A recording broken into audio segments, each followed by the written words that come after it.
All right, officials, please call your first athletes up. We have Tommy here in one lane still giving some instructions here, some last-minute instructions. We had some questions from competitors before we get started.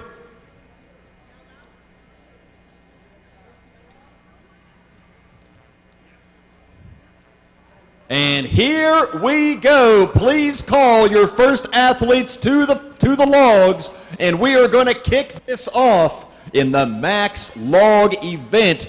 In lanes 1 and 2, the starting weight at 125 pounds for our lightweight women.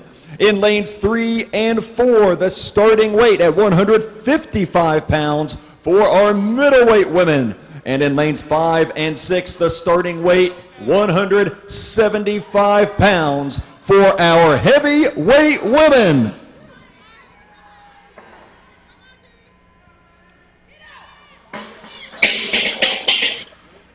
And you see right off the bat, these starting weights are not gimmies.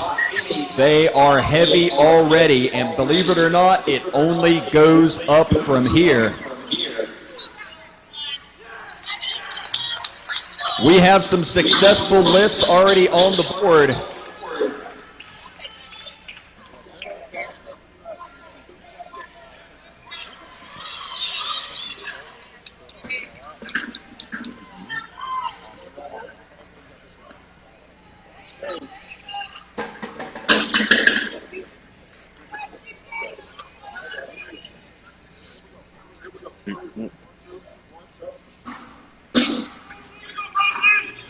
Folks, make sure when your favorite athlete is up to lift that you give them all your energy, all your voice, and all your loudness. They're going to need that energy. They're going to need that support to make these incredible lifts. Terrific lift here in lane number 2.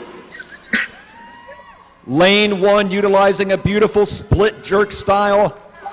You will see many different ways that this lift is achieved. Different techniques for different competitors. Pick it up, pick it up! As long as they get it from the ground overhead, it's generally a good lift. There are very few things that are not allowed on this event. The ladies cannot rest the log on top of their head, but they can use the split jerk style. They can use a push press with leg drive. They can use a strict military press style if they so choose. However they feel is best for them to achieve the lift and get that giant log from the ground all the way to arm's length overhead.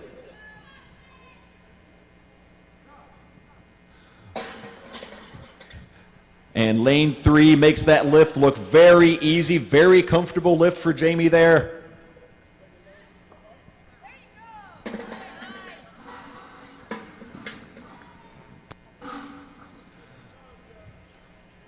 There are a few things that the judges are going to look for on this event. In order to receive the down command and get credit for the lift, competitors must have the arms straight, the object overhead. There must be no movement of the log or the feet once it's steadied overhead. They must be standing upright with their head under the log. And the feet must not be split. The feet must be even in order to receive a down command. So even if the competitors utilize that split jerk style, they must still bring the feet back evenly before they will get the down command.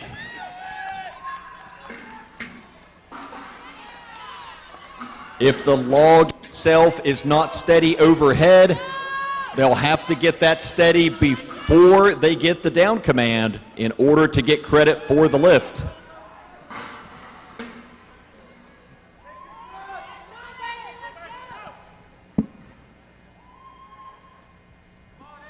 You'll notice some different attire amongst our competitors as well. The Strongman Corporation grip shirts are legal on this event. And those are the sparkly looking shirts that you see. Those actually have some rubberized material in the shirt itself that helps grab onto the log and prevent the log from slipping on their chest.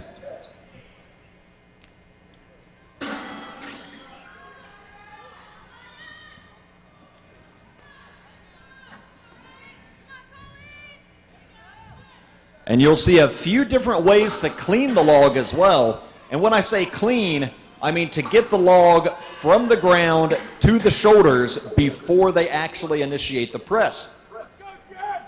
So step one is generally they're going to sort of stand up with the log, get it above the knees. They may even do a rowing motion to pull that log into the lap. Then they're going to sit down, and you'll see some competitors that like to sit down very low with the log. And the reason for that is they want to sit down low so that they can get a high anchor point on the stomach with that log. That way the log can ride on a high position as they stand up to whip that to the chest. Some competitors prefer not to get quite that low and prefer to almost drive their hips into it to throw it up from a lower anchor point to get that log to the shoulders. One very important part of the transition from getting that log from the lap to the shoulders is to get the elbows up in that rack position when it sits on the shoulders. And you see that done very well here in lane number 4.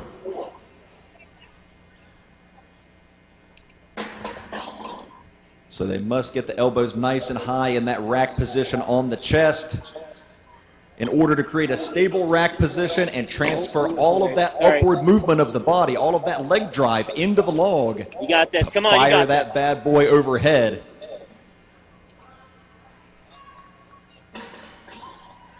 Come on. And we already have a few weight changes coming in several of these lanes. So every round, every time you see someone changing the weights in one of these lanes, they're adding another 10 pounds to the log. So for the lightweight ladies, the starting weight was 125. So once they add weight here, it goes to 135, 145, 155, etc. Middleweight ladies in lanes 3 and 4 began at 155. So when you see weight getting added here, that's going to 165, then 175, etc. And in our heavyweight lanes, lanes 5 and 6 on the end here, their starting weight was 175, and they also have 10-pound jumps on each round that the weight goes up.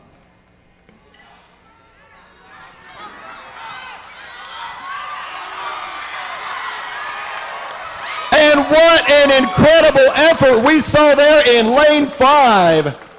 A well-earned lift. She fought for every inch of that lockout. She's got to be happy about that.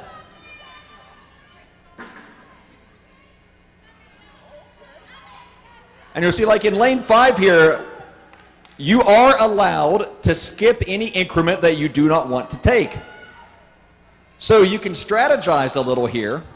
For example, if you come in at 175, but you don't want to take 185, you are indeed allowed to skip to 195. So you'll see several competitors that do not take the opening weight or that do take the opening weight and skip the next increment. The reason for that being is you don't want to take more lifts than you have to, because every lift that you make is going to take some of that precious energy that they're going to need for the rest of the weekend.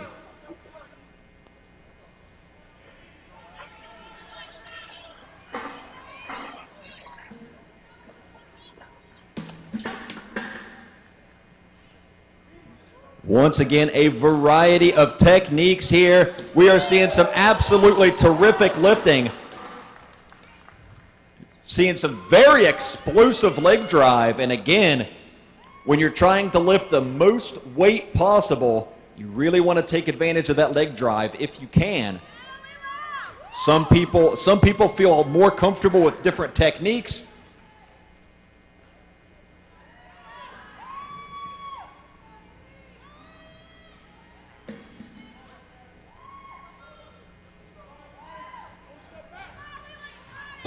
Phenomenal lifting we are seeing right here at the Strongman Corporation 2021 National Championships. We would like to thank the Convention Center here, the staff here, and the management here for hosting us. We are happy to be here. We hope they're happy to have us. This is a wonderful facility. We are honored to be here, especially with seating like this where everyone is able to see the action well.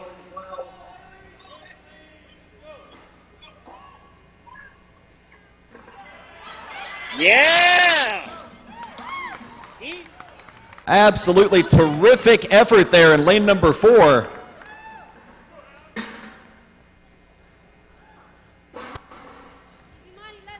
So I believe every lane is now beyond the starting weight, on to round 2 or 3.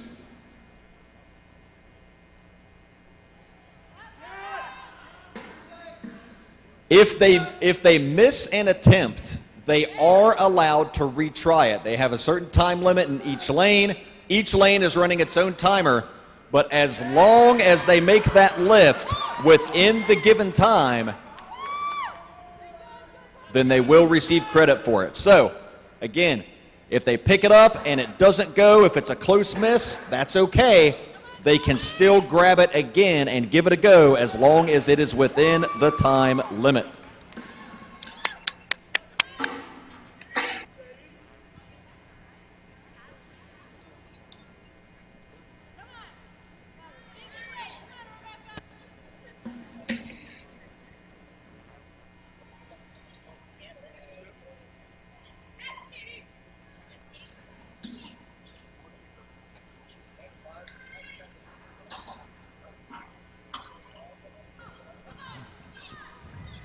So they have 30 seconds to complete a lift. That sounds like a long time, but it really is not, because it requires so much energy if you have a missed attempt to have to grab that again and try to throw it up within that time limit. Come on.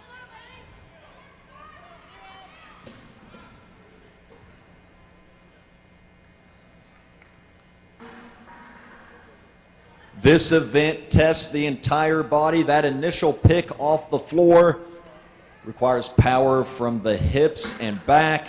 Once they pull it into their lap, then they have to drive upwards with the hips and quads while pulling with the upper back to pull that log into the chest so it's nice and tight against the abdominals so that the log doesn't slip. Then they have to push up with the arms, get those elbows up to create that rack position on the chest. From there, it's all about getting a big leg drive and firing the delts and triceps to get that thing overhead. So that is just as exhausting as it sounds, folks.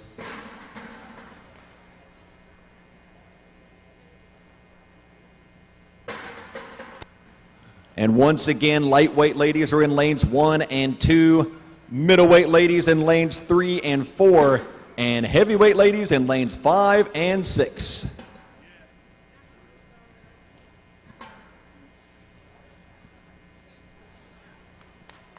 Once a competitor is unable to complete a lift within the 30-second time limit, that competitor is then eliminated from the rotation.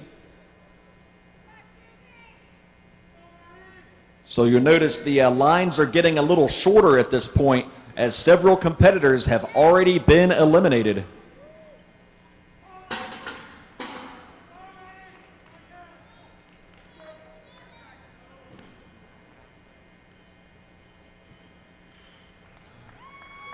You see our staff doing a great job here adjusting the equipment for the competitors, making sure that the plates are on tight. You see the little clamps that they have on the end. Those clamp on to the loading pins of the log and make sure that the plates can't slide off in the middle of an attempt.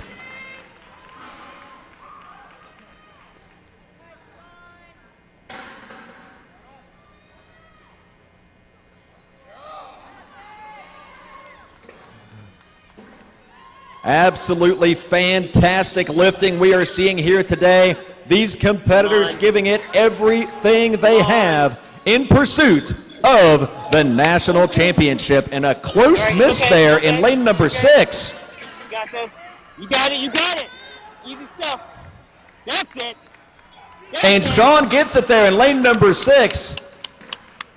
She had a little bit of a bobble on that first attempt. It flew up easy enough. She had to grab it a second time to put an exclamation point on it.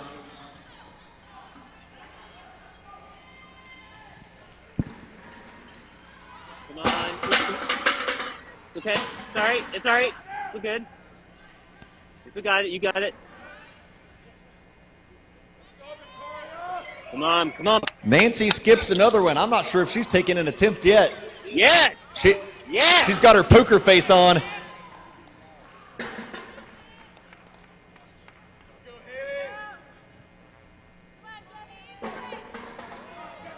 One of the more difficult aspects of this lift is to maintain that rack position on the chest.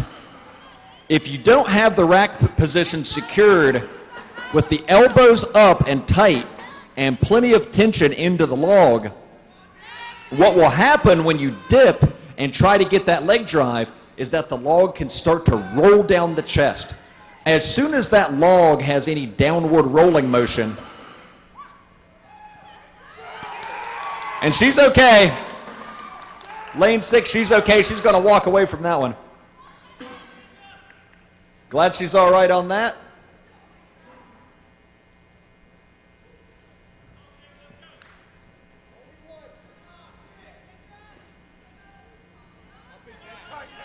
And we are getting to the point where we are seeing a lot of ladies start to struggle with these enormous weights. They just keep going up and up, heavier and heavier. You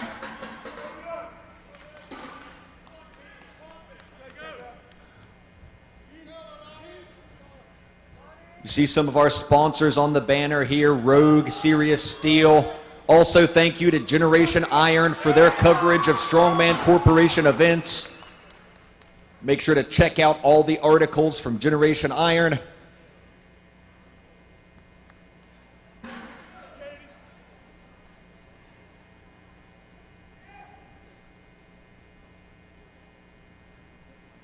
And good lift in lane 1. She had to fight to stabilize that one. She ended up getting it. Well, you'll see sometimes they have to chase the log. If the log goes forward or backward, they'll have to move their feet to get under it in order to get it stabilized. So trust me when I tell you, that log can take you for a ride.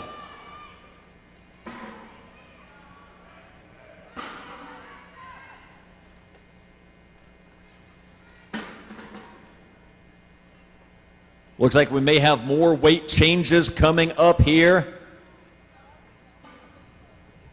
We may be consolidating some of our lanes at this point.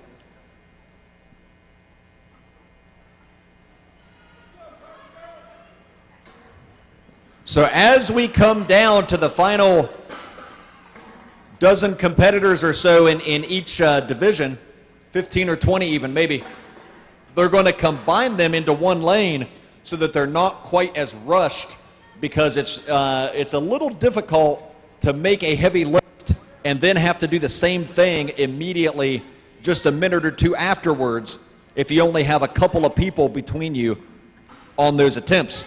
So as the numbers dwindle down on the rosters, we're going to combine some of the lanes in order to continue to give the competitors more time between attempts so they're able to recover and put forth their best effort on each lift. So you'll see our middleweight ladies have been consolidated here into lane number 4. Our heavyweight ladies have been consolidated into lane number 6, all the way on the right.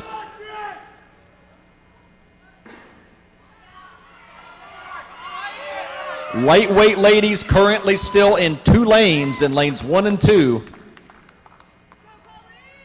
I think lightweight was our biggest class this year. So big shout out to our lightweight ladies. They really came out in force this year. Gigantic division.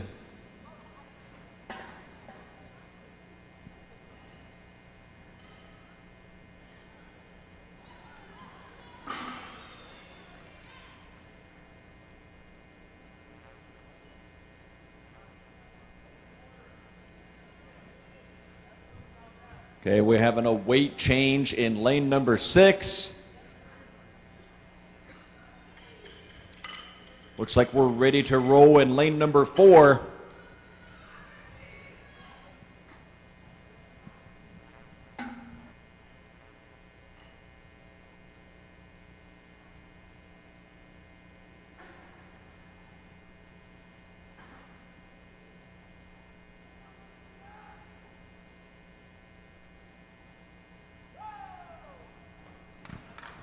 So I've just been informed by our officials here in lane number 6 that in lane number 6, the heavyweight women's log is currently at 205 pounds. We are going 200 plus in lane number 6. This would match the current amateur national record.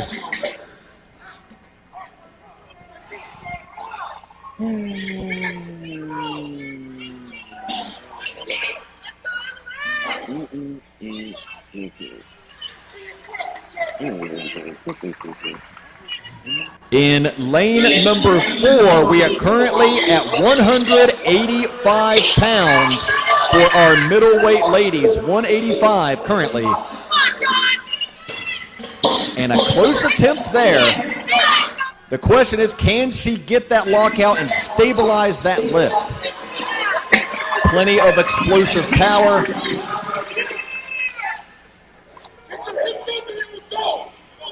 How's that not distracting? Once again, 30 seconds sounds like a long time, but when you are tasked with picking up a gigantic 185-pound log from the ground over your head, 30 seconds isn't that long, folks.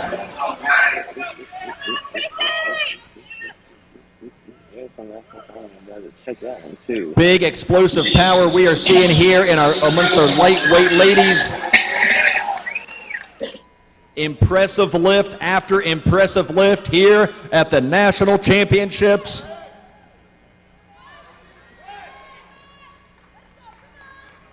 And look at that in lane number 4, really fought for that one. Great effort to get that stabilized.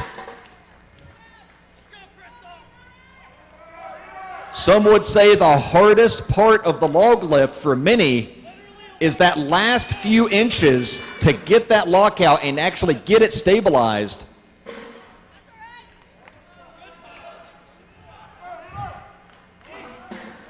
And as an example of what I'm talking about, it was just a few years ago when some fella named Eddie Hall, that some of y'all might be familiar with, was going for a log press world record, and he threw the log up with what seemed to be pretty good fashion off of his chest, got his arms pretty much locked out, but again, he was not able to complete the lift and get it under control with his shoulders and upper back to hold it there and get the down command, and it cost him a world record. So the very top of that lift is so difficult. It requires so much from the shoulders, the upper back.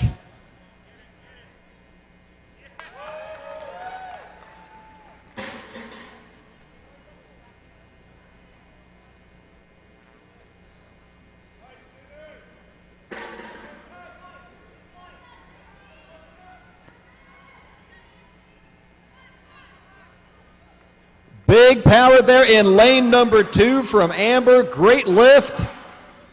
Solid push press style technique.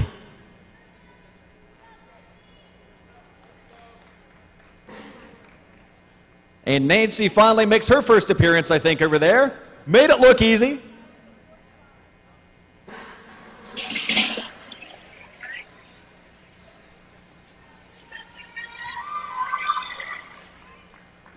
Beautiful clean there from Katie. Flew right up the chest into that rack position. She still has some time.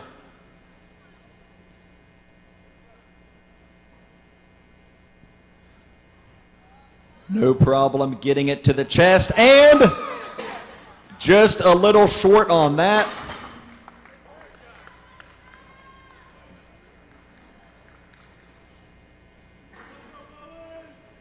It's getting serious now. Some of our competitors are breaking out the smelling salts. A little ammonia to excite the nervous system. Hey, apparently it worked.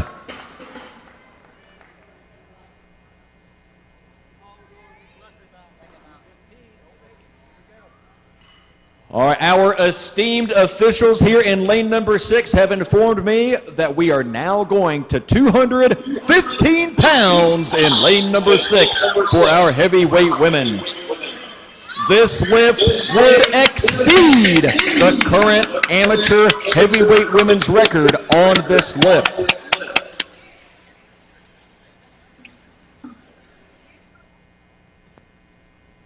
And to clear up any confusion, there is a difference between pro records and amateur records before anyone throws something at me from the stands.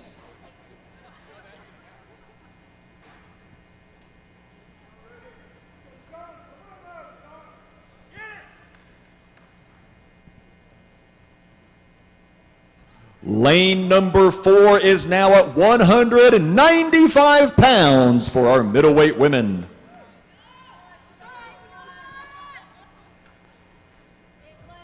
And it looks like our lightweight ladies are now being consolidated into a single lane. So lightweight ladies will now exclusively be in lane number 2. And lightweight ladies are on 155 pounds here in lane number 2.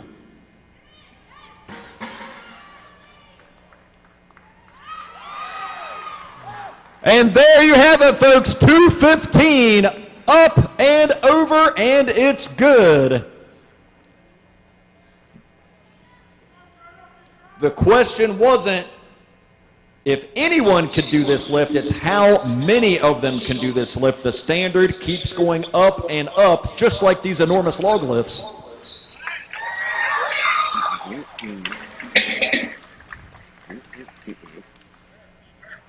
No amount of hyperbole on my part can express how impressive the level of lifting we are seeing right now is out of these ladies.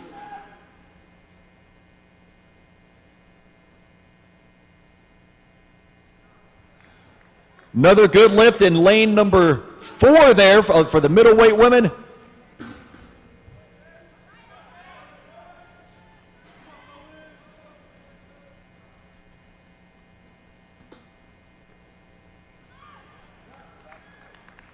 Again, big thank you to our staff. Thank you to everyone that came out to help this weekend. We appreciate you. We couldn't do it without you. We love you from the bottom of our hearts. And here we go, 215, lane number 6. And honestly, makes it look pretty simple. Are we going to run out of weights?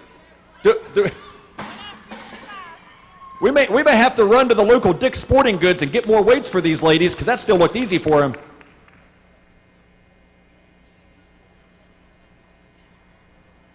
So lane 6 now going to 225.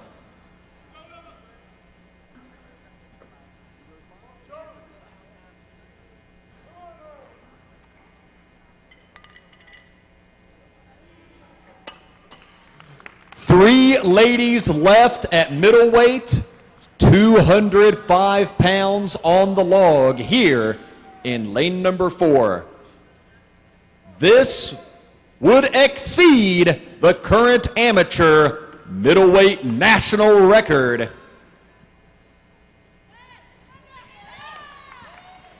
I got to tell you, as good as these ladies looked on the last round, I have no doubt we are going to see this weight go up here in lane number 4.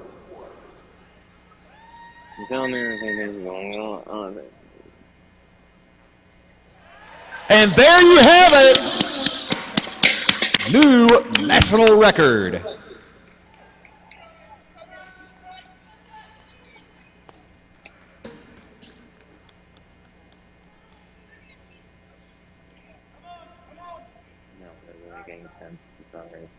Come on! And Nancy answers with a good lift of her own. We have quite the match going on now. A three-way dance here in lane number 4.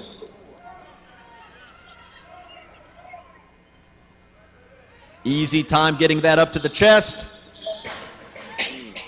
And she's going to walk. She felt something she didn't like there. She's going to walk away from it, conserve her energy.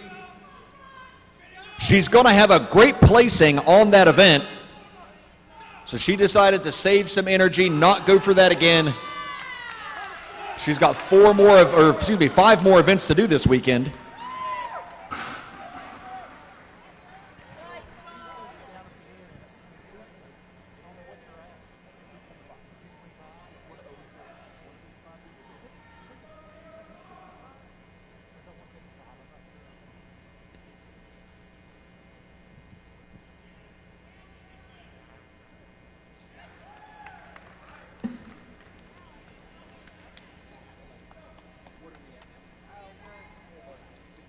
Okay, 165 for our lightweight ladies down here in lane number 2. Here comes Amber.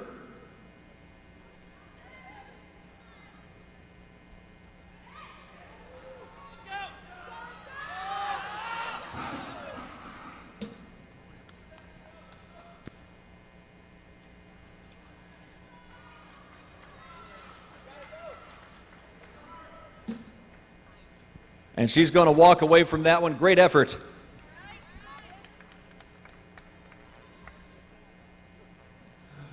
So athletes, if you have been eliminated, please go ahead and head to the back. If you've been eliminated, let's go ahead and clear the floor. Our officials have asked for any athletes that have been eliminated to go ahead and clear the floor.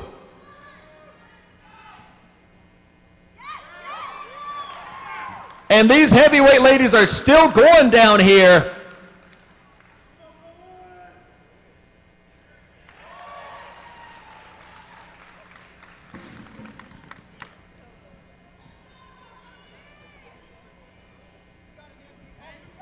.225 here in lane number 6. And it's good. What an effort. And now we go to 235 for our heavyweight ladies.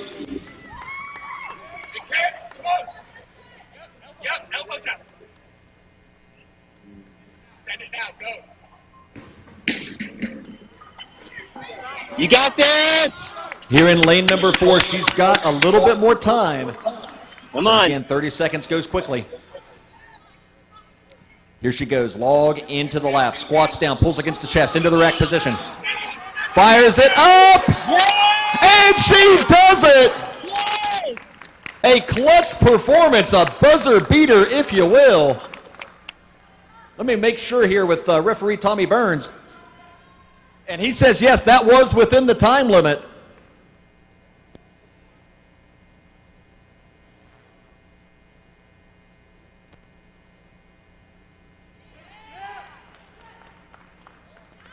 Fantastic lockout and control down here in lane number 2 with our lightweight ladies. Looks like we're down to maybe 6.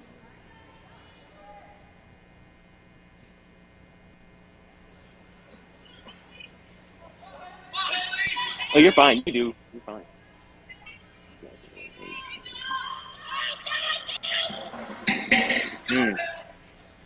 Come on. She's using a wide split on this. Come on. Pulls it to the lap. Tight against the chest. Rolls it up. Has the elbows nice and high. And she sets it down. She's going to live to fight another day. She's still going to have big points on that event. It's a huge class at lightweight this year. So she got a lot of points off that event, even without this weight.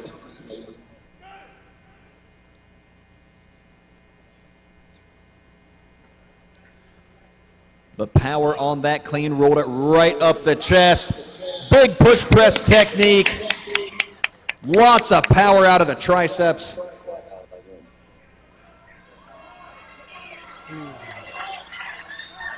Lane number 6, 235. Here comes Shawnice.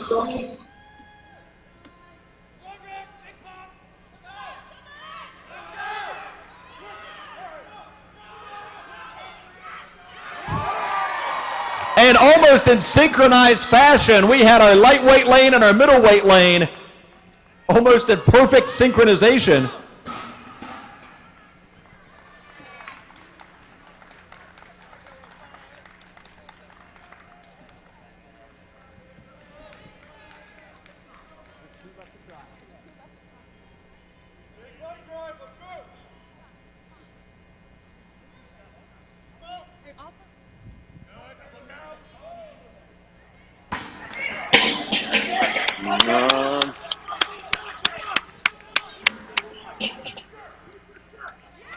And look at that, Shayna with 235 pounds. Again, another national record.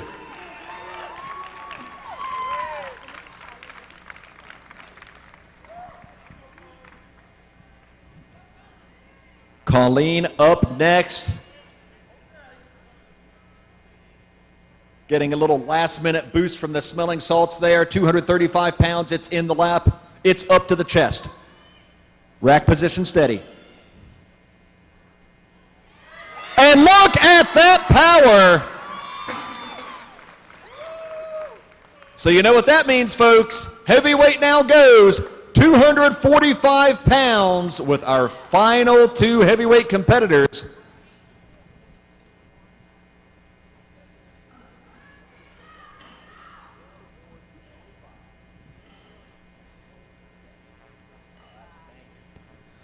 So I've just been informed that Cassandra Moore is our new national record holder at middleweight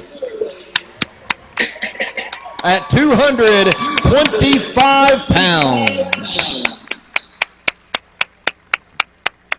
So middleweight is finished, lightweight and heavyweight still going. I'm seeing 4 lightweights left. 2 heavyweights left. And our officials are going to let the heavyweights take a little breather here before they attempt this next weight. We're going to keep them moving, but we're not going to rush them too much.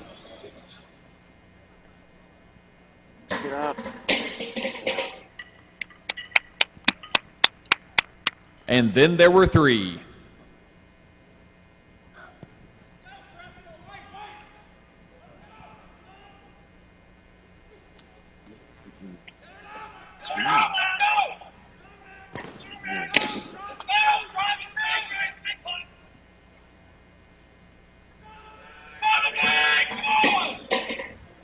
Little bit of a control issue there.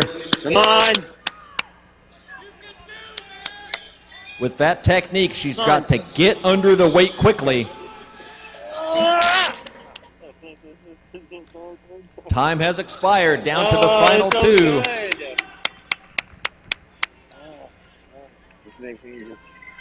Make noise.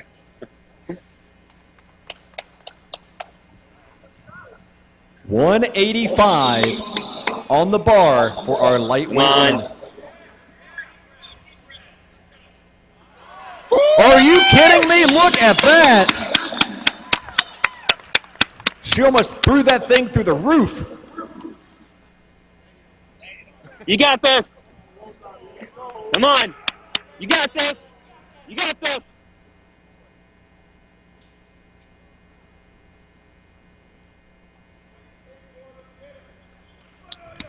Moment of truth. 185 pounds.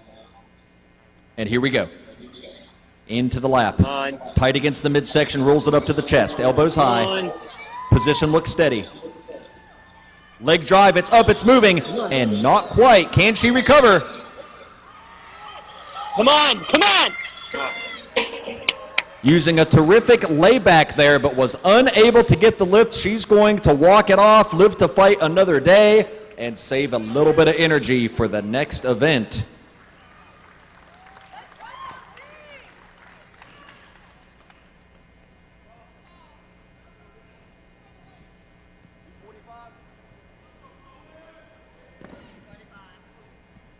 £245. This could be for the win.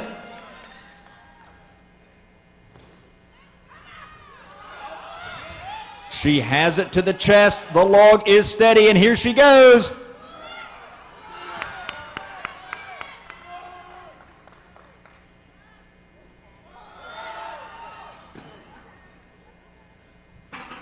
She has time to make another attempt. Come on. It just wasn't quite enough time. Time has expired. So we had a handful of ladies here tie on 235.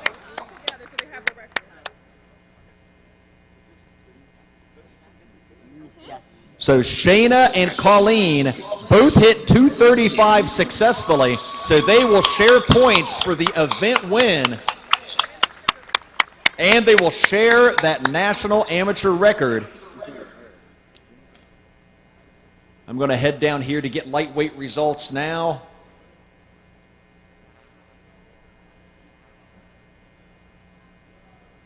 I'm going to check in with our esteemed officials, Laura and Elaine, here to get the scoop.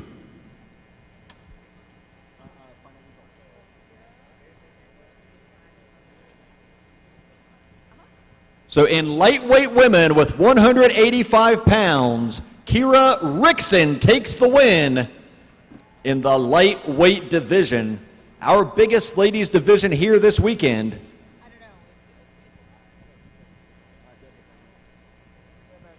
So folks, we are going to take a short break here. We're going to get ready for our wheelbarrow deadlift event up next. So we're going from one extreme to another. We're going from overhead lifting to deadlifting. You know, strong men's favorite things to do, right? And we are going to bring out these giant wheelbarrow apparatus that you're going to see here. We're going to load them up with exorbitant amounts of weight, and they are going to have to lift them for as many reps as possible.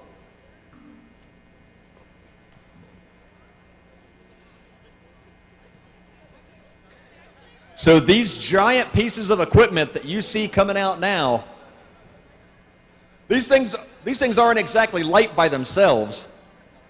The darn things probably weigh 200 pounds as they sit. That's a lot of steel right there. And believe it or not, we're going to pile a bunch of weights on these things, because that's what we do.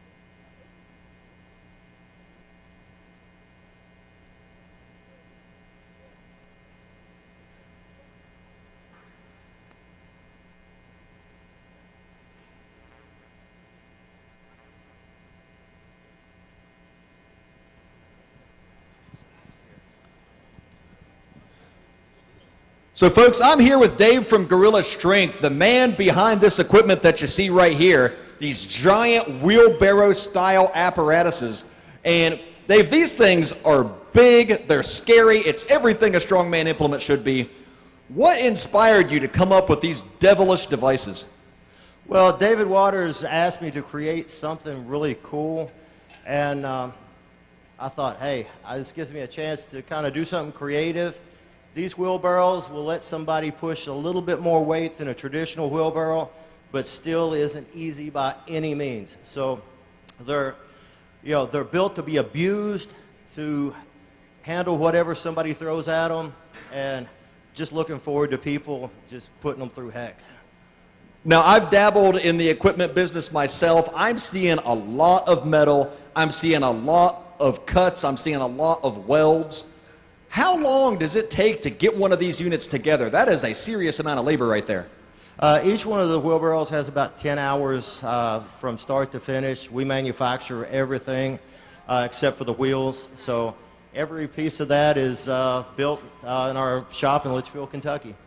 Now, if anyone wants to take one of these things home, I hope you brought a pickup truck or a trailer if you want it. If anybody wants to take one of these home this weekend, I understand that you'll actually be selling these units off at a slightly discounted price so they can get a better price here on these used units. Are you the man to come see if somebody wants to get those?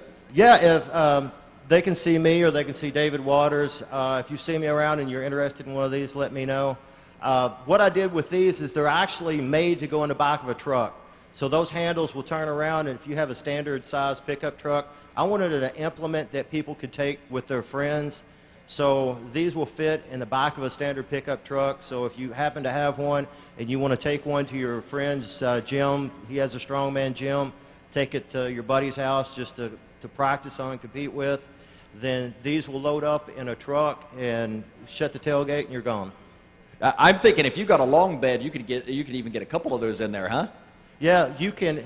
Another design aspect of these is if you have a trailer, you can set them up on the back side. They interlock, so on a typical width trailer, you can set two side by side. I hauled all 6 of these up here on a 12-foot trailer. So, fantastic. And if anyone wants to check out all of the other products that Gorilla Strength has to offer, all of the awesome strongman equipment, weight equipment, etc., where can they go to find all of that? You can go to gorillastrength.us. Also, we do a lot of engagement with Facebook, so Facebook and Instagram. Instagram is Gorilla Strength USA. Facebook is Gorilla Strength Equipment, and I'll respond to messages there usually within 5-6 hours at the most, unless I'm in the shop. If I'm in the shop, sometimes we get a little busy. Yeah, like you might be in the middle of a 10-hour process of putting together gigantic wheelbarrows for Strongman Corp Nationals. So, Dave, thank you so much. I appreciate you being here. I appreciate you bringing out this wonderful equipment to use here at the 2021 National Championships. Hey, and Dave's just a hop, skip, and a jump over there in Kentucky, folks. So make sure to check out his website, check him out on Facebook, get you some awesome Gorilla Strength equipment for your gym or your next competition.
All right, staff members, if we can help our competitors add and remove weight for their warm-ups, that would be greatly appreciated.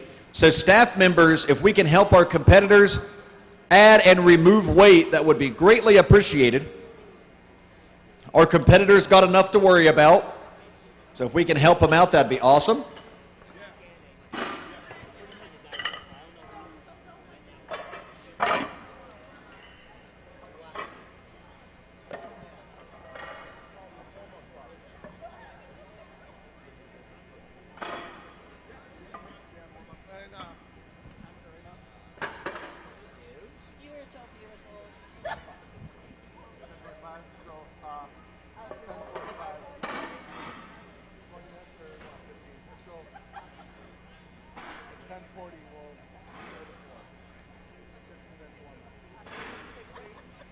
All right, folks, let's get your warm-up started. We'll have a 15-minute warm-up period, 15-minute warm-up period. So get in, get some reps. 15-minute warm-up period for the deadlift. Get up there, grab some reps, get a feel for this implement.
Couple minutes left in warm-ups, couple minutes left.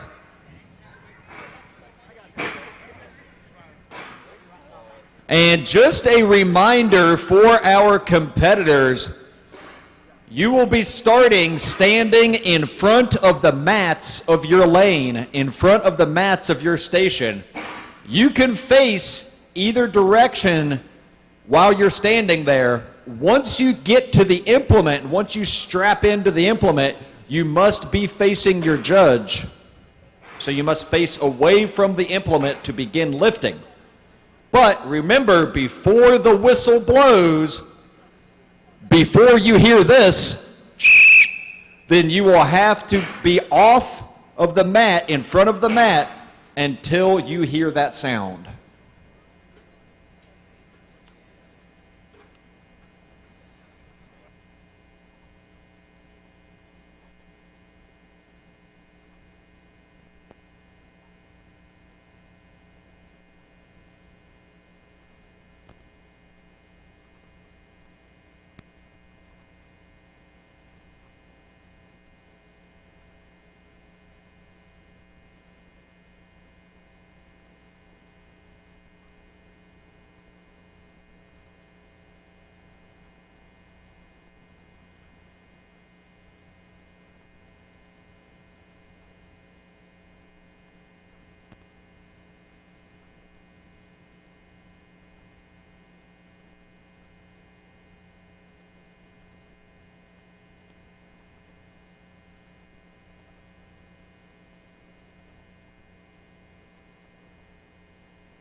All right, competitors, that concludes warm-ups.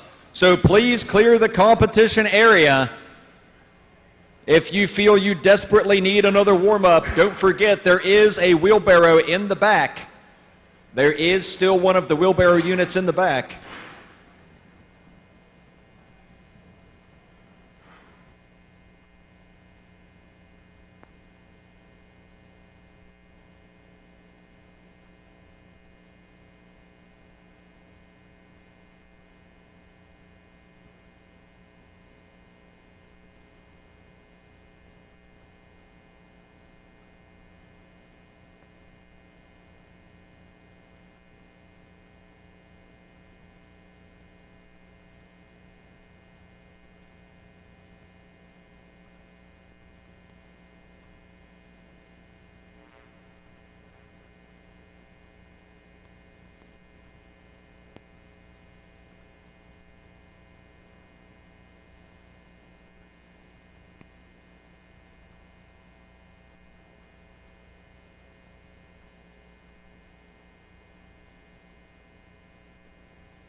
Once again, big thank you to our sponsors, Pioneer, Rogue, Impact Mouthguards, and Sirius Steel Fitness.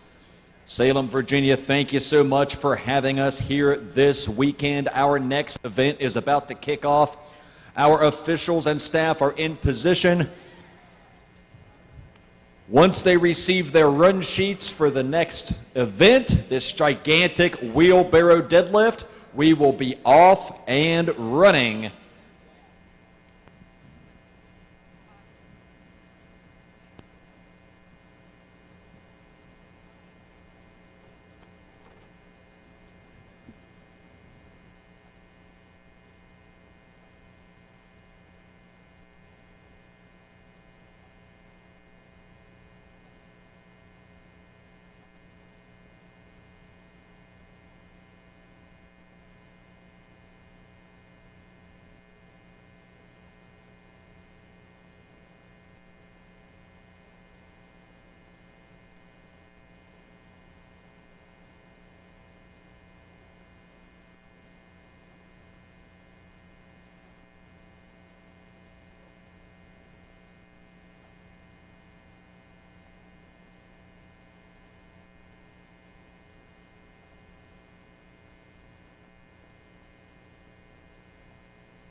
So the competitor order is based on performance from the previous event.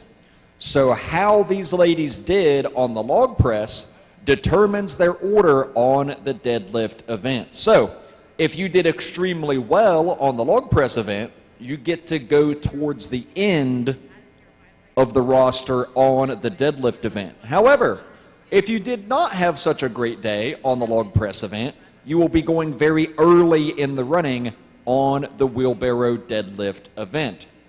Why does that matter? From a competitive strategy standpoint, it is always good to know what everyone else has done. So the later that you get to go in the rotation, theoretically, the more information you have as to what everyone else was able to do on that implement. And that can kind of help you strategize or simply motivate you to reach to a higher level. 5 lanes will be run on the next event. So lane 6 will remain empty. We will run only 5 lanes. We will run our heavyweight women first. So we will bring them out 4 or 5 at a time to compete. So some of the heats will only have 4 competitors because we're not going to use all the lanes for that. And then some of the lanes will use, or some of the heats will use all 5 lanes.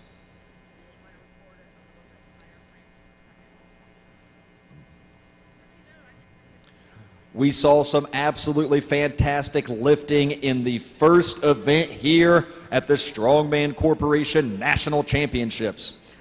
We saw several records broken, amateur log press records broken across the board. We saw some terrific competition, some grinders. We saw some explosive lifts, split jerks, push presses, even saw some strict presses thrown in there. What a great way to kick off this weekend. And we have 5 more events to go before we find our 2021 national champions.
All right, I have word from our officials. We are ready to roll, so let's bring out heat number 1 for our heavyweight women.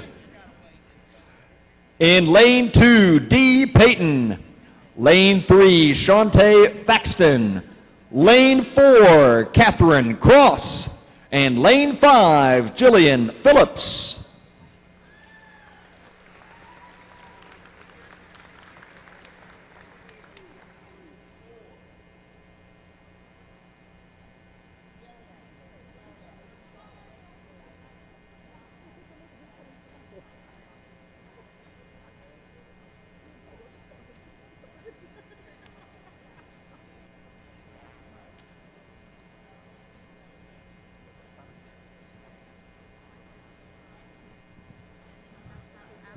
All right, we're going to make sure that all of the ladies are in position.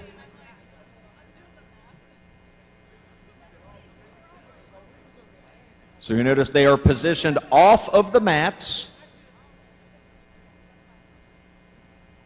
Last minute instructions from some of our officials. I want to make sure that everyone is in the proper place before I give the signal.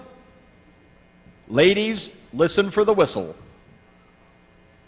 Judges, when I say judges ready, give me the thumbs up, because if I do not see the thumbs up, I am not going to blow the whistle. Here we go. Athletes ready! Judges ready! And we are off. 60 seconds to do as many reps as possible. 450 pounds on this gigantic wheelbarrow.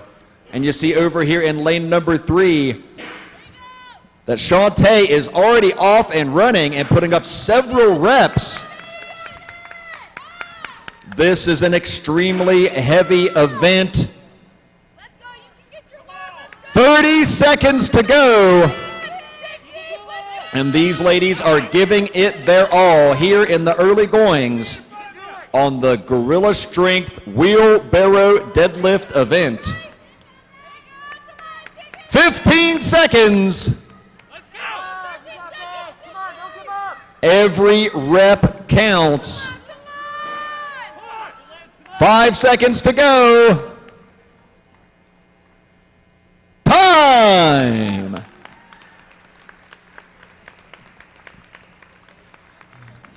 Let's bring out our heat number 2. Lane 2, Jackie Hoyle. Lane 3, Catherine Powell. Lane 4, Amanda Schaefer. Lane 5, Megan Deely.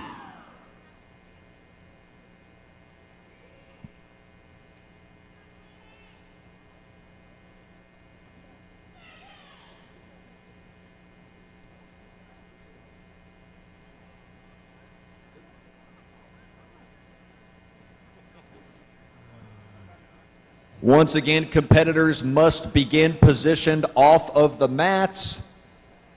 Ladies, when you hear the whistle, that's when you get to grab the implement and start pulling.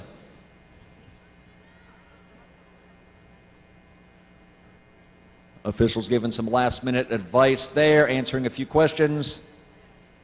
Okay, and looks like we are good to go. Here we go. Athletes ready! Judges ready! And we are off to the races. Although we're not racing anywhere, we are just putting up huge deadlifts here today. That is a 12-inch pick height from the floor. So pretty low for this style of deadlift. 450 pounds. These gigantic implements from Gorilla Strength, they could hold as much weight as you could possibly pile on there. Probably more than anyone could lift. 30 seconds to go, and you see just how brutal this event is. A massive amount of weight on this implement. Plates stacked up higher and higher on these implements. 15 seconds. This parallel handle style deadlift allows the competitors to get a little more leg drive, a little more quads on this. 5 seconds. Time!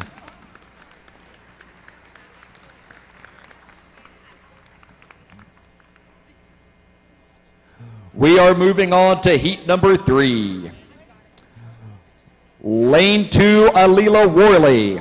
Lane 3, Madeline Garcia. Lane 4, Liana Yang. Lane 5, Jane Nwaffer.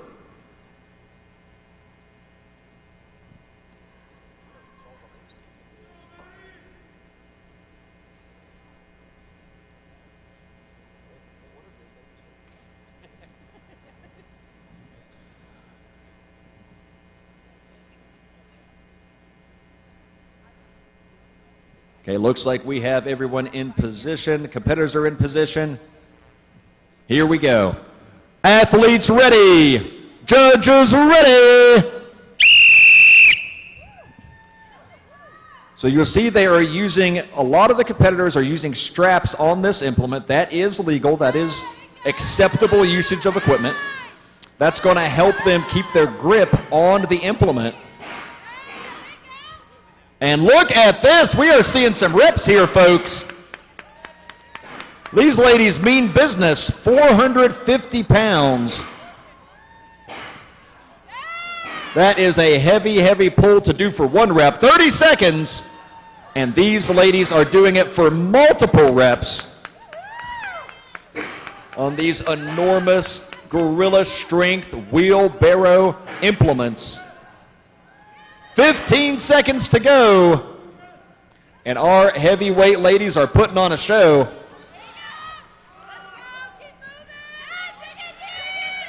Five seconds to go. Time!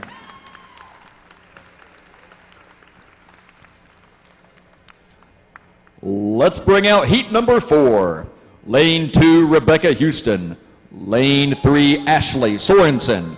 Lane 4, Trissy Halls. Lane 5, Lalani Brown.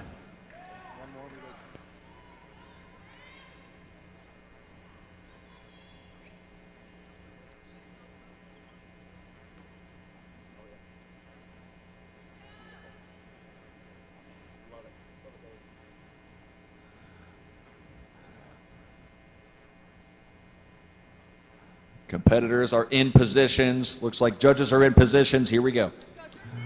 Athletes ready. Judges ready. So strapping in is part of their time. So the time has already begun. So it is in their best interest to make sure that they are well practiced in getting those straps on quickly so that they can begin pulling. And we are seeing some serious reps go up here, folks. Absolutely phenomenal performances right here in the first half. 30 seconds to go. These ladies are putting it all on the line. They want their chance at that pro card. They want their spot at the Arnold. 15 seconds. And look at Brown down there in lane number 5. She is still putting up reps. Can you believe it? Just a few seconds to go. Time!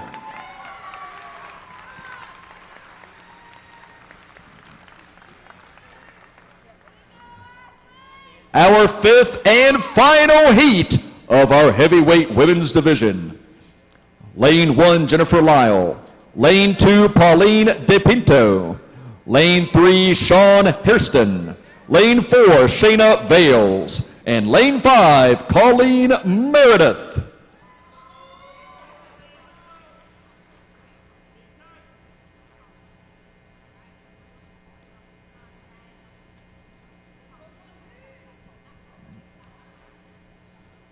And here we go.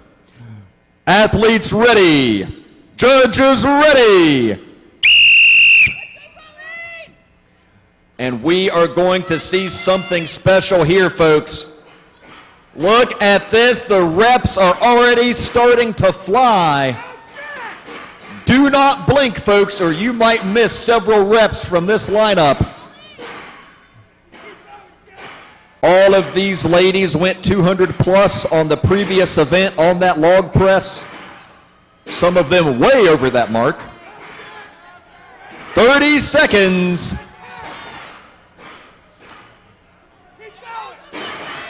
Let's get behind him, folks. Give him some energy. This is incredible lifting. Amazing performances across the board. 15 seconds to go. They have got to fight and claw for every single rep. 5 seconds. Time! Have you ever seen 450 pounds look so easy? These ladies put up incredible numbers. And now we have a weight change as we prepare for our middleweight women's division.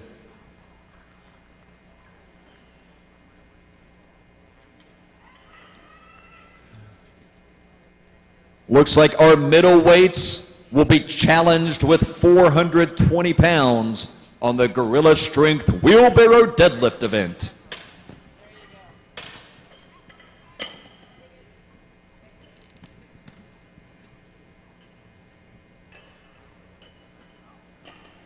Big thank you to Rogue for sending this massive amount of weight plates we'll be using all weekend.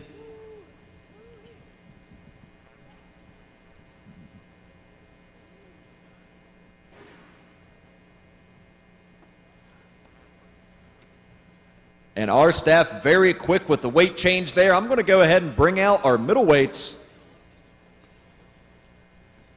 So heat number 1, lane 2, Maggie Alt. Lane 3, Kaylin Prow. Lane 4, Rosemary Dillman. Lane 5, Topanga Morgan.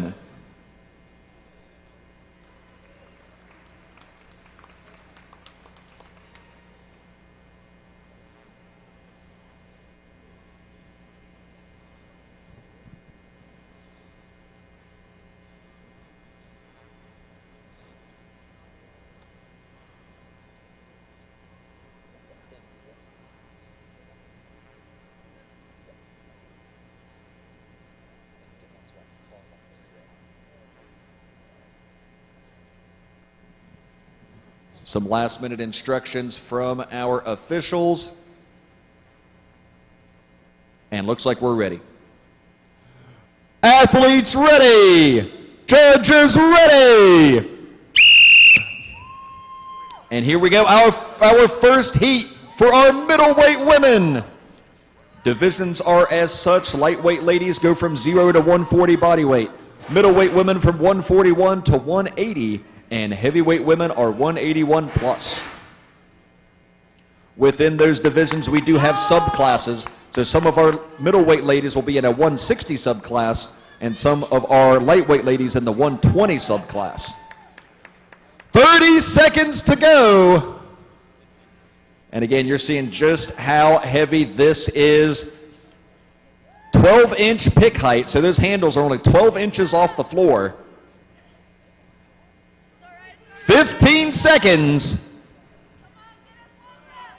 That forces a very low position to drive into those handles. 5 seconds. Time.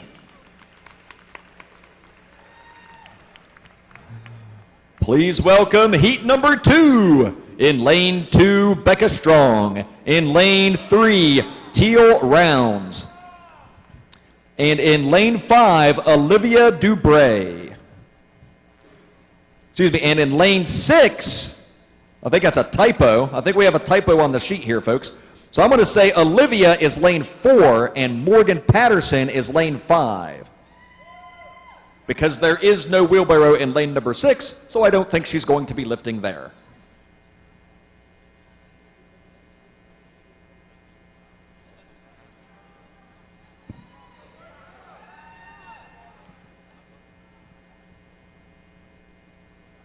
Here we go. Athletes ready. Judges ready.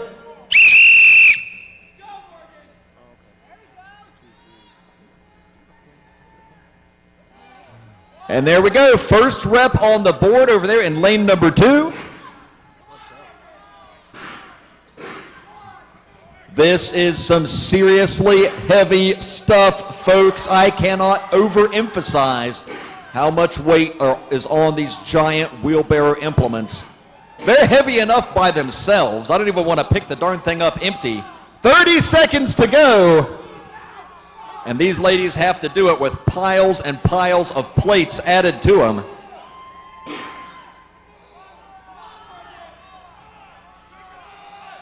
"15 seconds. What can they do in these final seconds as the time winds down? Every rep matters. 5 seconds. Time.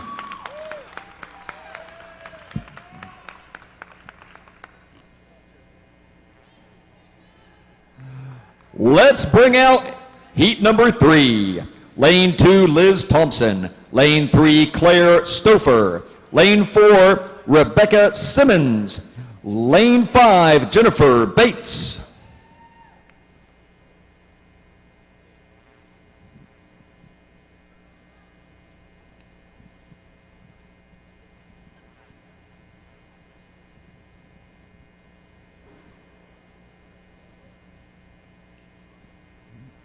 And here we go. Athletes ready. Judges ready. And here we go. You see them getting their straps on quickly. They don't want to waste any time with that. And the reps are starting to move. Here they go. 420 pounds. They have to stand up with it, knees and hips extended, standing tall in order to get the down signal.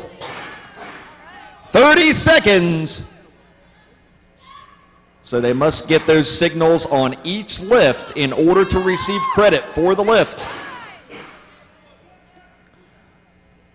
Still time to get more reps. We have 15 seconds to go.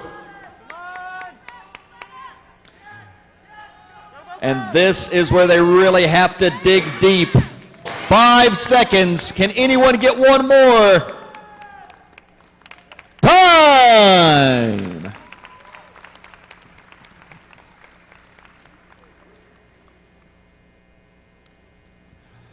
Heat number 4. Lane 1, Maggie Cadlick. Lane 1, Maggie Cadlick. Lane 2 is Adrian Snyder. Lane 3, Christy Sine. Lane 4, Alex K. McKee.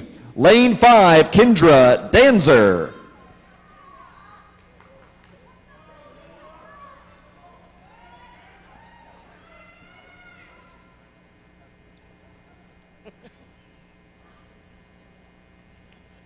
And here we go. Athletes ready. Judges ready.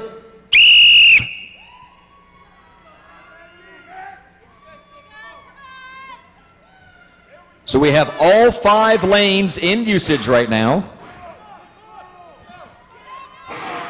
And we're seeing some reps on the board here in the early goings. I don't know how many reps it's going to take to win this event, but I tell you what, anybody who picks it up once is doing pretty good in my book. 30 seconds to go.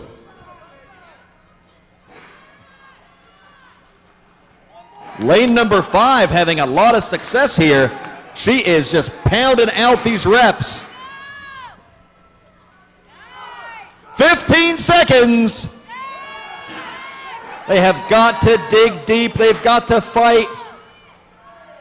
They've got to get every rep possible with just a few seconds to go.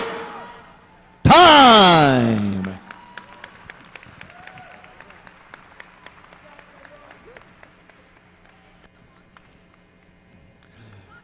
Heat number 5. Lane 1, Suzanne Shields. Lane 2, Evelyn Valdez. Lane 3, Jenny Draper. Lane 4, Alexandra Castellanos. Lane 5, Katie Gutwald.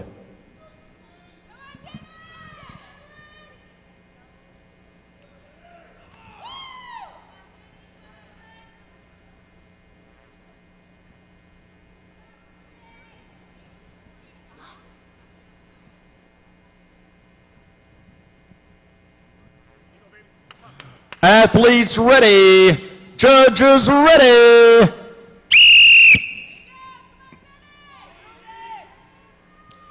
Again, 60 seconds on the clock. The objective, do as many lifts as possible within that time frame. Sounds pretty simple, but when you've got 420 pounds in your hands, it is anything but simple. You are seeing some of the best in the country here at the National Championships. 30 seconds to go.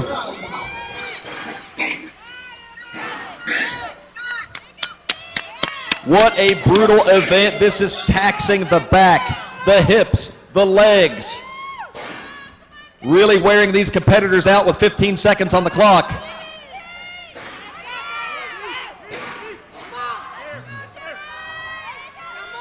Five seconds to go. Time!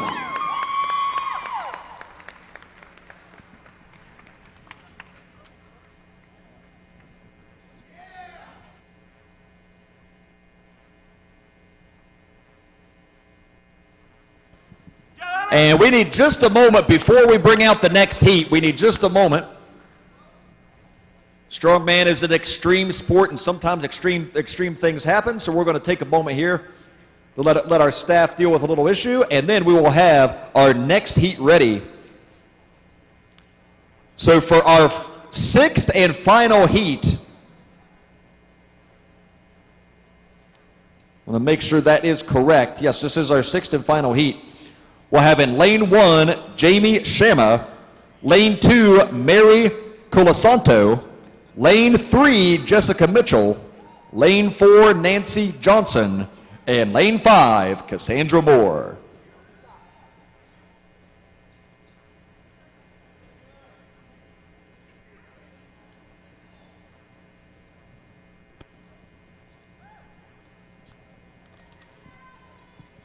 If we have any of our facility folks handy, could one of our facility folks get us a mop, please? We need a mop.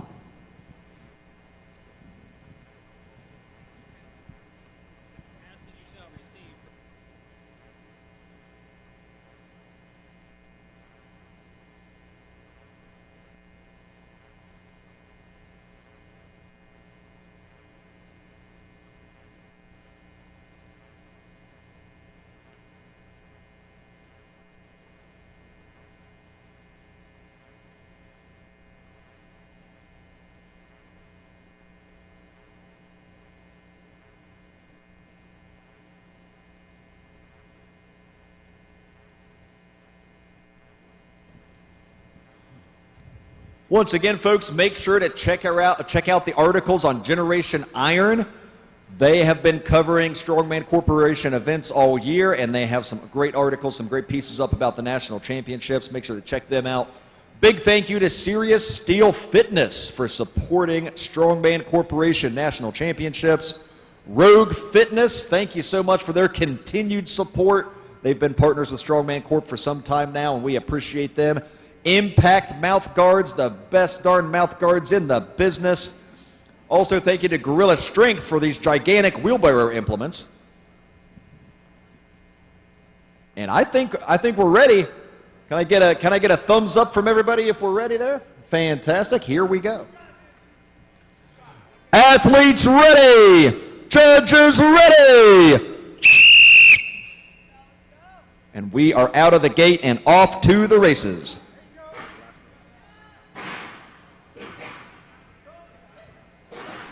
And holy moly, folks, look at this.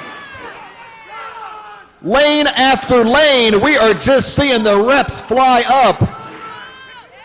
400 plus pounds in their hands on this Gorilla Strength Wheelbarrow event, and they are making it look easy. Less than 30 seconds to go. They are motoring through these reps. 15 seconds. And look at them fighting for every last rep on this event. Just a few seconds to go. Time! And now we have our weight change.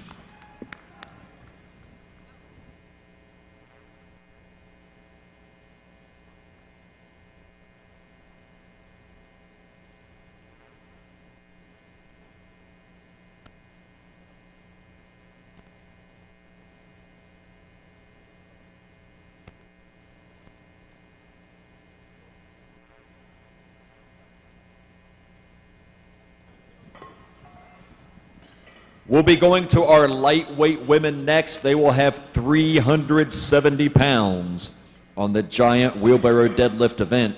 Don't forget the lightweight ladies' weight cutoff is only 140 pounds body weight, and they've got to lift 370 on these enormous implements from Gorilla Strength.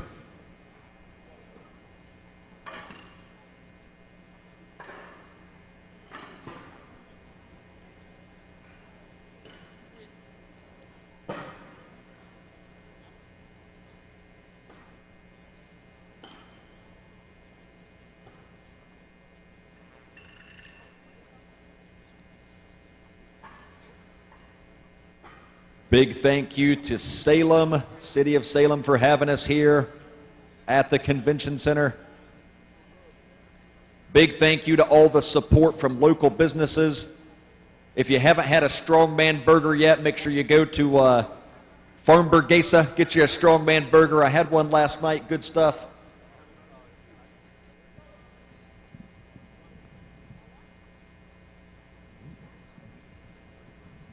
All right, looks like it's time to bring them out. Heat number 1 for our lightweight ladies. Lane 1, Alexis Wetherell. Lane 2, Crystal Sorensen. Lane 3, Lauren Taylor. Lane 4, Karen Santamaria. And lane 5, Kristen Rain.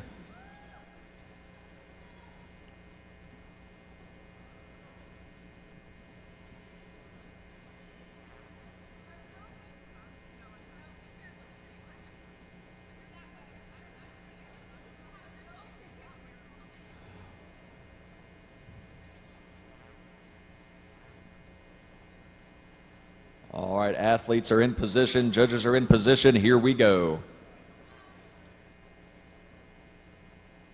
Athletes ready, judges ready.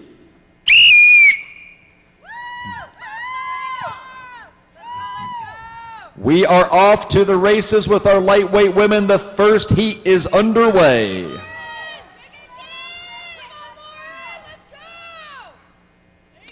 370 pounds, 12-inch pick height on this deadlift event. Pretty low for a parallel handle event. 30 seconds. Who is going to be the first to have some success here with this enormously heavy deadlift event? And there we go. 15 seconds. Let's get one, Lauren. Let's go, Lauren. Let's get behind them, folks. Give them some energy. 5 seconds. Time.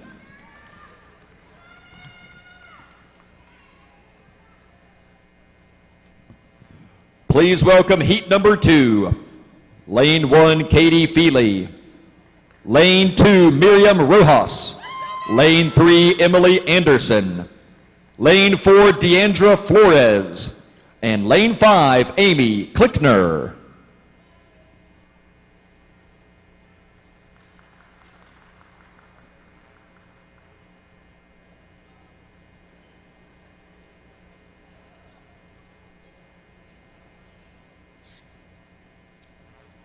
And looks like we are in position.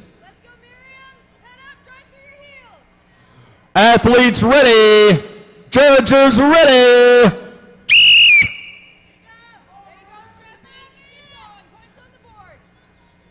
You're seeing a few different types of straps being used here. Some ladies prefer the figure 8 straps, which sort of wrap around your wrist twice. You loop it over the handle and then It wraps around your wrist again. The traditional wraparound straps are around your wrist once, but then wrap around the bar, the handles themselves, and you just grip over top of that. 30 seconds.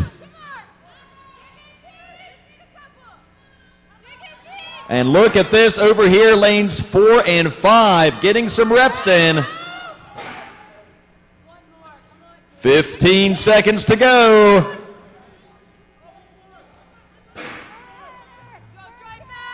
This is a heavy, grueling, taxing event. 5 seconds on the clock. Time!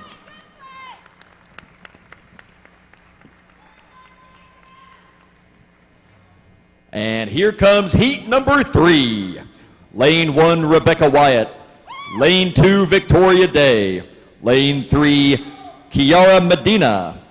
Lane 4, Vina Neighbor. Lane 5, Destiny Taylor.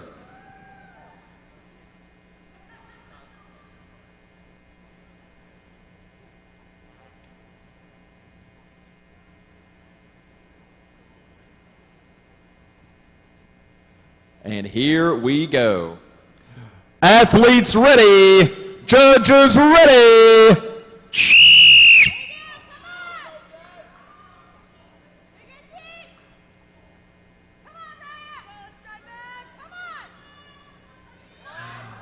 And there they are. The first reps are on the board. Looks like lanes 3, 4, and 5 already having some success. Lane 2 on the board.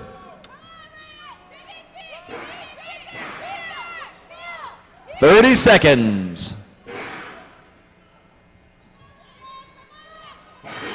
Once again, that's 370 pounds in hand, taxing the back, taxing the hips, taxing the legs. They are going to feel this one. 15 seconds.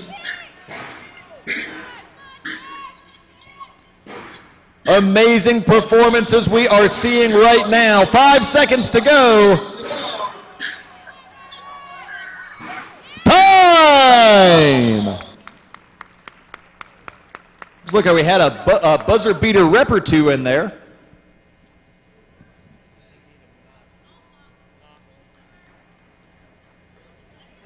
Going to do a quick little cleanup before we get the next heat started, but I'll go ahead and bring them out. So heat number 5, lane 1, Carly Andrus. Excuse me, heat number 4. Heat number 4, we're going Jessica Martinez in lane 1. Lane 2 is Nicole Recchia. Lane 3, Jamie Douglas. Lane 4 is Haley Hendricks, and lane 5, Christy Brown. Bear with us for just a moment as we get everything cleaned up properly. We want to make sure that we have a safe environment for all of our competitors. So anytime that we have to stop, do a little cleanup, adjust equipment, anything of that nature, we're going to do so to make sure that everyone gets a fair shake and make sure that everyone is lifting in a safe environment.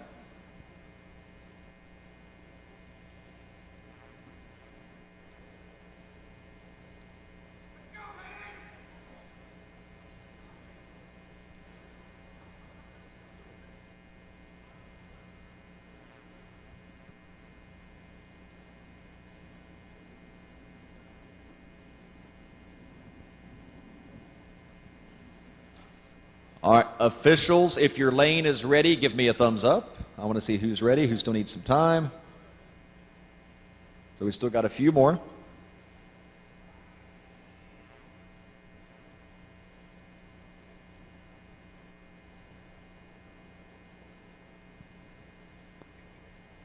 Okay, looks like we are good to go. Judges, don't forget to give me a thumbs up. Athletes ready.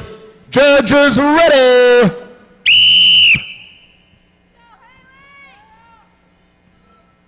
They are getting strapped in and ready to rock and roll on this deadlift event.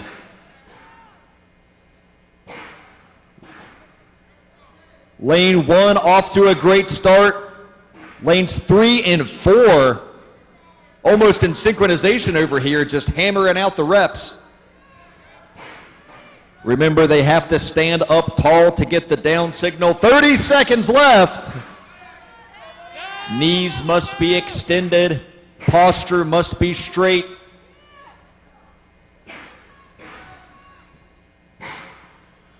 Such a grueling event.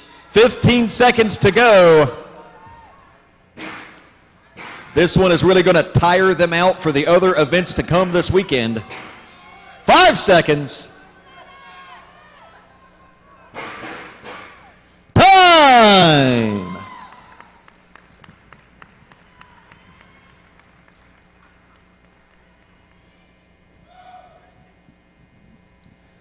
Now heat number 5. Lane 1, Carly Andrus. Lane 2, Cynthia Martinez. Lane 3, Jess Garcia. Lane 4, Raquel Walters. Lane 5, Christy Smith.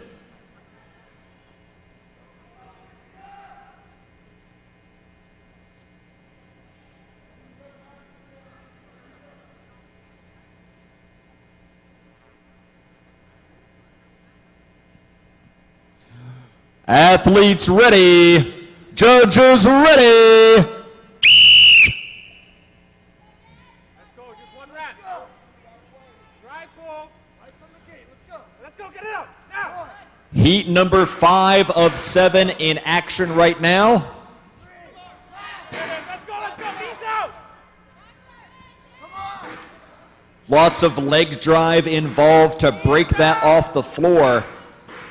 On this parallel handle style of pull, especially when it's a little bit elevated, you get a little more quadriceps to start that, to break it off the floor. 30 seconds. Get your head slower.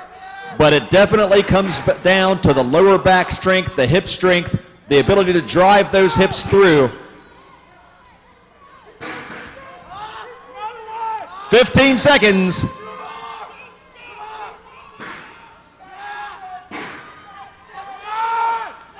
5 seconds to go. Time.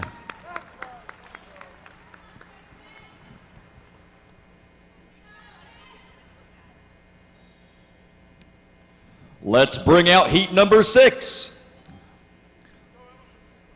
Lane 1, Kirsten Ostby. Lane 2, Jessica Helms. Lane 3, Amber Klein. Lane 4, Miranda DeMarc. Lane 5, Emma Pruitt.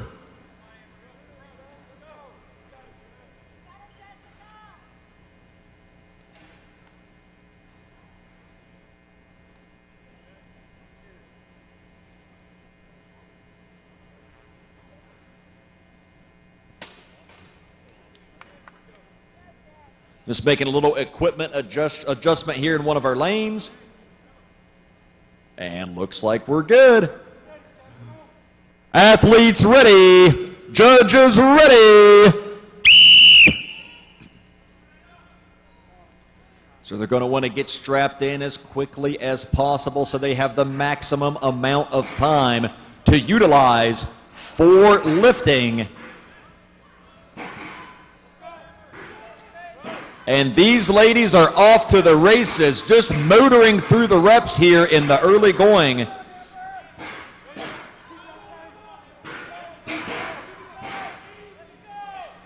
"30 seconds to go, so they're at the halfway point. And this is where they have to dig deep. The back is starting to wear out, the hips are getting tired, the traps. 15 seconds. Everything is on fire at this point. They are feeling the strain. 5 seconds. You can see the effort on their faces. Time!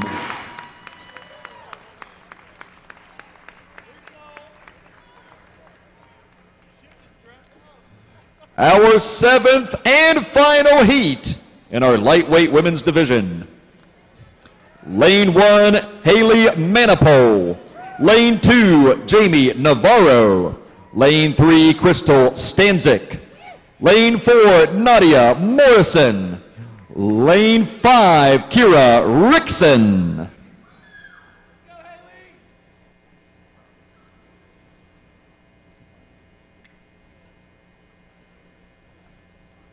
Our final heat in our lightweight ladies division for the wheelbarrow deadlift. Athletes ready, judges ready. And here they go. Do not blink, ladies and gentlemen. These are some of the best of the best. I expect to see some serious reps moving here, and they are delivering.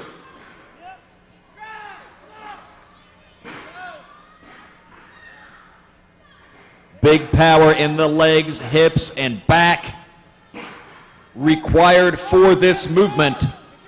30 seconds. So they are past the halfway point. They've got to keep going. They've got to block out the pain, forget about the discomfort, and just keep going. 15 seconds. They have their eye on the prize, that national championship, that pro card status. 5 seconds. Time!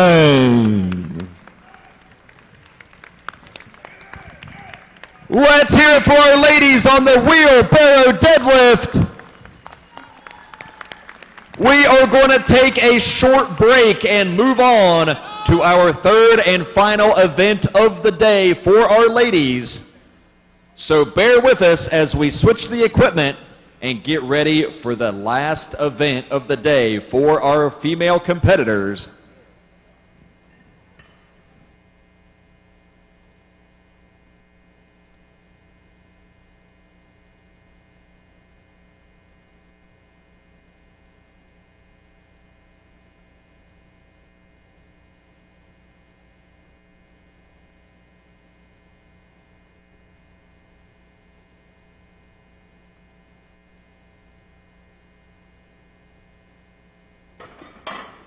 This next event is going to be a fun one. You're going to see lots of fast action.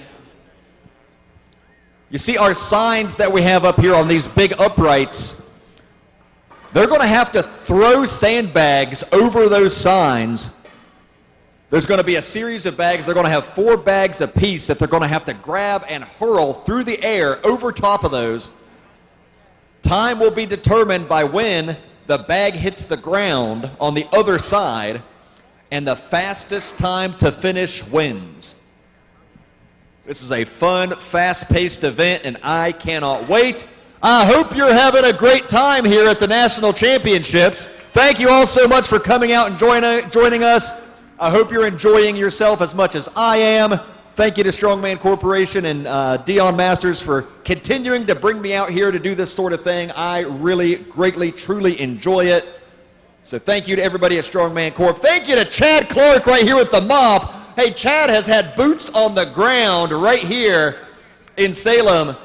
He's had boots on the ground promoting this event, getting it on the news, getting it in the paper. He don't want to talk. He's running away from me. He knows I'll stick a microphone in his face. But Chad is the man this weekend. Thank you so much. If you see the guy with the gray beard and the kilt running around, make sure to shake that guy's hand. He's done a lot for us here. We all love Chad.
10-minute warning, 10-minute warning.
Five minutes, 5 minutes.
Just a reminder to our male athletes and our coaches, please do not be on the competition floor. Make sure that you are in the stands with everyone else.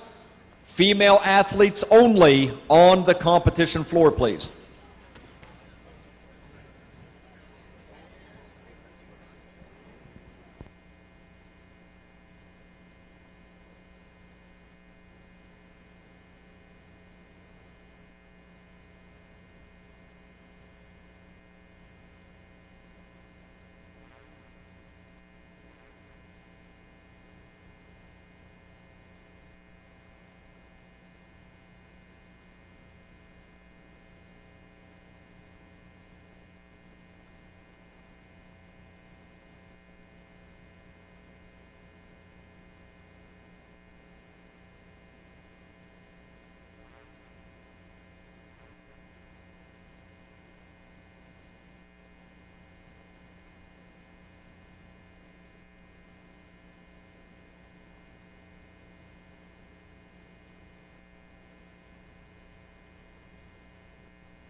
Let's clear the competition floor. Let's clear the competition floor.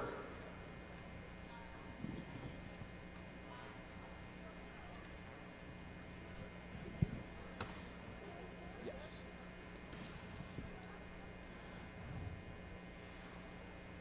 Staff officials, judges, loaders, please take your positions.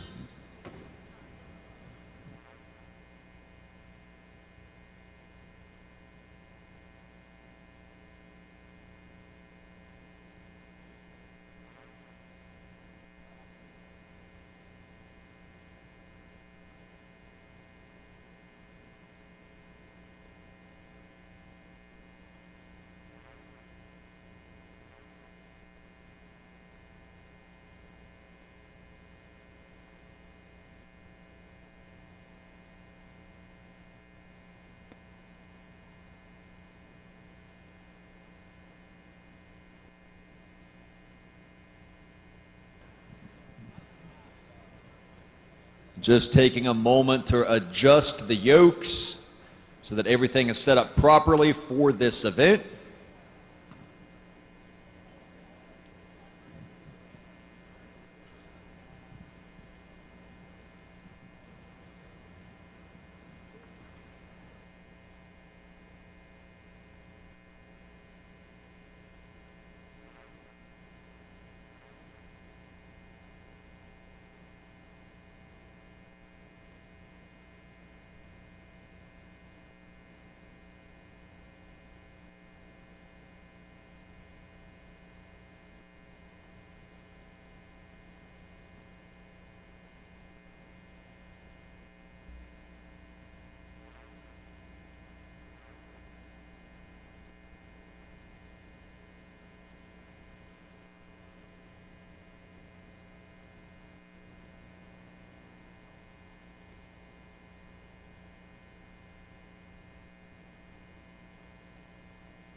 All right, looks like we are ready to go for our sandbag toss event. Let's bring out heat number 1 in lane 2, D. Payton, lane 3, Kitty Cross, lane 4, Jillian Phillips, lane 5, Catherine Powell, and lane 6, Amanda Schaefer.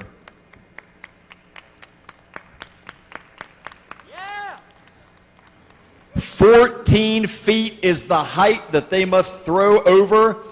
The bags are 20, 25, 30, and 35 pounds, each bag heavier than the last. They must be hurled in order over those uprights with the signage that you see here. They'll have 60 seconds to complete the task if they are able. If they are not able to complete the task, they will be credited with the number of bags that they did complete. And here we go. Athletes ready. Judges ready.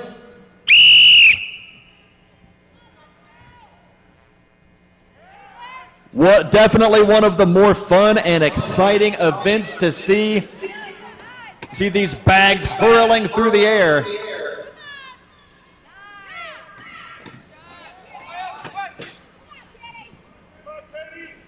Even with that first bag, it takes a tremendous amount of force production through the hips, legs, and back to make that thing go over. 30 seconds. There are many different types of strength, many different facets of strength. Throwing these bag tests a completely different type of strength than what we saw in the log press, for example. 15 seconds to go. But the beauty of strongman is testing all of those facets, all of those different types of strength. 5 seconds. Time!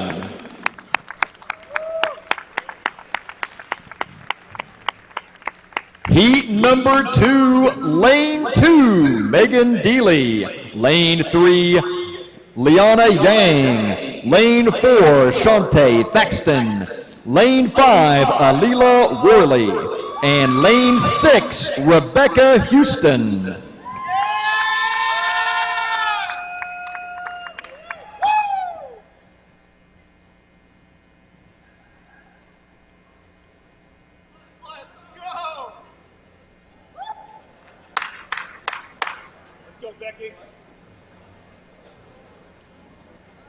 Just making sure everyone's in proper position. Looks like we are good. Athletes ready. Judges ready. And we are off to the races. Here we go. And you see some of the bags already starting to fly over. 20 pounds on the first bag, 25 on the second.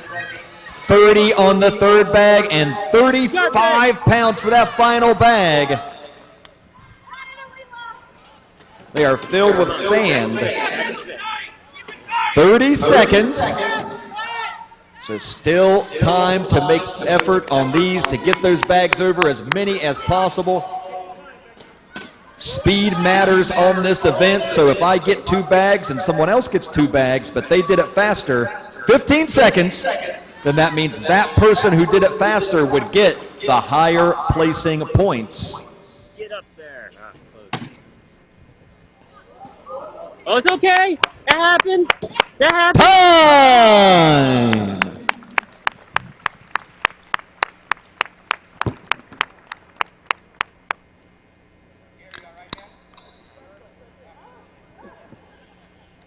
Let's bring out heat number 3. Lane 2, Jackie Hoyle. Lane 3, Madeline Garcia.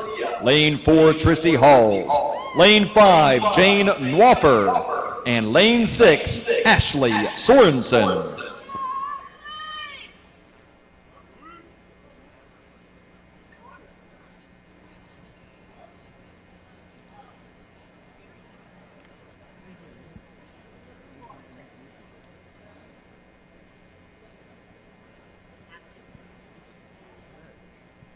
Here we go. Athletes ready. Judges ready.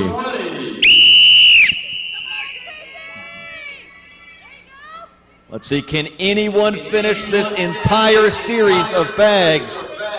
So difficult to throw these in succession because each throw saps a little bit of energy and wears you out for the next one.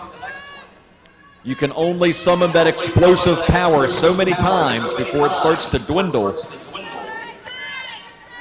30 seconds.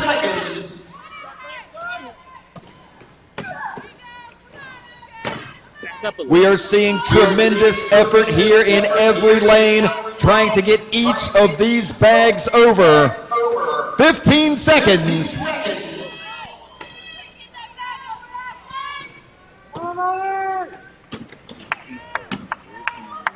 Let's hear it for him, folks. They got 5 seconds. Time!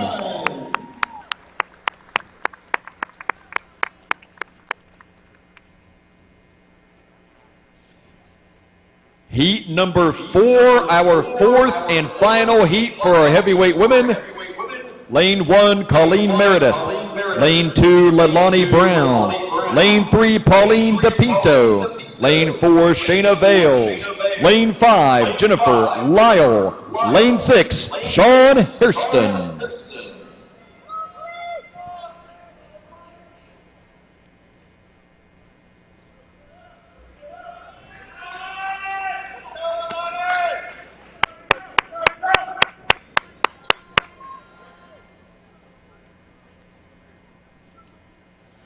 Athletes ready. Judges ready. And here we go. These are some of the best that we have seen so far. These are your current points leaders after the log and deadlift event. And Sean does it. And look at this, we've got several women still on that final bag, but Sean may be the first one that has finished the entire course. Come on! Don't give up! 20 seconds. Come on! They are fighting for everything they're worth to try to get that final bag over. 10 seconds to go. Come on, you got this! Just toss it! Time is winding down. What can they do? Get it! Time! What an amazing contest we had there in that final heat for our heavyweight women.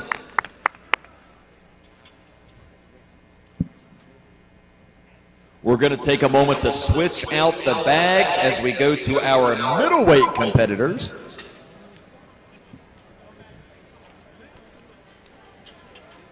Excuse me, it's actually going to be the same bags. They're just going to lower the uprights. So it's going to be the same bags, 20, 25, 30, and 35.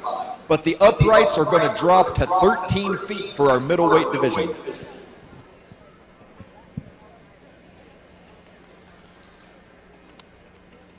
So we saw in our heavyweight class just how difficult it can be to get all of those bags over. I might be wrong, but I think only one competitor got all the bags over. That shows you just how incredible it is to finish this course.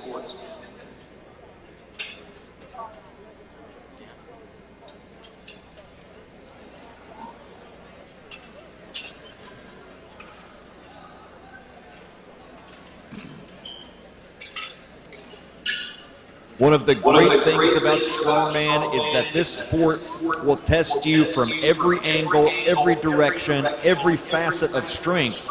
And that's how we determine who is truly the strongest, who is truly the best, and who deserves to be the national champion.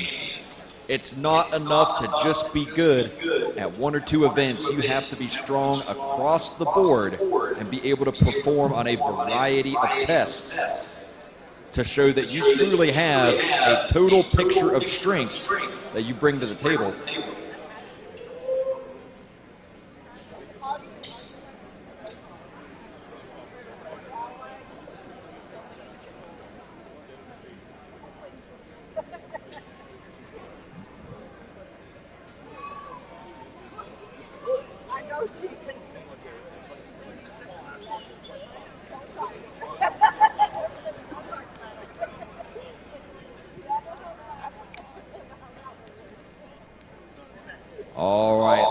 Let's bring them out.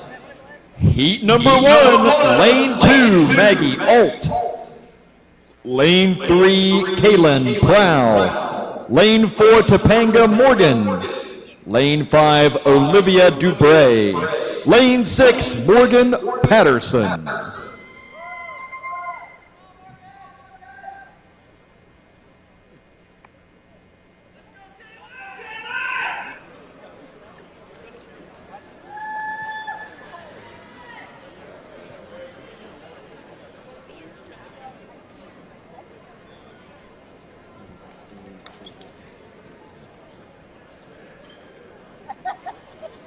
Athletes ready, judges ready.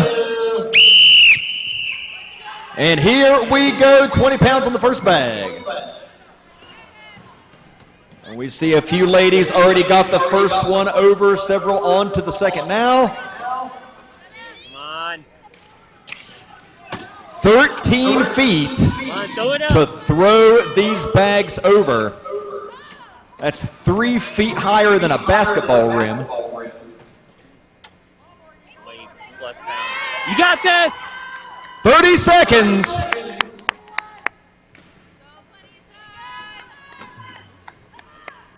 Every throw pulls more and more energy out of the body. 15 seconds. So while this event isn't what we would call traditionally heavy, in that it's not a ton of weight, it is very taxing. 5 seconds to go, and it will wear you out quickly. Time!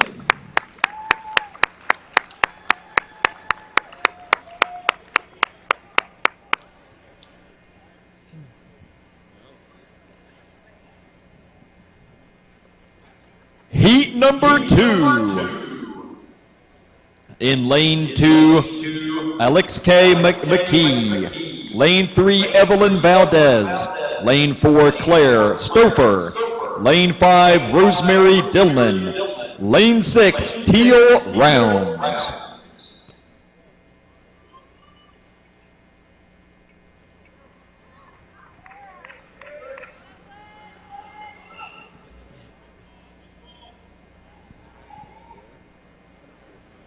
Athletes ready, judges ready. And they are out of the gate, and look at that. Over there in lane number 2, those bags are flying. She's gonna take out the lights in the ceiling here.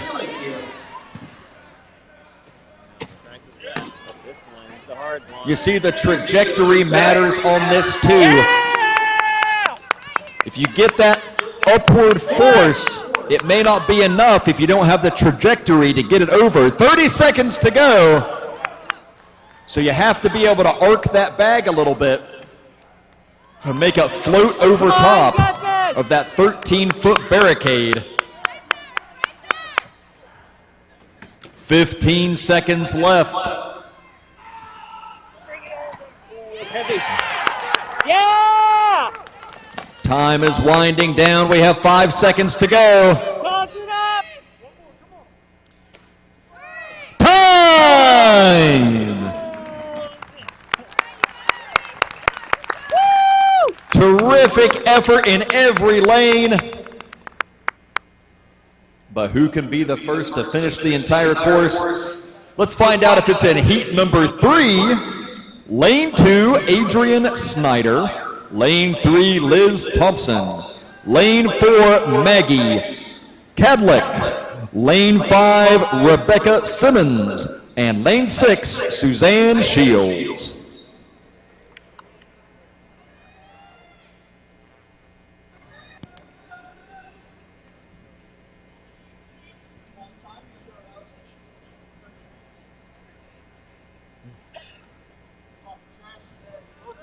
Athletes ready, judges ready. Here we go, let's see what they've got. And look at this, bags flying through the air like meteors.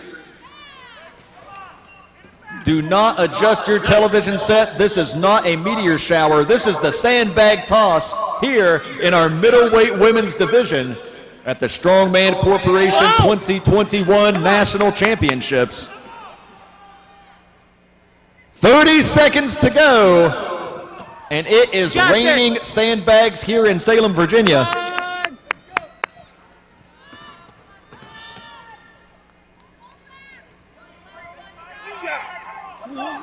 15 seconds.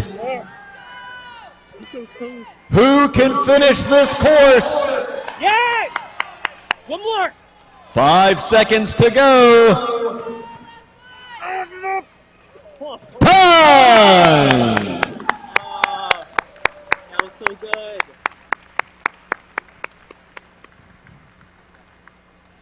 That was so good.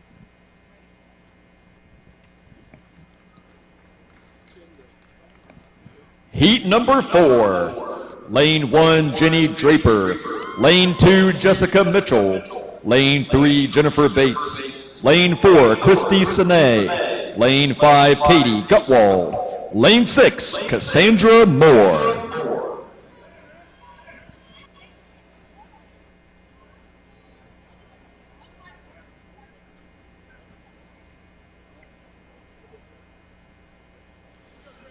Athletes ready. Judges ready. And here they go. Look at those bags flying. Yeah! Somebody warn air traffic control. No, one more. We're going to have reports of unidentified flying objects coming in on the news tonight. Yeah, keep it up. Keep Don't it up. worry, that's just our strong woman competitors hurling sandbags. Yes, one more. 30 seconds. Couple of tosses. Come on.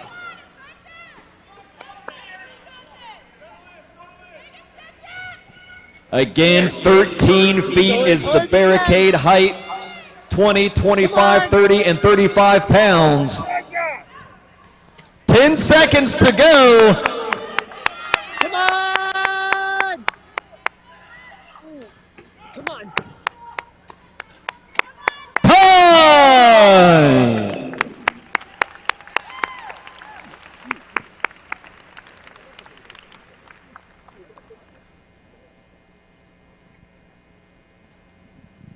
All right, that brings us to heat number 5, our final heat for our middleweight women's division. Lane number 1, Rebecca Strong. Lane 2, Jamie Shama.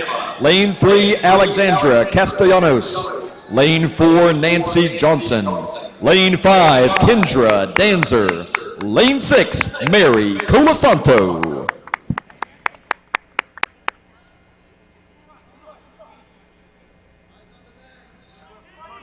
Athletes ready, judges ready, and they are off and running. Do not blink, folks. If you see a sandbag flying your way, folks, get out of the way. They may throw them clear into the stands.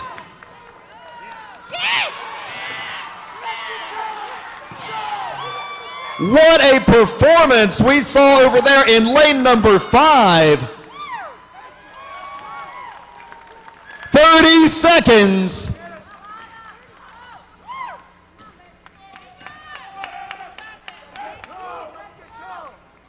Unbelievable effort we are seeing in each and every lane. Amazing athletes, 15 seconds to go. Who else can finish this course? We saw 2 finish so far.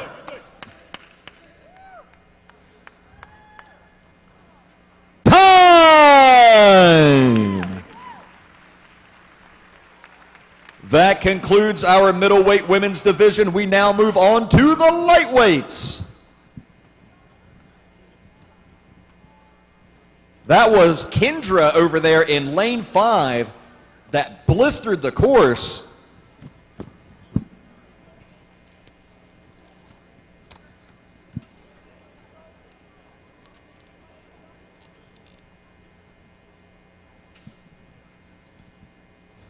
So again, the weight of the bags will stay the same for the lightweight ladies. The difference is we're going to lower the barricade 12 inches so that they will have a 12-foot barricade height to throw over.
Okay, looks like things are adjusted and ready. No, not quite.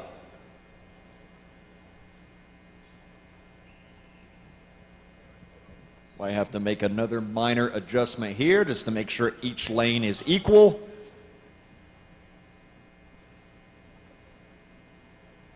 And we're good.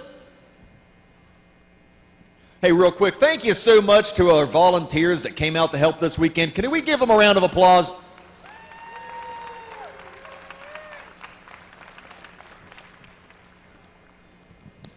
All right, lightweight ladies, heat number 1. Lane 2, Alexis Wetherell. Lane 3, Crystal Sorensen. Lane 4, Lauren Taylor. Lane 5, Karen Santa Maria. And lane 6, Katie Feely.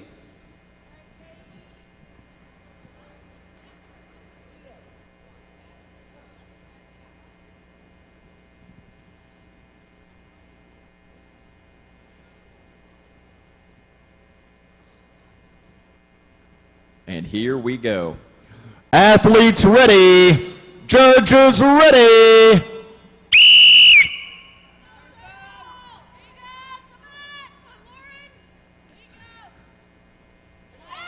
And the first bags are up and over in several lanes. Now, one thing to remember on this event, folks, if a sandbag gets stuck on top of the barricade, which does happen once in a while, believe it or not, then it does count as a successful throw. 30 seconds.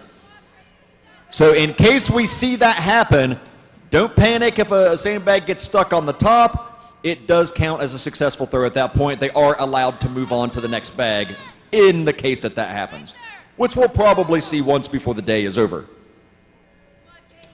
10 seconds.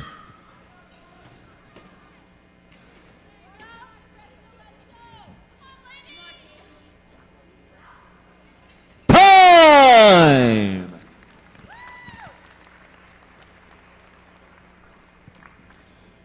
Heat number 2.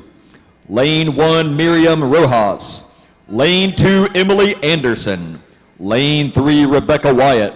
Lane 4, Nicole Recchia. Lane 5, Christy Brown. Lane 6, Christy Smith.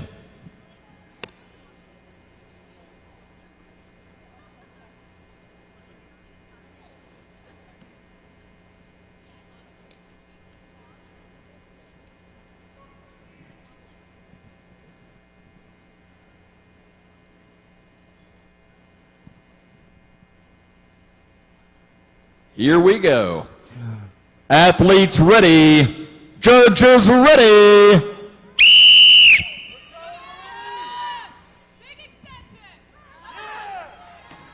And they are sending those bags into orbit. Low-flying aircraft beware.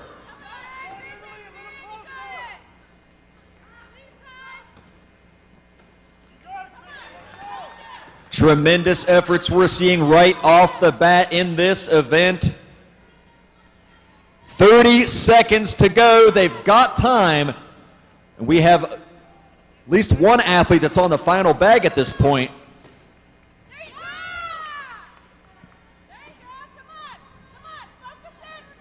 15 seconds left to seal the deal.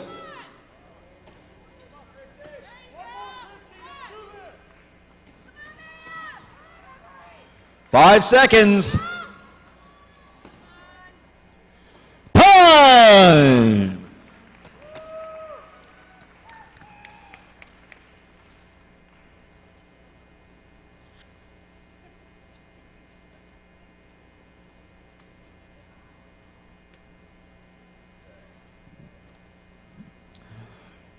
Heat number 3. Lane 1, Haley Manipole. Lane 2, Kristen Rain. Lane 3, Amy Klickner. Lane 4, Vina Neighbor. Lane 5, Raquel Walters. Lane 6, Miranda DeMarc.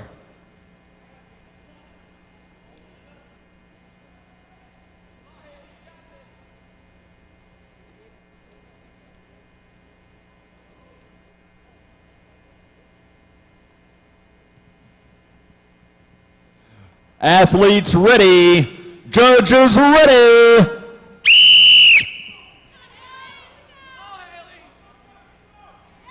And the bags are flying. They are sending these bags to the moon and back.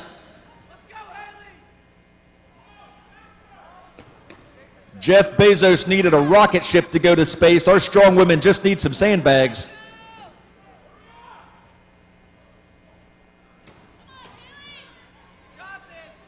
30 seconds.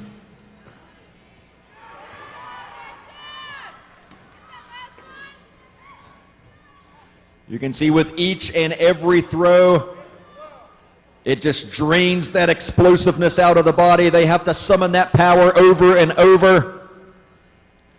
10 seconds.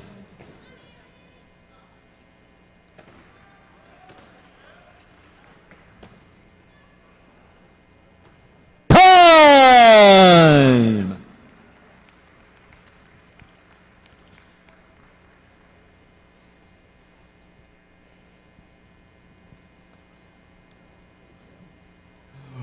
Heat number 4, Lane 1, Victoria Day. Lane 2, Carly Andrus. Lane 3, Deandra Flores. Lane 4, Kiara Medina. Lane 5, Destiny Taylor. Lane 6, Jessica Martinez.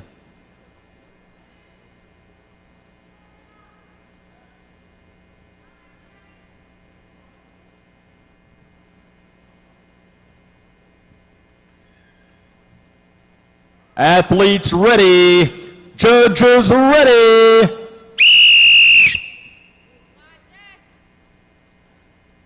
And here we go. Sandbags up and over. Look at them go. We may get some of these bags stuck on the rafters.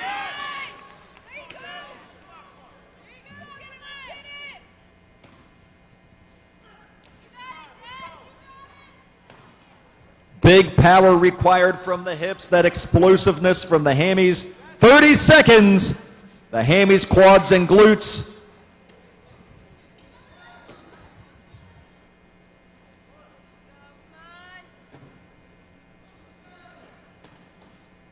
15 seconds on the clock.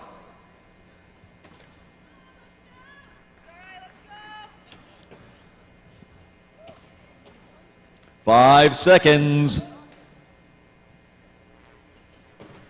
Time!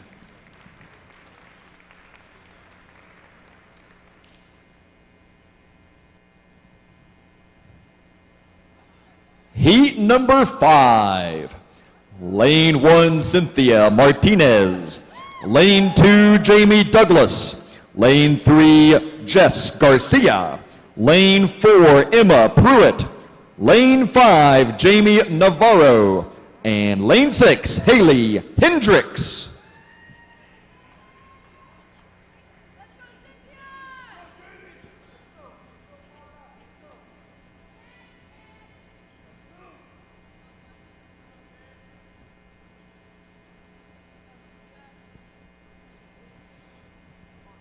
Athletes ready. Judges ready. Here we go. These athletes worked so hard to qualify just to be here. They had to place well enough at local shows in order to qualify for this, the 2021 National Championships, and now they get to strut their stuff and show what they can do at the national level against the best competition in the country. Ladies from all over the United States are here. 30 seconds.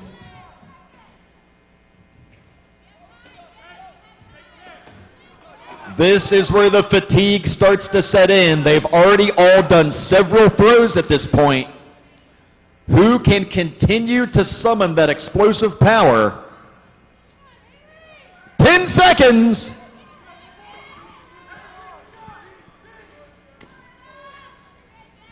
They've got to dig deep. Time!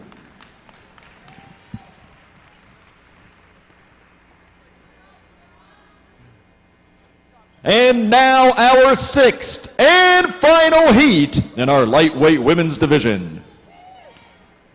Lane 1, Crystal Stancic. Lane 2, Nadia Morrison.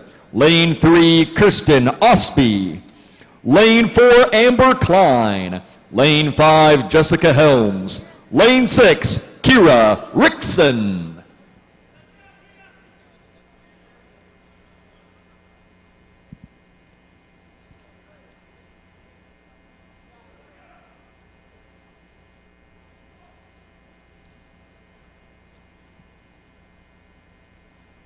Athletes ready. Judges ready.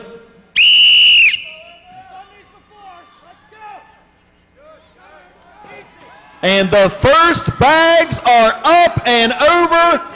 Second bags in some lanes, they're on to the third. We are seeing something special right here. Look at this. Absolutely phenomenal across the board. 30 seconds to go, and Kira nails it.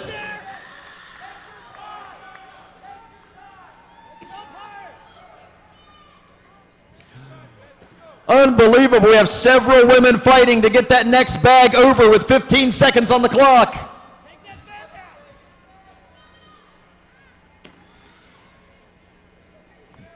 Who's going to put in that clutch performance? Who's going to be the one that can get it over in the final seconds? Time!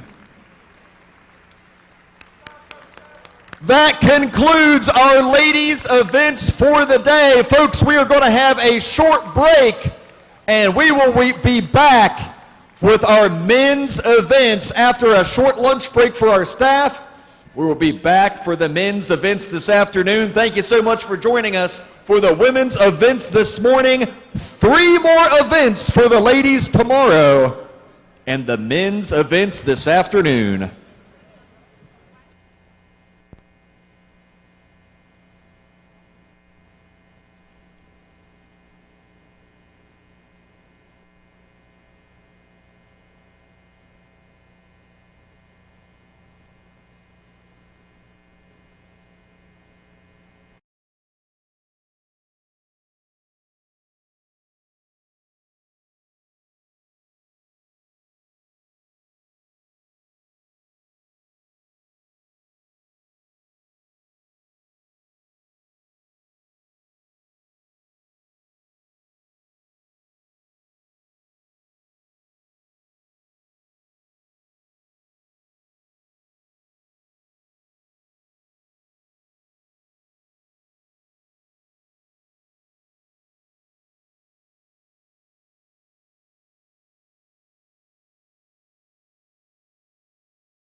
All right, folks, let's clear the clear the competition area.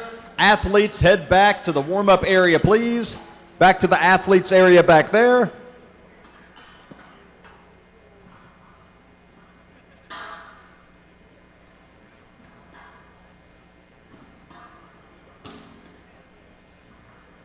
Folks, hello and welcome to your Strongman Corporation 2021 National Championships. We appreciate everyone coming out here to support these athletes that have worked so hard to be here today. They have all qualified to be here to compete for the national title, for their Strongman Corporation Pro status, and for spots at the 2022 Arnold Classic. So we appreciate the effort from all these athletes. Our first event will be the Max Log Press event, and this event's going to run a little differently than how most of the events are going to run, in that each lane will be running individually, so I will not be personally calling out the names of the competitors, so make sure you are watching for whichever lane your favorite athlete is in so that you can keep your eye on their performance.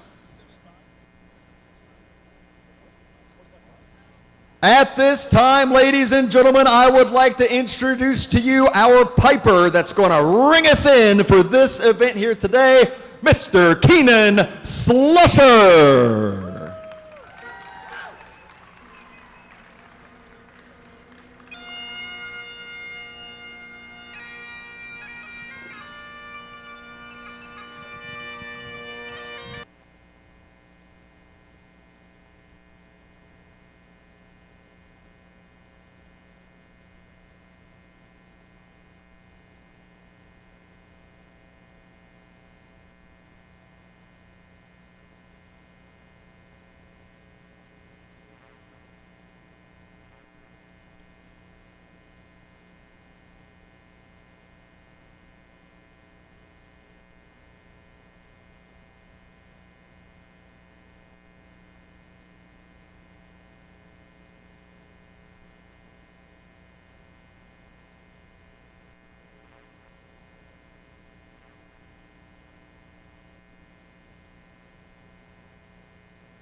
Ladies and gentlemen, Mr. Keenan Slusher. At this time, let's have our lightweight men come on out for a group photo op. We're going to have the lightweight men come out first for the group photo. So lightweight men, come on out, line up in front of the the lanes 2, 3, and 4 here.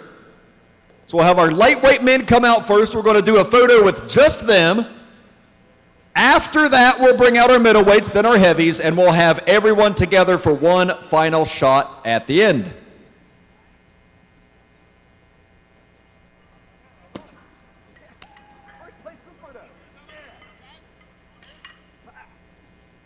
So guys, come on this side, over on this side, please.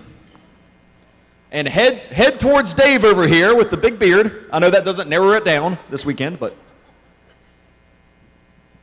And we're going to make a couple of rows probably. We'll make 2 or 3 rows.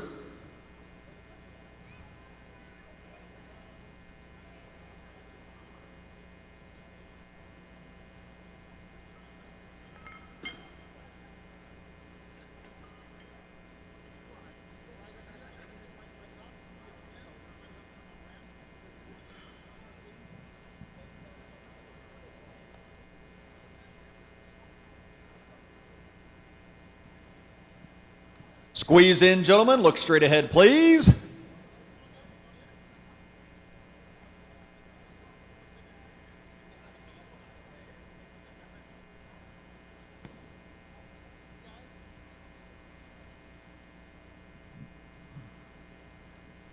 Look at this guy. All right. Eyes front for me. Smiles. Jazz hands. Yeah.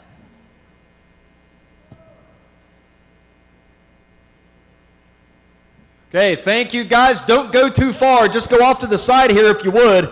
Ladies and gentlemen, your 2021 lightweight men. Let's bring out our middleweight men. So middleweight men, come on out. We're going to do a quick photo with y'all.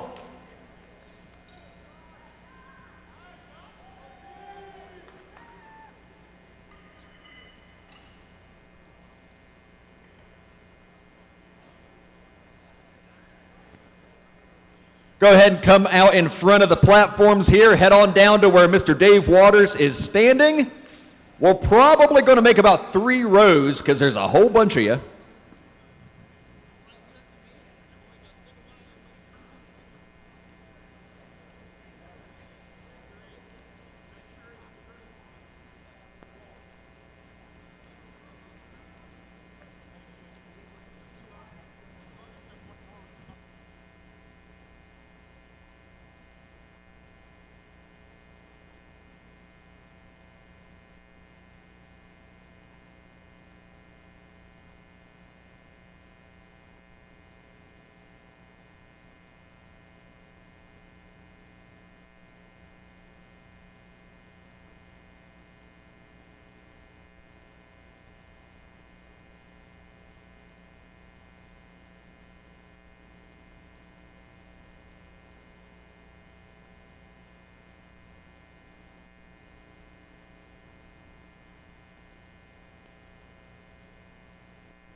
Okay, turn around, face the people, please. Eyes forward, please.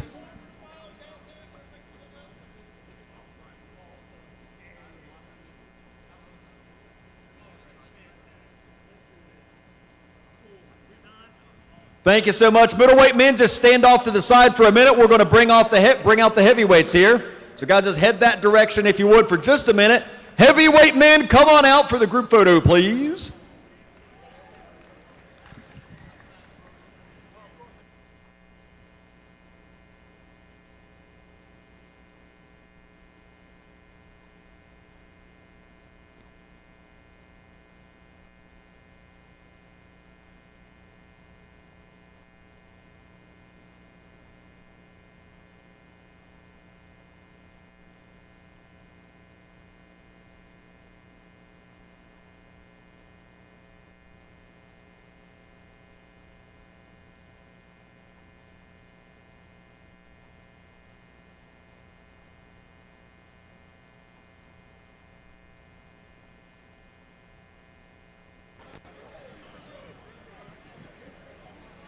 Ladies and gentlemen, no need to panic. This is not a scene from Jurassic Park. This is just our men's heavyweight division.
All right, now that our heavyweight men are done, we're going to bring everybody all together, one big happy family.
Eyes forward, please.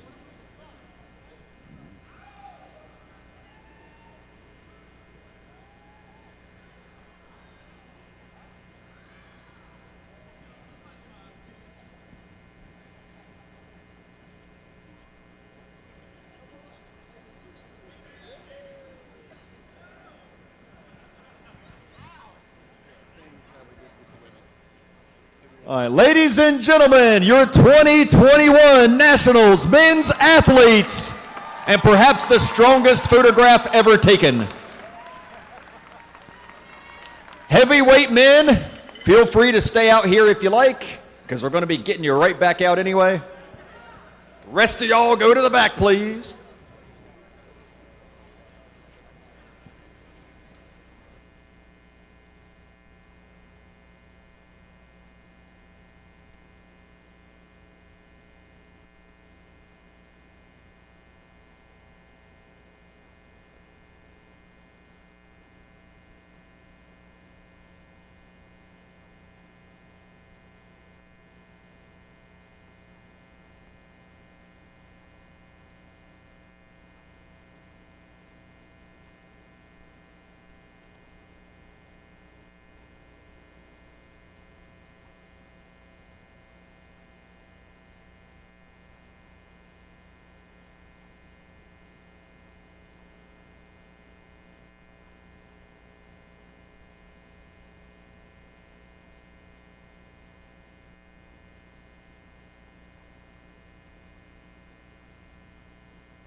All right, folks, we are ready to start the max log event for the heavyweight men, all 6 lanes to be utilized. Now, the way this event runs, I will not be calling out the individual competitors. They will be called up in the lane that they are in by the officials in their lane. All the rest of the events, you'll hear me on the microphone running my mouth, calling them out to the appropriate lane. The way this event works, each competitor will likely have multiple attempts on this. The weight will go up in each round. So they will come out, they will do a single lift, and then if they're successful with that lift, they get to come back for the next round and do it again with additional weight, because this is strongman and we like to make things heavier. Competitors may skip any given round that they want to skip. They do not have to take every attempt. So, our opening weight of 275 pounds sounds incredibly heavy, and it is, but believe it or not, some of the guys are not going to bother with that weight. They're going to come in later. Additionally, if someone does come in at 275, the next jump up would be 295. They can actually choose to skip that if they want to and go straight to 315. It's 20-pound bumps in each round, and it just goes up and up and up. If you fail to produce a good lift in any given round, you are out. You will have 30 seconds on each lift, on each round, to produce a good lift. So within that 30 seconds, if they pick it up, it doesn't turn out well, that's okay. They still have that entire time limit to try to produce a good lift. If time expires and they have not produced a good lift, sorry about your luck, you are out of there. So when the judges are ready, they're going to start calling them up, and we will see the action get rolling here just any minute. They're getting some last-minute instructions to make sure everything goes smoothly.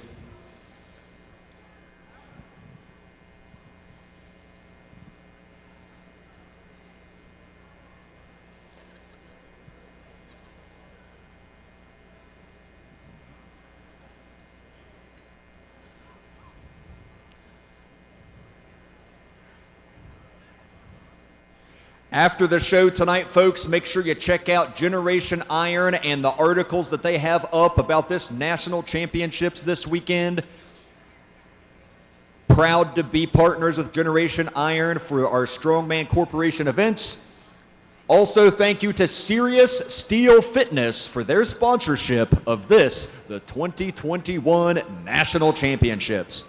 Thank you to Rogue Fitness. Rogue has been tremendous supporters of Strongman Sport and Strongman Corporation, and we appreciate their help. And we have the action started down here in lane number 6 all the way to the right. Lane number 5 stepping up, lane number 4, and we are off and running, folks. You'll notice many of these guys are wearing mouth guards. Those are Impact custom mouth guards. Make sure to visit Impact. They have a booth upstairs. Go check them out. Go get yourself a custom mouth guard if you don't already have one.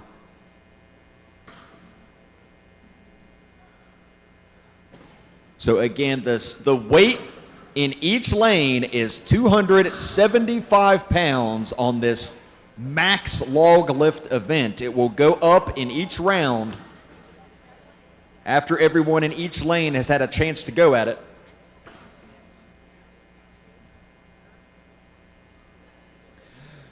You'll also notice the judges giving commands to the lifters. So the lifters must wait for the down command prior to setting the log down, or they risk not getting credit for the lift. In order to achieve a down command, they must take the log from the ground up overhead.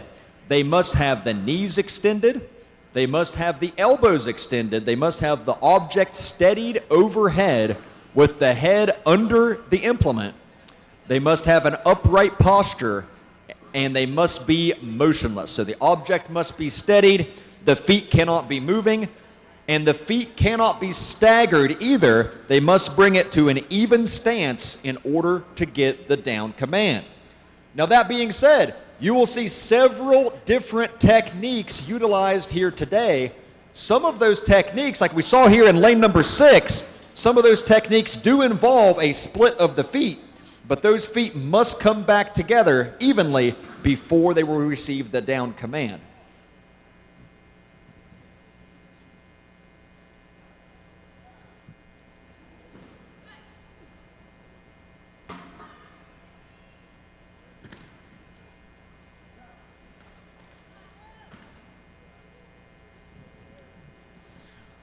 We are seeing lots of impressive lifts go up at this point. Still at 275 in every lane. Again, once the roster in each lane has been able to all either choose to lift or not lift at 275, they will go up to 295 after that.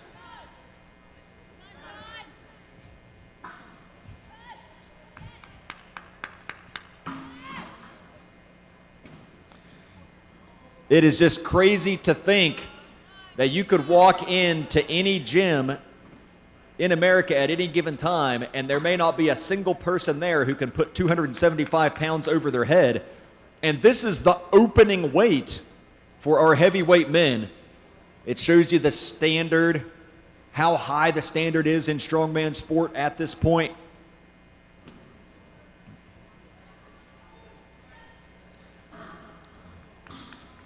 You see a lot of guys opting for the push press technique. That's where they're going to use a little bit of leg drive to drive that log up off the chest and then finish the lift with the triceps and delts to get it locked out overhead. Probably the most popular technique you'll see here. You're also going to see some guys almost go for a flat-out strict press. That's not nearly as common because you're not going to get that power out of your legs. You'll see some go for a split jerk style technique or a push jerk style technique where they actually launch the log upward and then get their body under it in order to get that lockout. All of those techniques are legal and will be qualified as a good lift as long as they get that down command.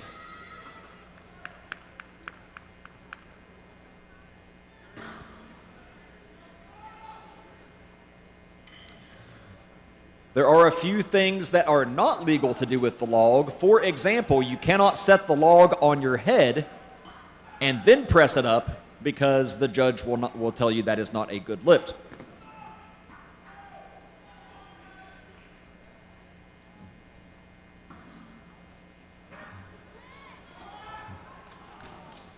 And you'll notice in some lanes they're tightening up the clamps on the logs to make sure that the weights don't get loose and start to slide off on anyone.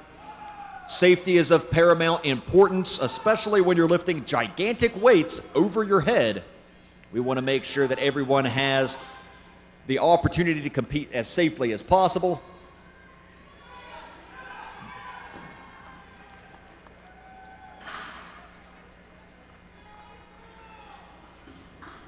Heavyweight men, perhaps our biggest class of the weekend, both figuratively and literally. Something in the neighborhood of 100 heavyweights here, or pretty close there's about.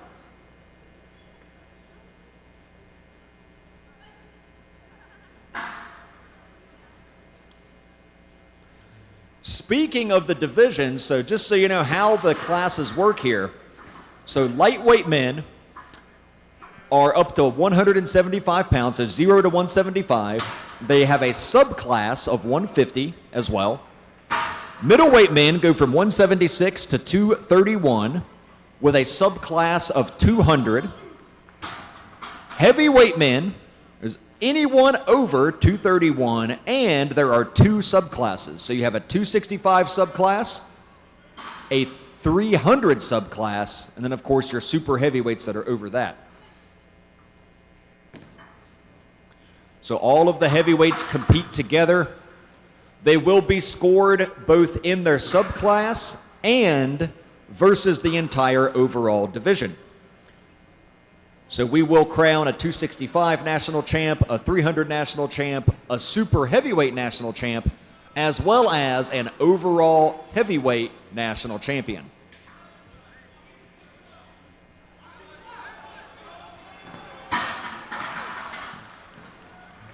Big thank you to our officials working diligently here.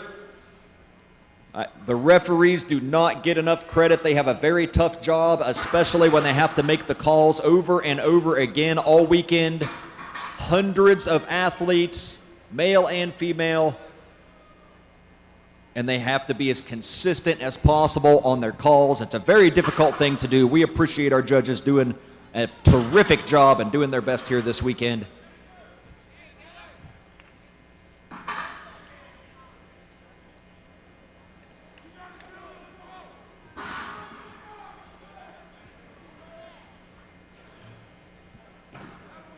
Big thank you to Strongman Corporation for continuing to put on terrific national championship events year after year. They just get better and better, and we see the quality of athletes get better and better each year. We appreciate everyone coming out here and doing their absolute best to lift these enormous logs.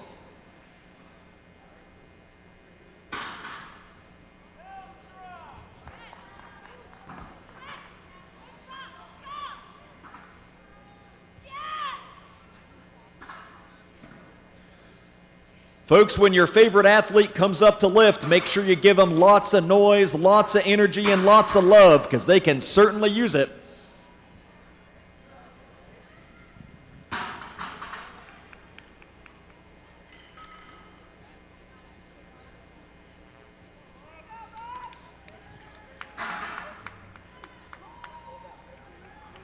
These massive log implements provided by Rogue. Rogue always providing quality strongman equipment. Make sure to check out their website.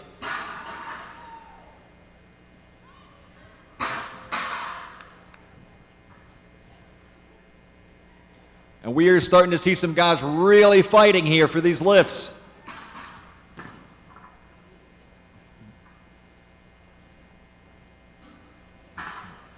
Not uncommon to see someone turn a few shades of red and maybe even a few shades of purple while doing this lift.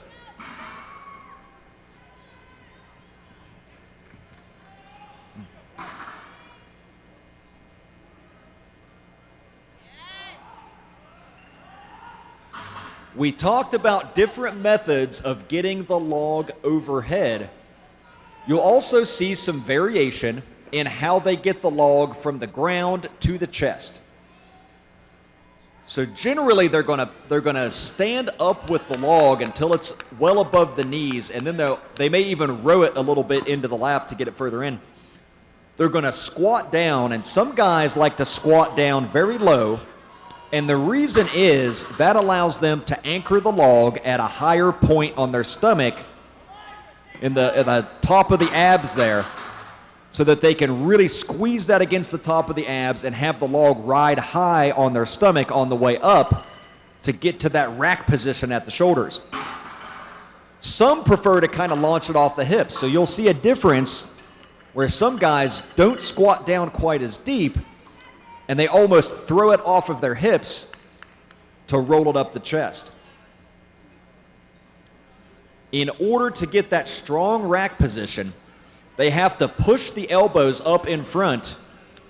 As that log rolls up, you'll see them kind of violently jam their elbows under there to get their elbows nice and high and create a good rack position. These heavyweight guys all have giant, massive chests to set that log on too, so that certainly doesn't hurt the case.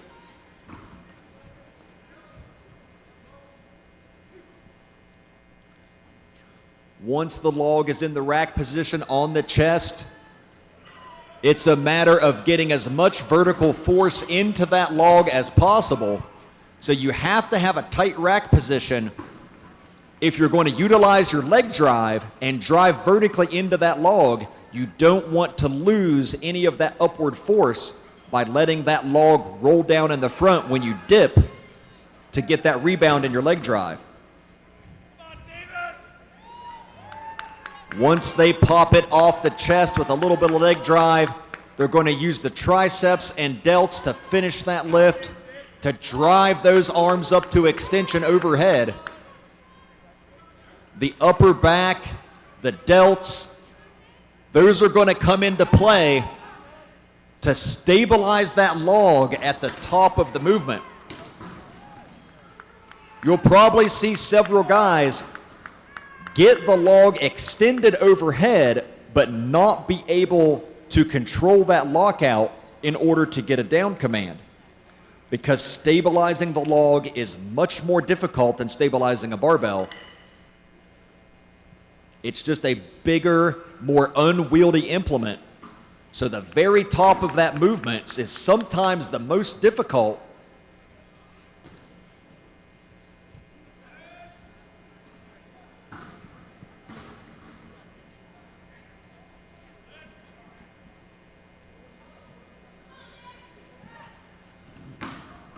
We are seeing big pressing power in all 6 lanes here. Terrific lifting thus far.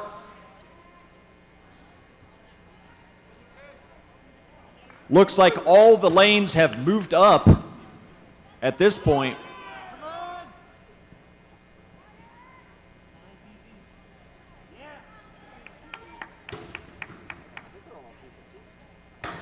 So looks like every lane is on to 315 at this point.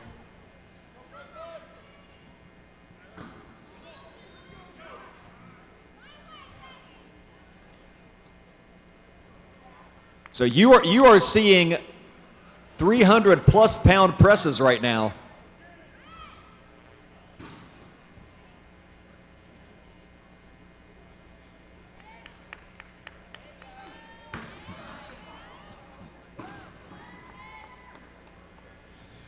You'll notice the plates that are loaded on the bar are made of rubber. That's not an illusion. Those are actually rubber plates. Those are useful for these overhead style events where sometimes you need to get out from under that thing if things go sour, and you can drop that without worrying about the plates shattering or without destroying the floor. Because we like it here in Salem, we like it here at the Civic Center, and we'd like to be invited back, so we don't want to destroy their floor. So we use the rubber plates and we brought out the stall mats.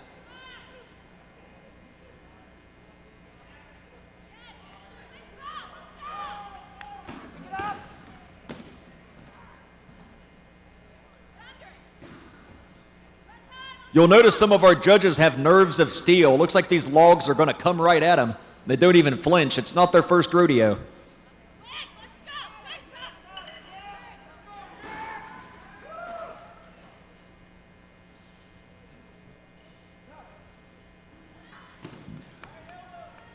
Another thing you may notice on this event especially are some of the fashion choices. And what I mean is those shirts that look like they're a little shiny, those shirts that look like they have a little bit of a glimmer to them, those shirts have a rubberized material that is imbued in the shirt. It's on the shirt, and that helps prevent the log from slipping on the way up. So we talked about the clean portion of this where they take it from the lap to the shoulders. And the rubberized shirts help with that by helping prevent the log from spinning or slipping on the shirt. So you see a lot of guys utilizing those shiny looking glimmering shirts. In strongman circles, we call them grip shirts.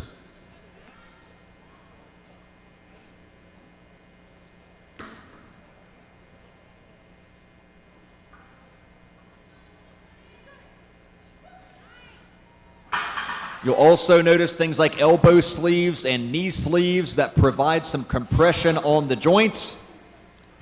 Those serve quite a few purposes. They help you get a little more extension out of those joints. They also help keep those joints warm. And quite frankly, they help with pain management because none of this stuff is comfortable. All of this stuff hurts.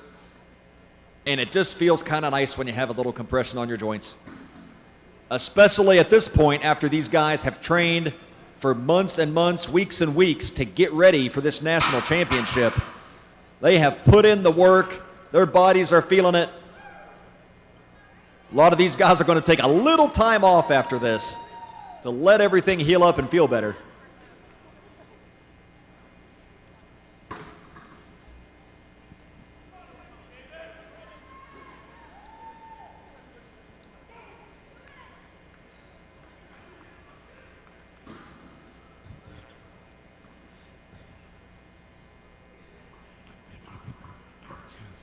You may also notice the lifting belts. Many of the guys are utilizing belts. A lot of them have a soft neoprene belt underneath of their leather power belt. That serves a few purposes as well. That helps keep the lower back warm. It also helps prevent the log from pinching against the leather belt and pinching the skin when they roll that log up the chest. Believe me, it will leave bruises all over your stomach if you pinch your stomach between the log and that hard belt. So the soft belt definitely helps with that. The leather power belts had a little tumble there in lane number 5, but looks like he's okay. He's going to give it another shot. The leather power belts, they help provide intra-abdominal pressure, which helps stabilizes the spine, allows for maximum transfer of power through the midsection.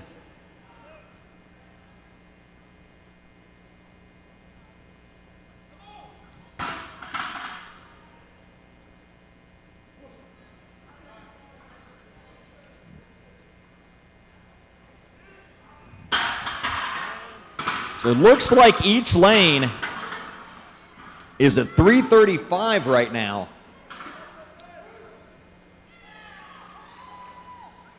So that seems accurate. It looks like each lane is at 335 pounds right now, and we are seeing a lot of guys getting eliminated at this point. Remember, they have 30 seconds to produce a good lift. If that 30 seconds expires and they have not registered a lift, then they are eliminated at that point. Once we get down to, maybe a 10 or 12 guys in each lane, we're going to start consolidating the lanes. Once the numbers dwindle down a little bit further, we'll start consolidating the lanes, because that will help give the guys more rest in between their attempts, because as the numbers dwindle down, that reduces the amount of time that they have between these lifts.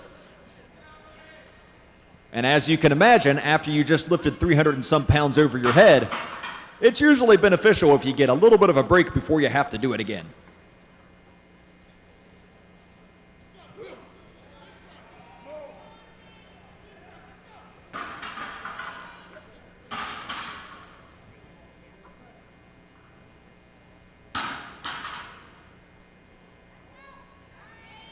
We are seeing some tremendous efforts here.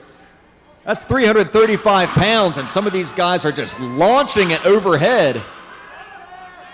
And look at the fight here in lane number 3. What an amazing effort. He was stuck about 4 or 5 inches from lockout there, and he just grinded until he got it.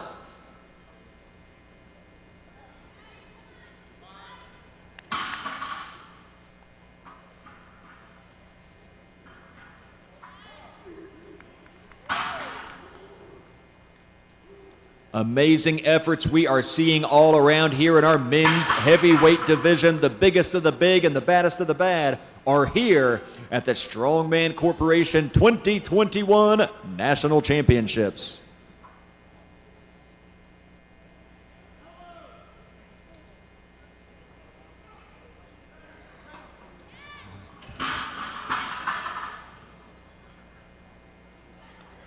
It has been a big 4 or 5 weeks for Strongman Corporation. Seems like just yesterday we were at America's Strongest Man in Texas. Then it was on to the Olympia for America's Strongest Woman. We had Masters Nationals as well. Now we're here at Open Nationals. We have some weight changes going on in a few of the lanes, so a few of these lanes are going up to 355 pounds already.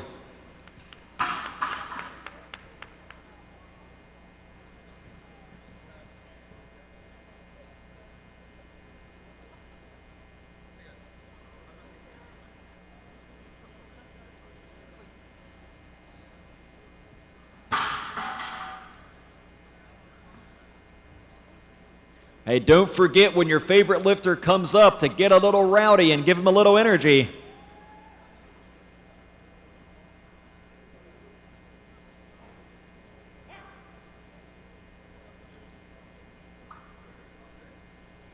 .335 over there in lane number 1, 355 in lane number 2.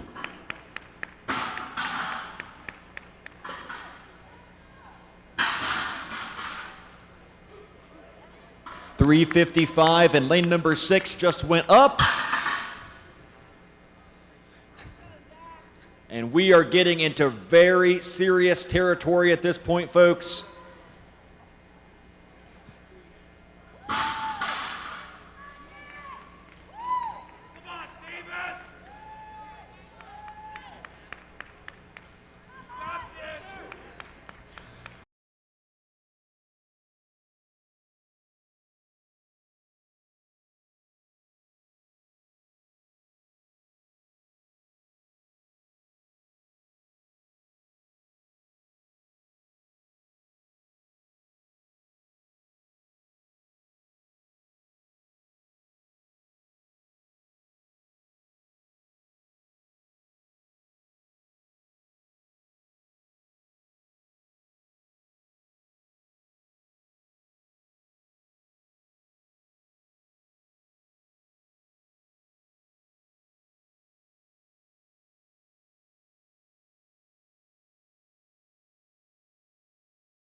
change here in lane 2. So lane 2 also going to 375 pounds here.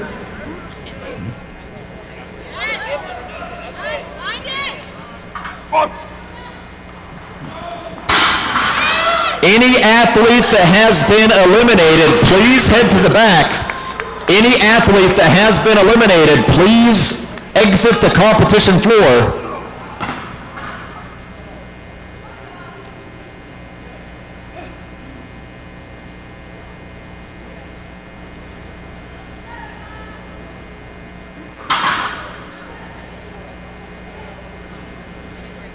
It's all about accumulating points this weekend. You don't have to win every event, but you want to gather as many points as possible, place as highly as possible on as many events as possible, because the total points over 6 events is what determines our champions at the end of the weekend.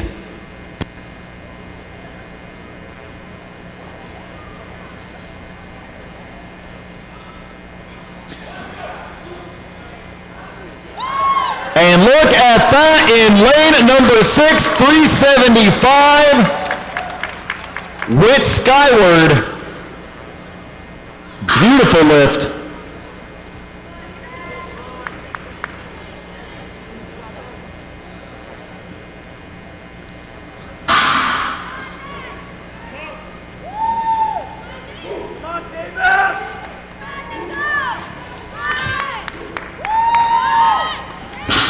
And another 375 went up.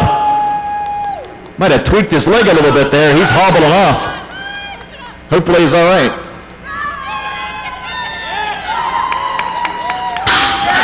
And how about that in lane 2? Boy, that is a long way. He has to press that thing. That is a tall guy with very long arms. That log had to virtually touch the ceiling for him to get that lock out.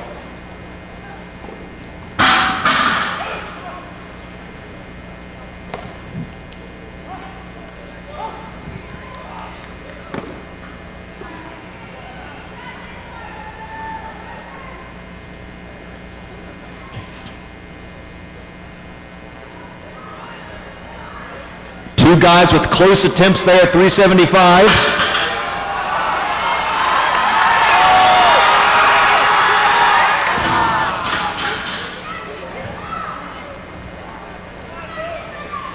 And I don't think he got credit for that one. I don't think the judge gave it to him.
Still plenty of action left here. We have several heavyweights left, but it looks like we're down to 2 lanes, I believe now. Lane 2 and lane 6 are still the active lanes.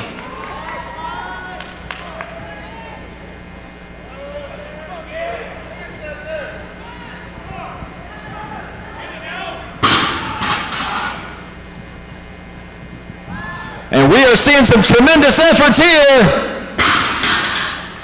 Didn't work out for him there in lane 2. Gave it everything he had.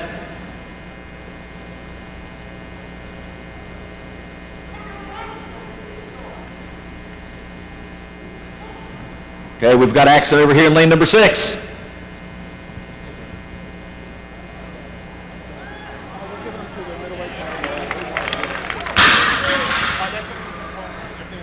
Okay.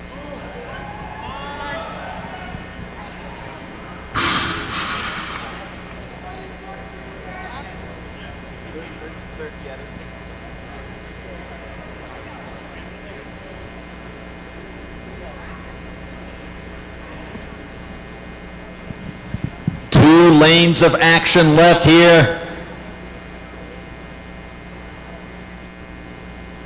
Looks like both lanes still 375, unless my eyes deceive me here. And how about that? Success in lane 2.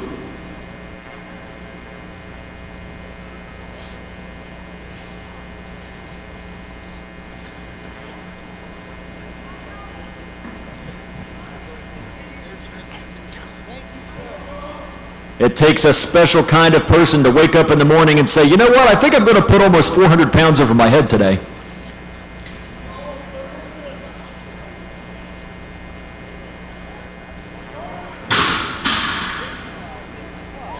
And look at that pressing power there in lane 2. Unbelievable. Big shoulder and tricep power.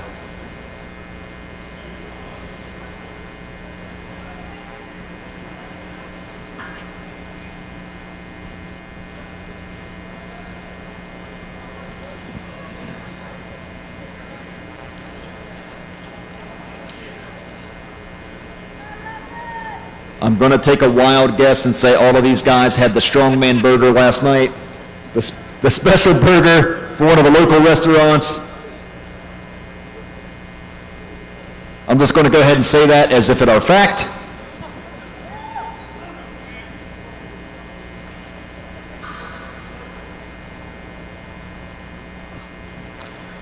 Big, powerful clean there in lane 2.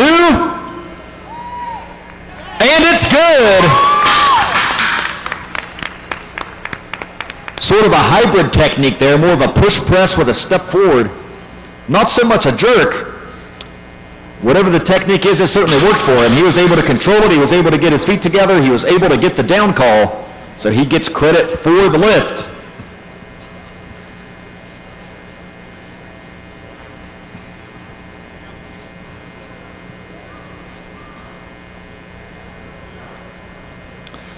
Ladies and gentlemen, if you would like to be on the competition floor yourself next year, the way to qualify for Strongman Corporation Nationals is to find a local competition to do. You can find that at strongmancorporation.com under events.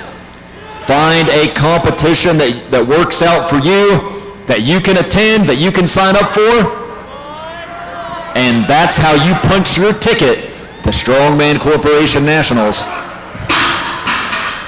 There are no special invites. Everyone had to qualify to be here.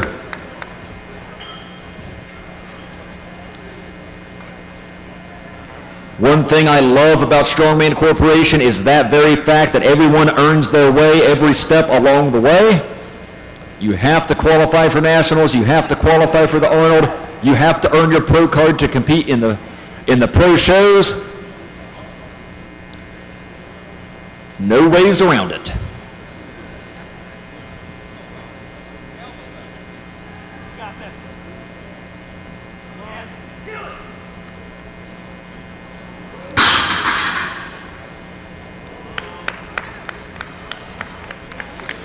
And you notice some guys will take an attempt at a weight. They'll have some time left and they don't go for it again because they felt it. They either know that it's not a good idea to try it again, or they just want to save some energy and not take the risk. Because remember, they have 5 more events to do this weekend, 2 more today, 3 tomorrow.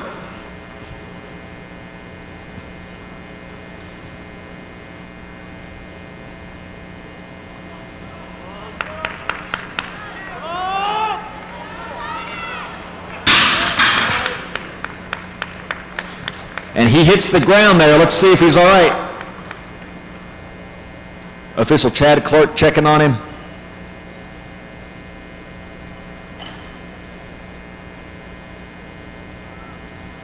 Little lightheaded, not uncommon to get lightheaded on an event like this. He's standing up tall. They're getting that belt loosened up for him. He's walking away on his own power, folks. Fantastic. Like to see that. You know, when you're in a Greco-Roman wrestling match with a 375-pound log, sometimes things happen. So good to see that he didn't get hurt there. He was able to walk away from that.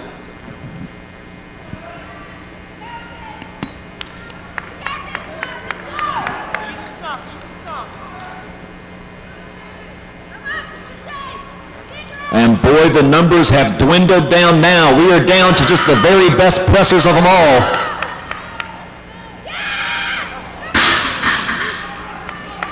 Looks like that was moving well, just got out of his groove a little bit. Powerful clean to the chest, he's got good position. Lost it forward there, said no thank you, I'm going to live to fight another day.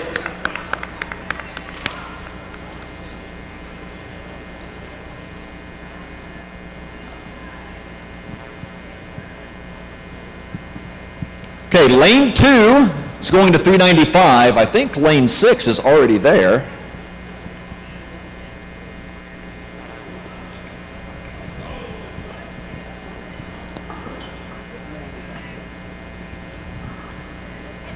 Yep. So, lane 6 is at 395. We got half a dozen or so guys left over here.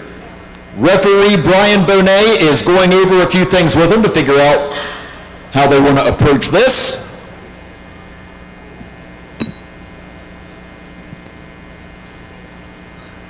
Looks like about 8 guys left over here in lane number 2.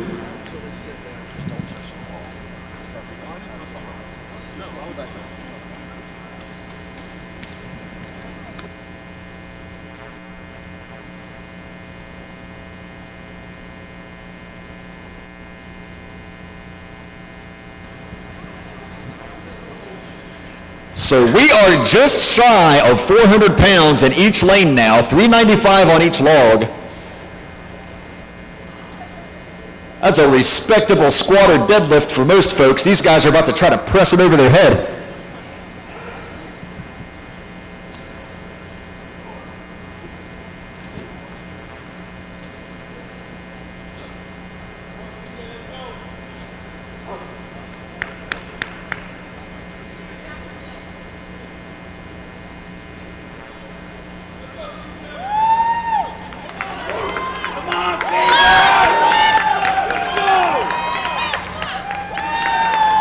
Here we go.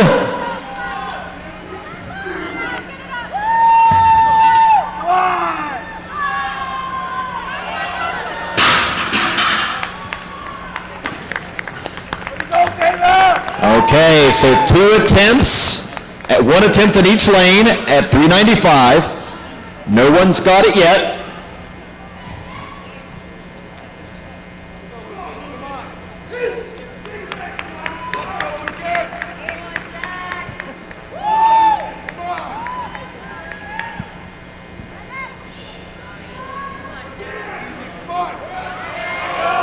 Oh no, very close there in lane 6.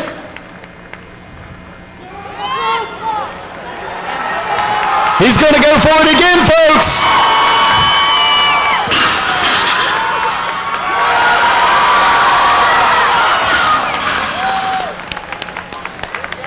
And 395 just not there. This is an incredible weight, folks.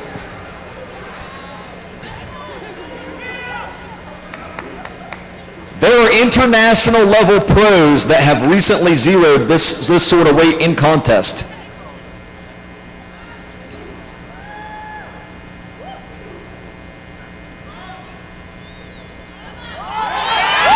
And we have our first successful lift at 395 in lane 2.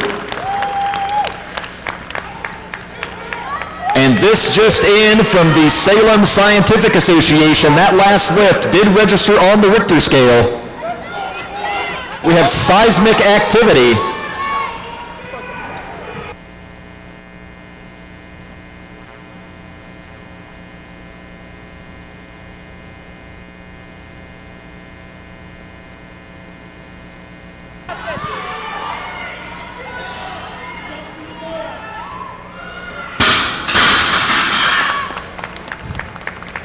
Valiant effort from these guys. You gotta think, how much energy does it take to pull that kind of weight off the ground, wrestle it up your chest, and then try to jam it overhead?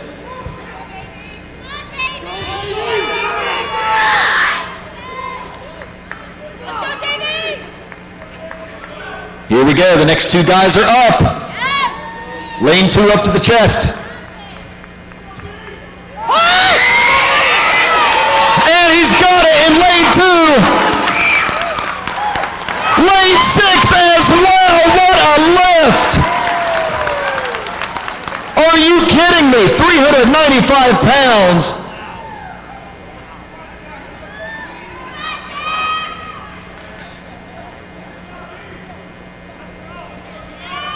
This is getting serious, folks.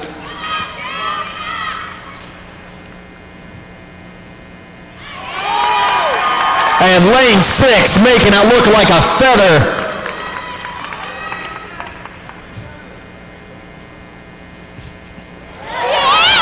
Beautiful lift here. Did somebody, who put helium in these logs? These logs are just flying up for these guys.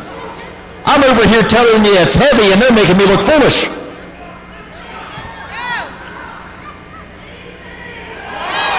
Big Tom Evans with a nice easy press at 395.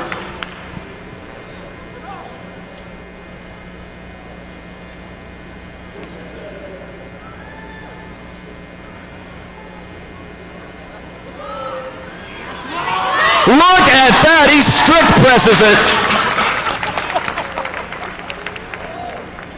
Good Lord.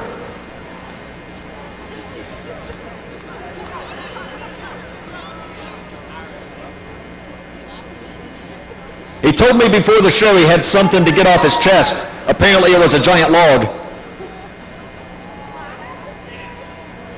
So lane 6 is going to 415. Lane 6 to 415. They're going to run out of room on the log to put plates on.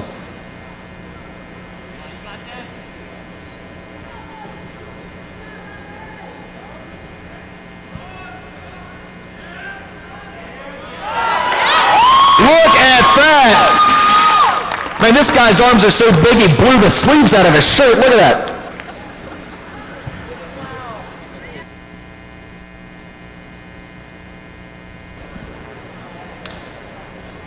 So the amateur heavyweight record on this previously was 405. Lane 6 is now loaded to 415. And I believe lane 2 may be getting loaded to that as well. Or are we sending them all down there? We send them all, okay. So all the guys are going down to the same lane, or all going to lane 6. You know what? I'm going to go down to lane 6. 415 pounds. Anyone successful with this will in fact exceed the current amateur heavyweight record.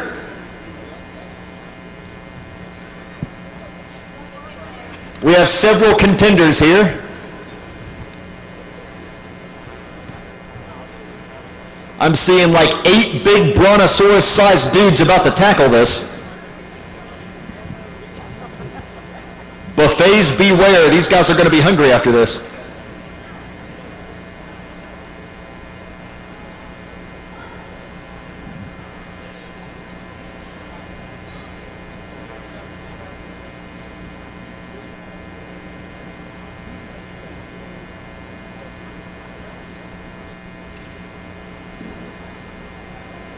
There's big, there's strong, and then there's heavyweight strongmen. And you are seeing the biggest and baddest of the bunch right here.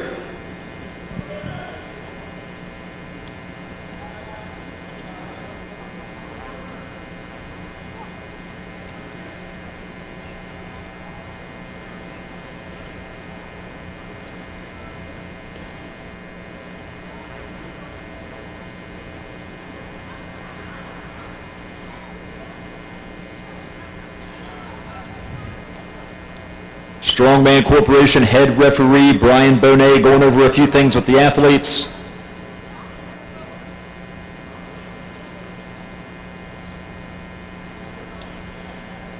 You'll notice we took some of the logs that weren't in use to the back. That was to allow our middleweights and lightweights to warm up a little bit back there and stay warm, since they have a long pause from the original warm-up session to when they get to go.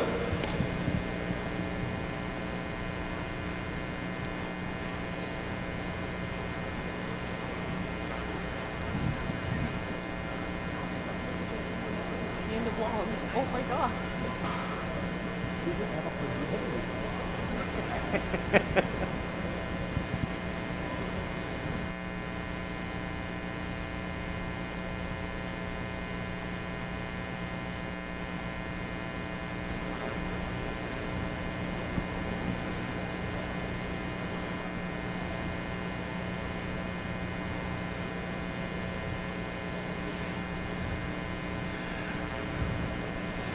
And looks like we're about ready to start them.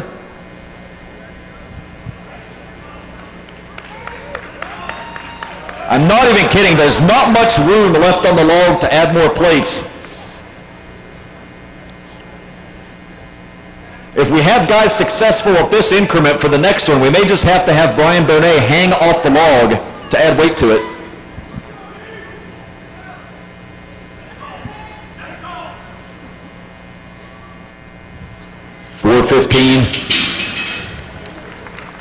He didn't like the way that felt going up the chest. He said, no thank you. He's going to walk it off and get ready for the next event. All right, Jack, set it, go. Come on, Jack. Here we go. Yep. Big, powerful, clean to the chest. Solid rack position. And he's got it! 415 pounds and a new Strongman Corporation heavyweight amateur national record.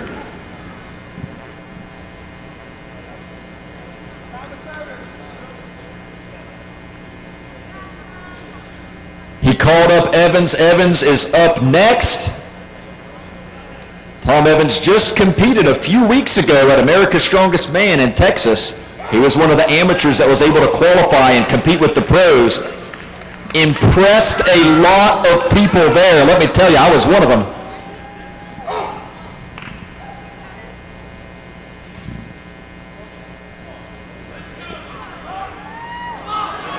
Look at that power.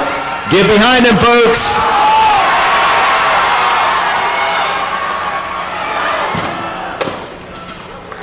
And he took a spill right into our officials.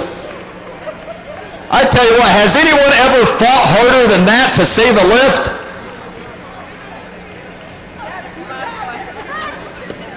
But Brian said he's not going to give him credit for that one because he tried to kill him.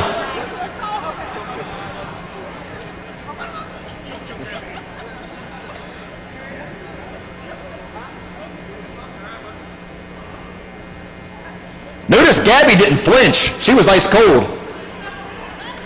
Brian was scared for his life.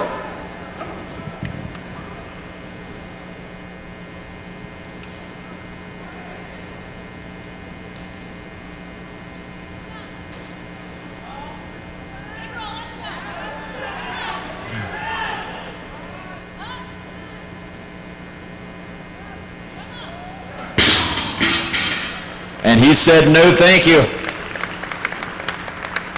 He had a pretty easy time getting it to that rack position. Press wasn't quite there. Probably pretty tired at this point. He's taken several lifts.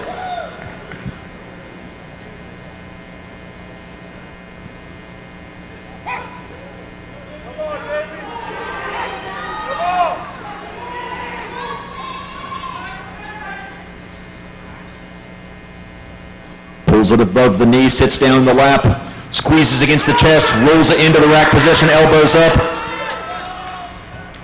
Takes a moment to get steady. Pops it, he's a little lightheaded. Chad's going in to check on him there.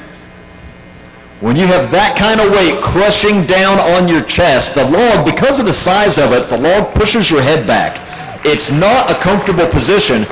Even for these guys, gigantic dudes, a big chest, it's not a comfortable position to have that on your chest in that rack position. That pushes your head back, kind of makes you look up, smashing down on your chest at the same time, lends itself to making guys get a little bit lightheaded under extreme circumstances like this when it gets really heavy.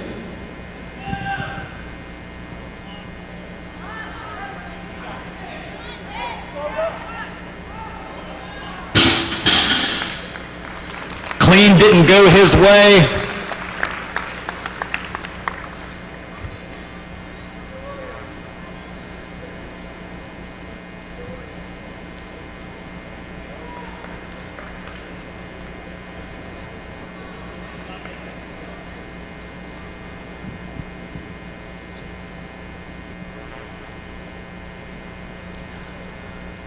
Pulls it into the lap, sits down nice and low. He's got it high against the abs.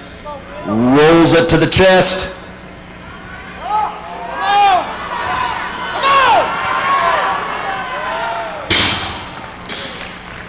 Didn't quite have it. Again, last lift at this weight. So we got one more guy to try it. I believe we've had one successful thus far.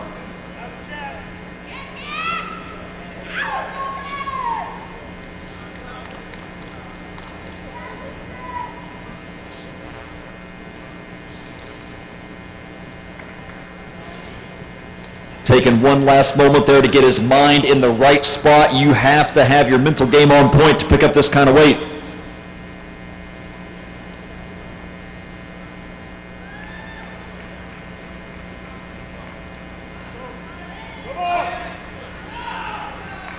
And there he squeezes against the chest, rips it up to the rack position.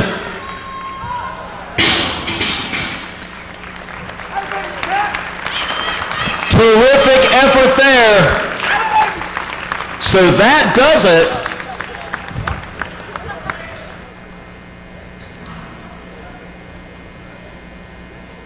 Officials conferring here. Jack, don't you dare. Jack, walk away.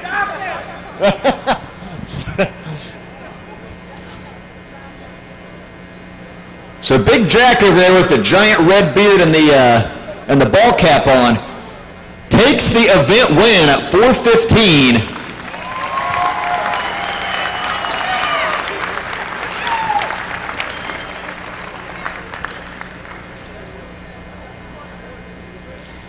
Can't overlook the irony that the guy the size of an oak tree won the log press.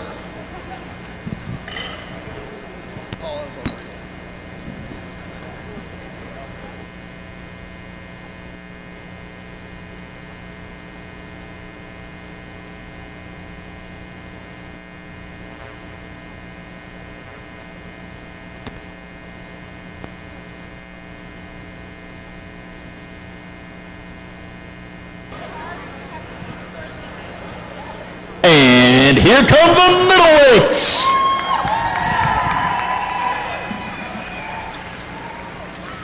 And if I'm not mistaken, we have our lightweights as well.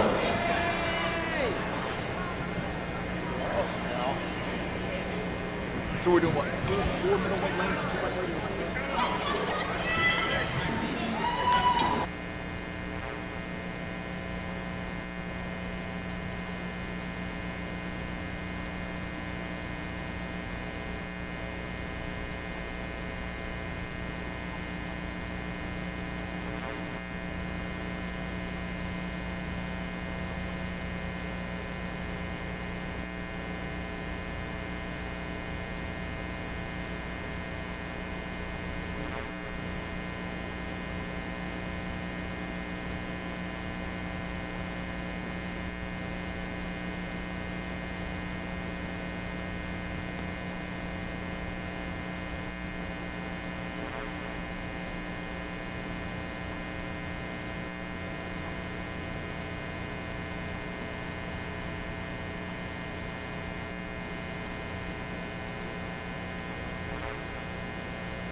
man running, folks. Here we go. The judges are calling him up.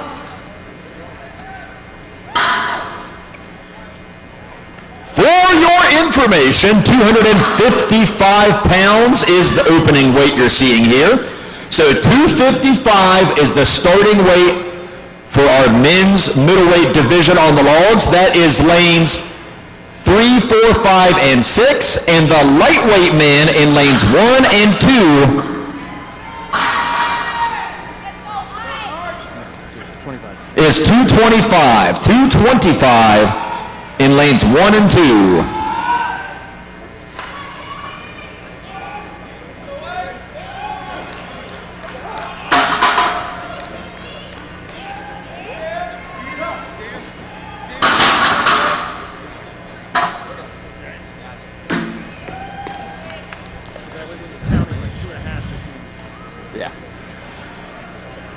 Another thing to note is that our lightweight men will get 15-pound jumps. Our middleweight men will have 20-pound jumps. So from round to round, that's how much it's going to go up. Again, lightweight men on this side, middleweight men on this side in lanes 3, 4, 5, and 6.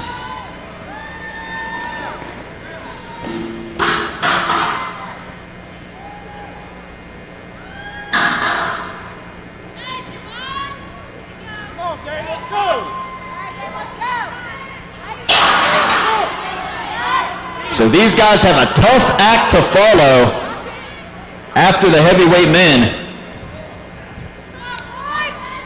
Again, don't forget, they have 30 seconds from the time they step onto the mat. Their time begins. They'll have 30 seconds to produce a good lift. In order to get a good lift, they must wait for the down command from the judge. In order to get that down command, they must have the knees extended, the arms extended overhead, the log over top of the head with an upright posture.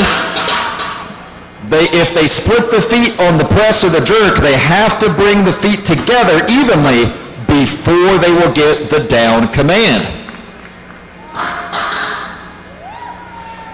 The log must be motionless overhead. The feet may not be moving. Once they get the down command, they have to guide the log to the floor, so they can't just hurl it. They can't just toss it at the judges.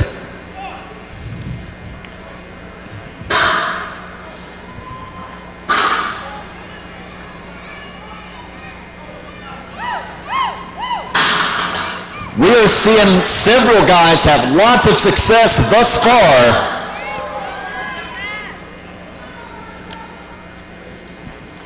Again, 225 starting weight for our lightweight lanes, lanes 1 and 2. 255 in our middleweight lanes.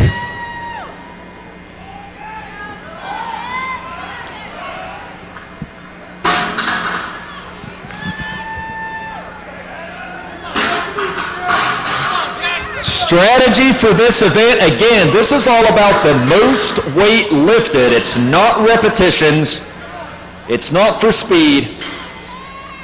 Every round the weight goes up, and the higher the lift you can achieve, the better. The more points you're going to get. The person who lifts the most wins.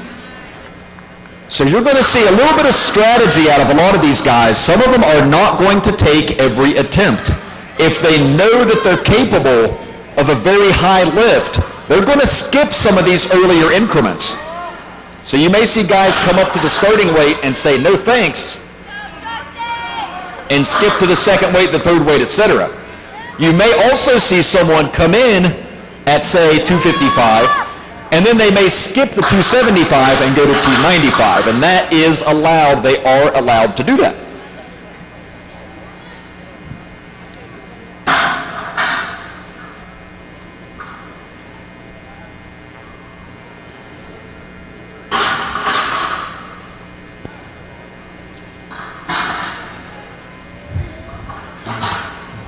Several different techniques on display here. Again, we talked about the clean when the heavyweights were out here.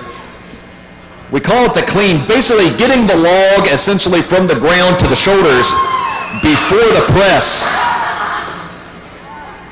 you'll see some guys like to get squat to a very low position. And when you have that log in your lap and you squat to that low position, what that allows you to do is anchor it against the top of your abs, a higher anchor point for that log. You squeeze it against, you pull it with your lats against yourself as you stand up violently, and that helps you roll that log right up your torso into that rack position. Some guys like to launch it from the hips a little more so they won't squat down quite as much, and they'll basically drive the hips into it to roll it up. Probably the more common technique is that lower squat position.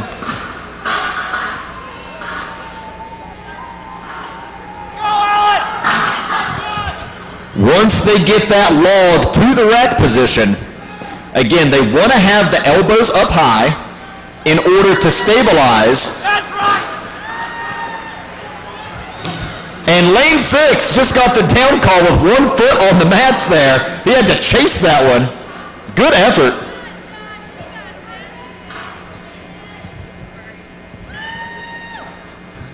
But again, once they get to that rack position, they want the elbows nice and high in order to create a solid rack position so they don't lose any transfer of energy, any transfer of power from the lower body when they utilize that leg drive.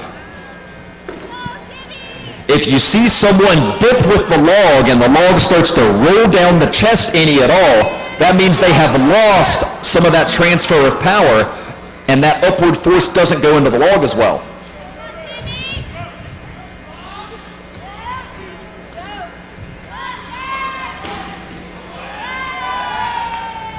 Again, you're going to see push press techniques, probably the most common technique.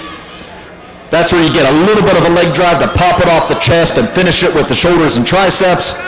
You may see a few guys do a strict press where they use barely any leg drive at all. And some guys you're going to see utilize different types of jerks, whether it's a push jerk where the feet stay even, or a split jerk where they go to a split stance in order to get under the weight. All of those techniques are legal, but the feet must come back to an even stance before they get the down call.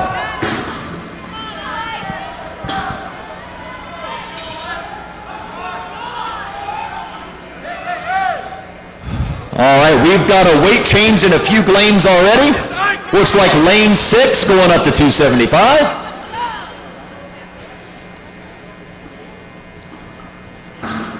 Lane 2 going up to 240. Lane 1 going up to 240. Remember, lanes 1 and 2 are our lightweight division. Lightweight 0 to 175, also a subclass of 150. So you have 150 and 175 within that lightweight division. Middleweight in lanes 3, 4, 5, and 6. And that's divided into sub 200 and sub 231 within that division.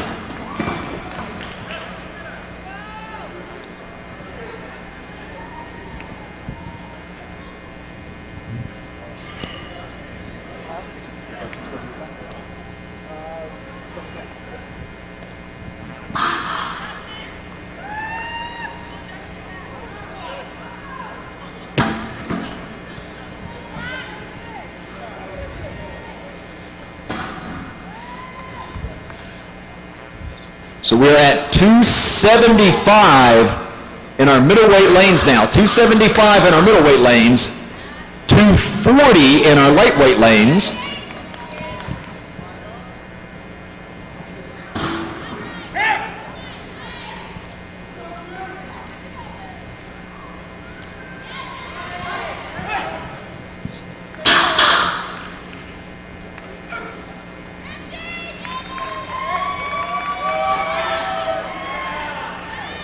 And we are seeing big presses across the board here.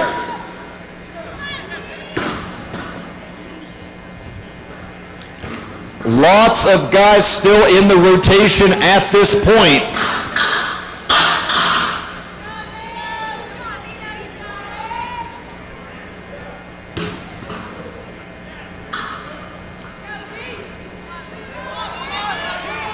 Remember, once someone fails a lift, at that point they are eliminated from the competition. So as the weight continues to get higher and higher and more guys get cut, you'll see the lines in each lane start to shrink down. That's going to create less time between attempts. So once we get to a certain point in each lane, just like we saw with the heavyweights, once the numbers start to dwindle down, we'll start to consolidate some of the lanes.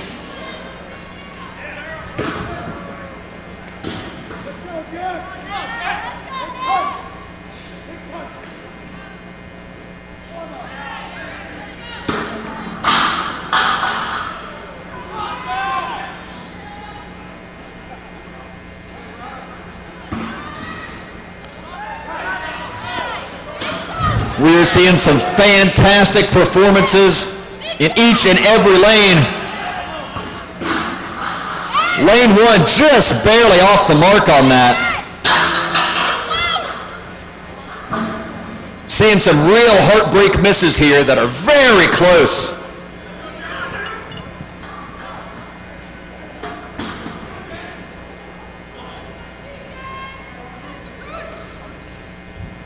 Once again, all of these athletes have qualified to come here by doing well at local level competitions. Make sure to check out strongmancorporation.com under the events tab and check out the calendar. See what's coming up in your area, what competitions fit your schedule. And you could find yourself here next year at the National Championships.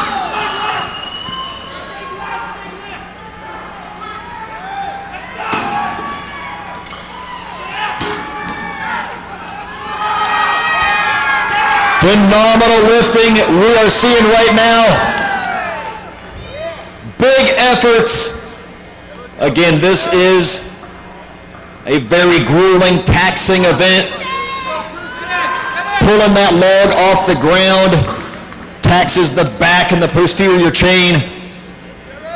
When you get that log into the lap, in order to stand up with it, you have to engage the hips and quads. Pull with the lats to pull that thing against your stomach, your chest. And as you explode up with that, you have to drive your elbows under the log in order to get that rack position. And from there, a little bit of leg drive, and it's delts, triceps, upper back in order to press that thing up and get that lockout stabilized.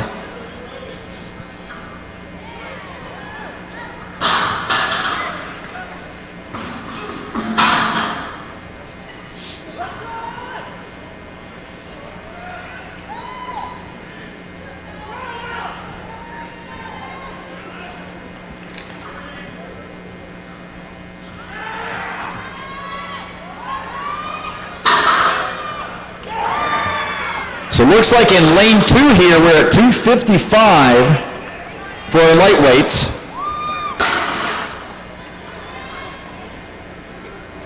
Looks like our middleweight lanes are going to 295.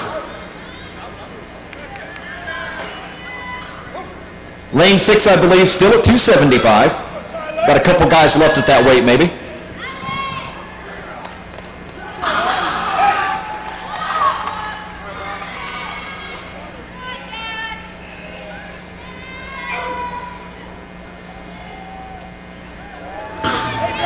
Just a reminder, if you've been eliminated, if you're an athlete that has been eliminated, please head to the back. If you're an athlete that's been eliminated, please exit the competition floor.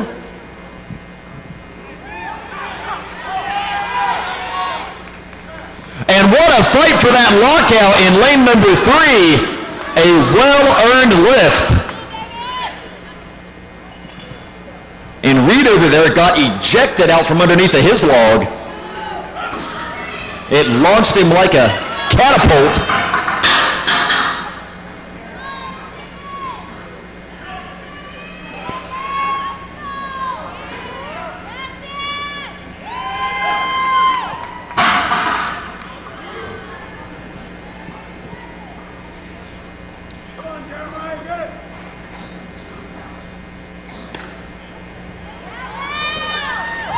Beautiful split jerk technique there in lane number 2.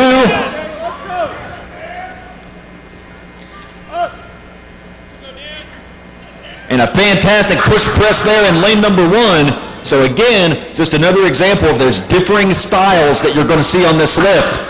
Each lifter has to figure out what works best for them and utilize that technique in order to make these lifts.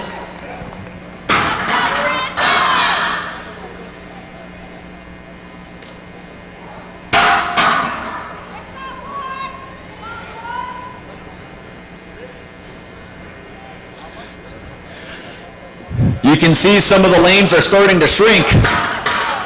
We've had several eliminated at this point.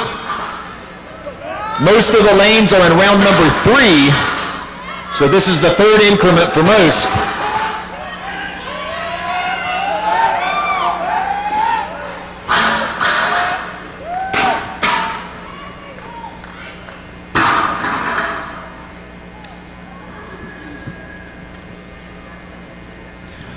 You'll also notice differences in the intensity and the personality of the lifters. Some guys like to work themselves into a frenzy before they attack the log. Other guys much more calm and collected, a more methodical approach. Again, a lot of that depends on personality.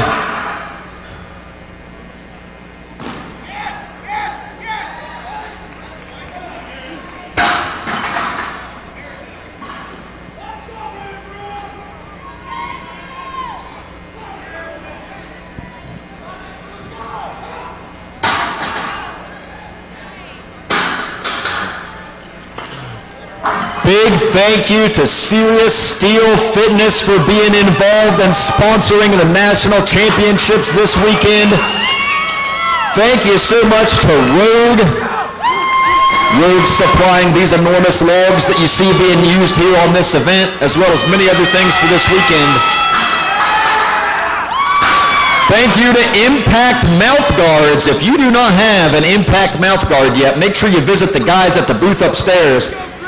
Get yourself an Impact Mouth Guard. You will not regret it.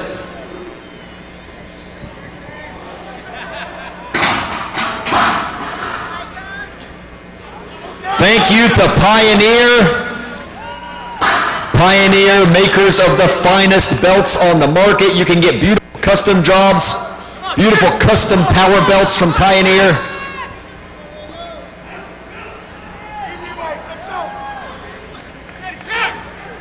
Also, big thank you to Gorilla Strength. We'll talk more about them later.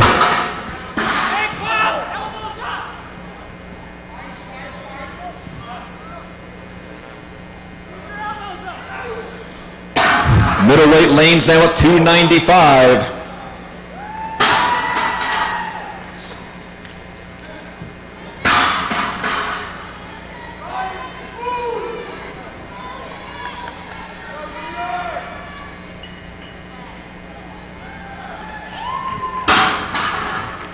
We are seeing amazing lifts across the board. These guys, this is almost 300 pounds, and these guys are middleweights.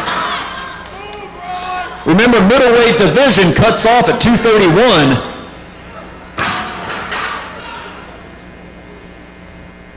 Looks like our lightweights have been consolidated into one lane at this point.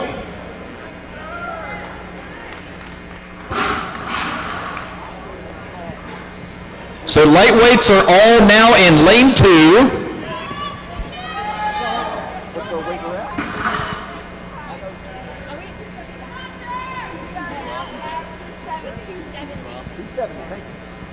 So lightweight lane number 2, they're currently at 270 pounds. 270 in lane 2 for our lightweight competitors. That's 100 pounds more than a lot of these guys.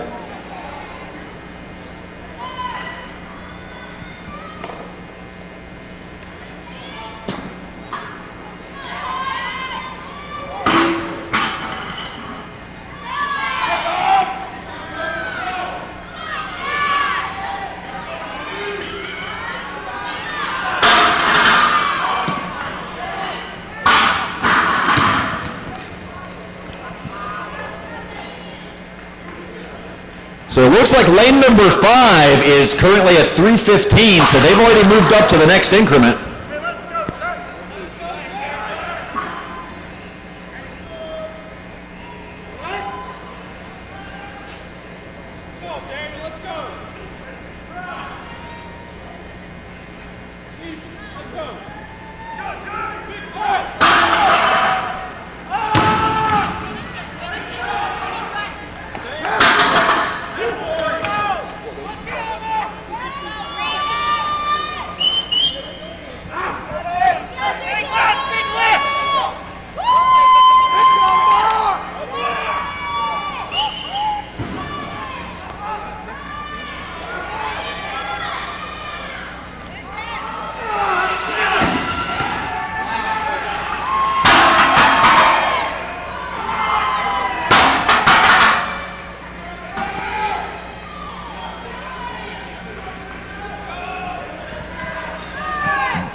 So 3:15, it looks like 3:15 in lanes 3, 4, and 5 are at 3:15. Lane 6 appears to still be at the 295. We've still got a few guys to finish that.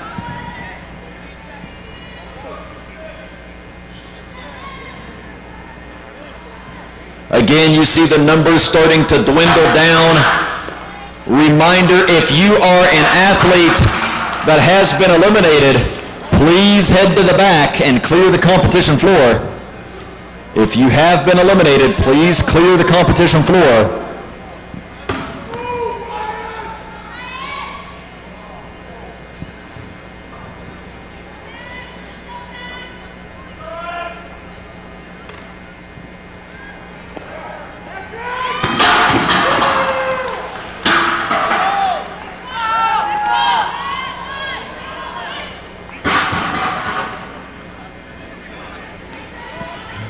Pulling a heavy log from the floor into the lap, driving the hips up to roll that thing up the chest, getting that secure rack position and then launching it overhead. That is exactly as taxing and difficult as it sounds. And you're seeing a lot of these guys really starting to feel the effects of this right now. This is getting heavy.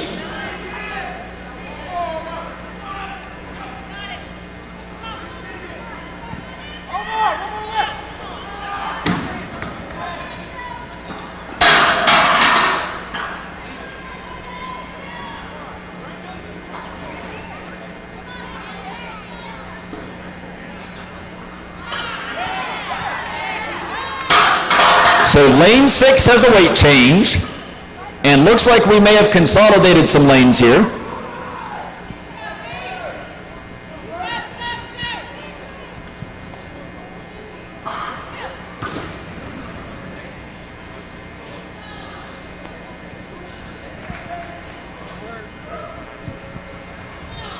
So looks like lane 6 is now at 3:15.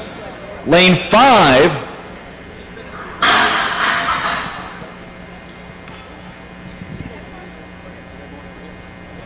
So lane 5 is done. Those guys are going over to 6. Or at least it appears so.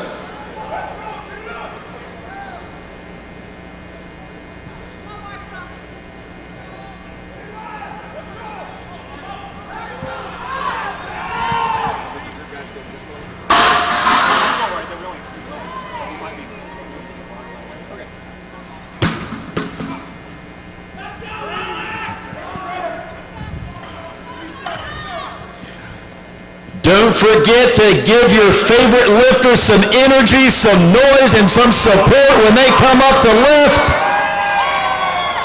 They need every decibel you can give them. Woo, and he ate that one right on the back of the head.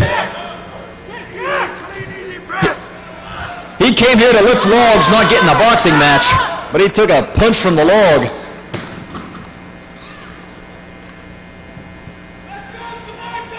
Well, you barely phased him.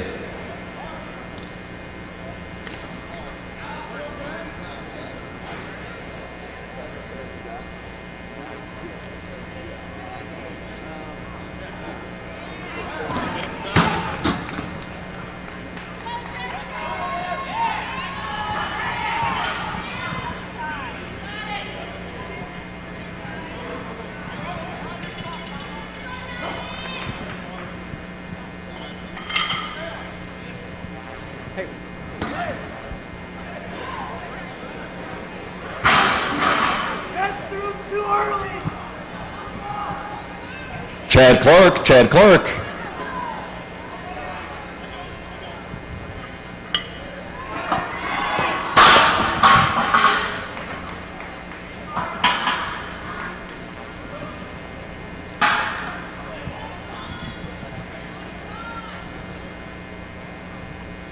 So again, you're seeing a lot of our lanes consolidated at this point. We're down to 1 lane for lightweights, 2 lanes for middleweights. Sean Mulliken up at 315. Rips it up to the chest, good rack position.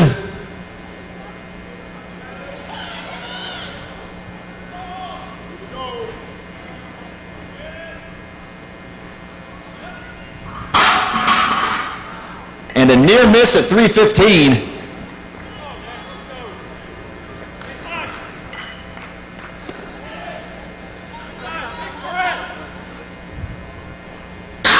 So looks like we're down to 1 lane now for middleweights.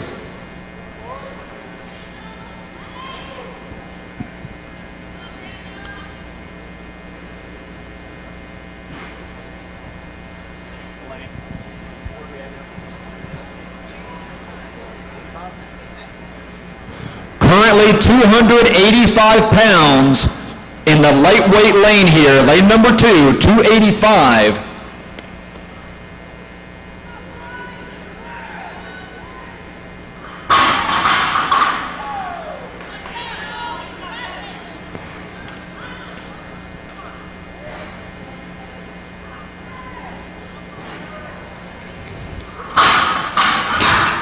He's trying that push press technique, getting a pop off the chest. Didn't happen for him on the first try. He's going to give it another. Rips it up to the chest, no problem. And the press just not quite there today.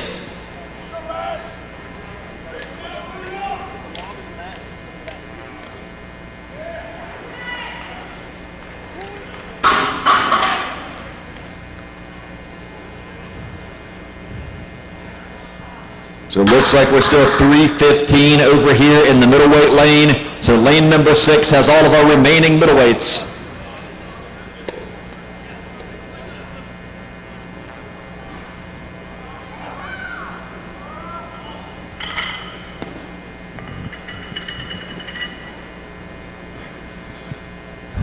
About half a dozen guys left at lightweight at this point.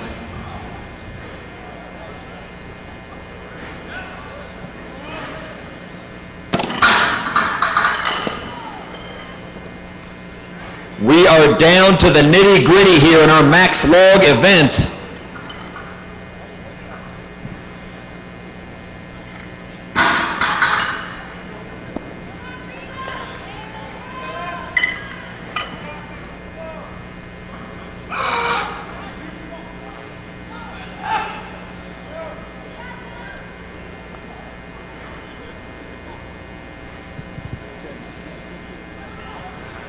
Here we go. 285 pounds here in lane number 2. He's got it to the chest. Big power off the hips. He's going to give it another go. Something was off there. He thinks he can fix it. He thinks he can make the adjustment. Let's see what happens.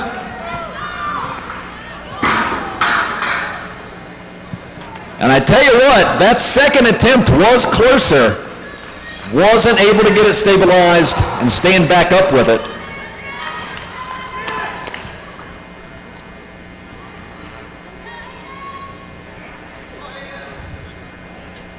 I believe we are now at 335 in lane number 6.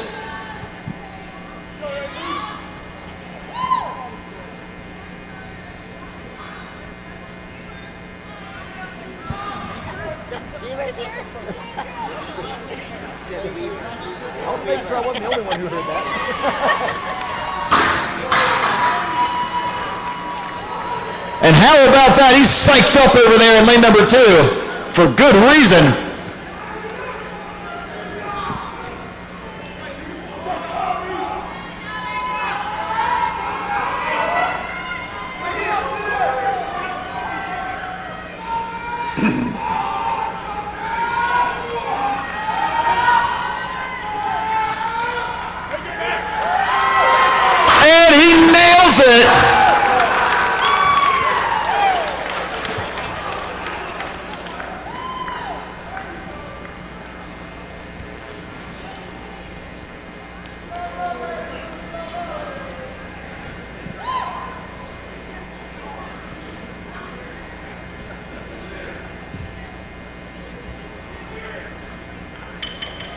And look at that, makes it look easy over here in lane number 6.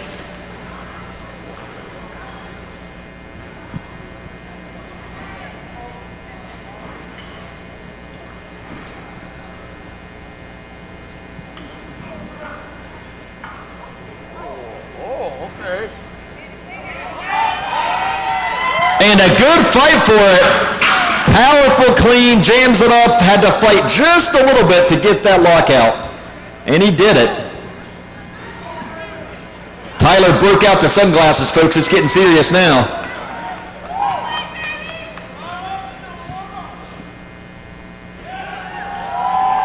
And how about that? His future's so bright, he's got to wear shades. Tyler nails it.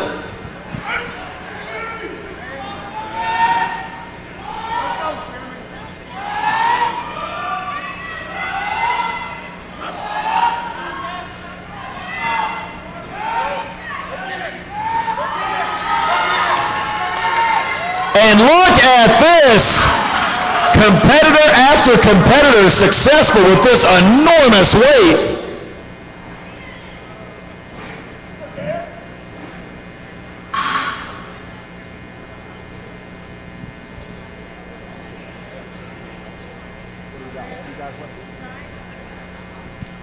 All right, so we have 2 gentlemen left at 300 pounds in the lightweight division.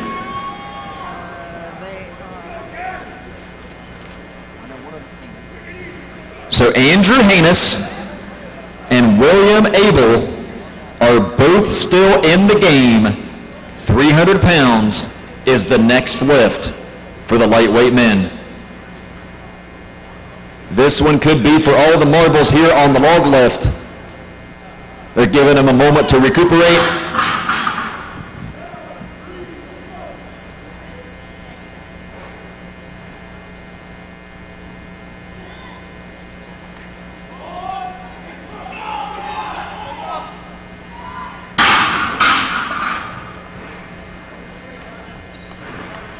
Still several middleweights left, about a dozen guys left here. That's going to dwindle down by the time they're done with this, though.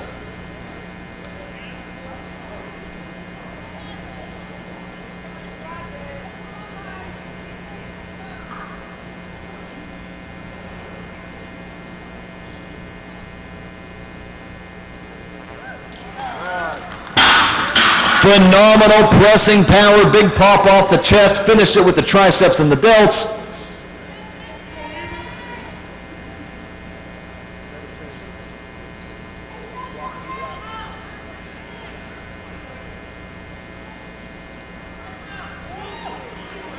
Another phenomenal lift here in lane number 6.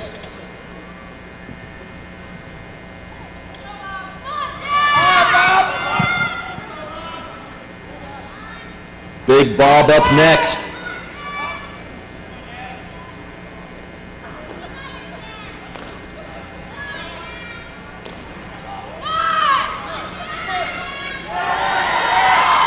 Terrific lift.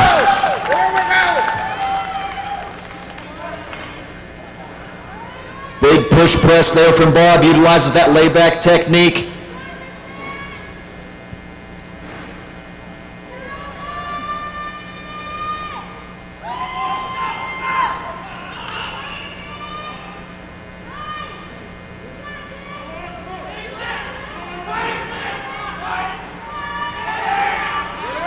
He's got it up to the chest. He's working to stabilize it. Here it goes.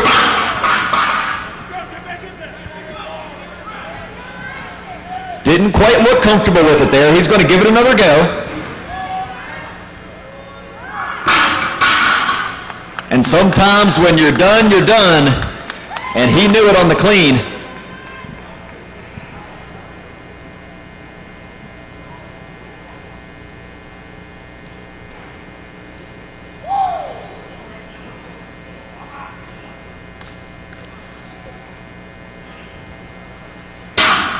Couldn't quite get comfortable on the dip there. He had a good rack position, but when he was going for the dip, it just didn't feel right. He got out of his groove a little bit.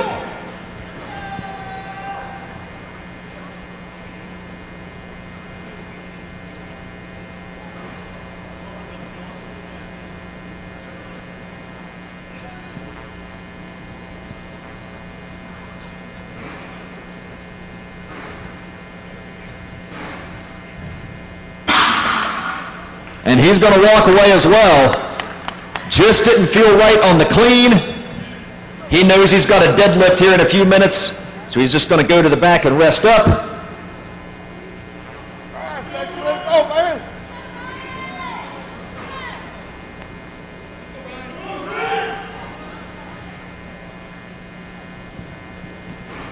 Easy clean for Ryan.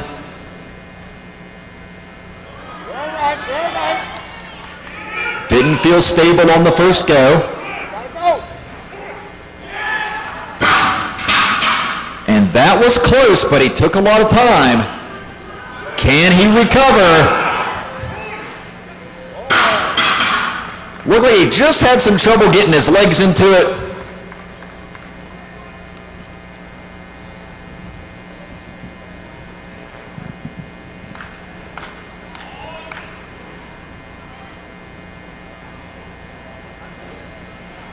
So I believe we have our weight change now.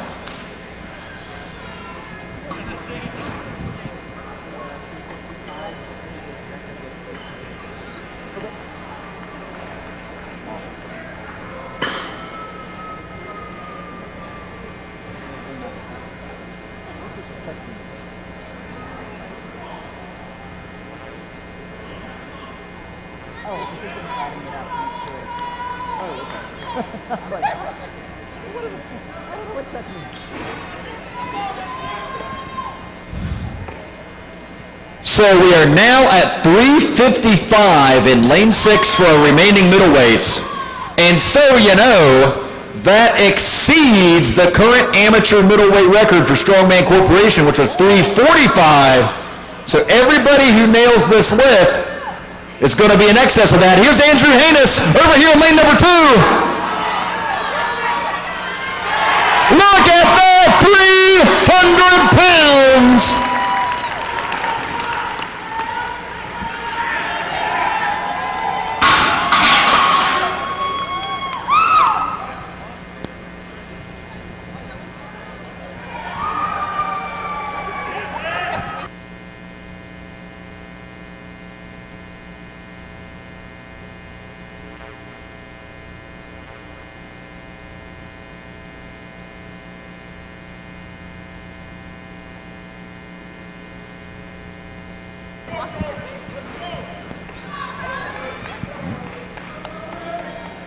And here comes Cody, going for 300 pounds on the log.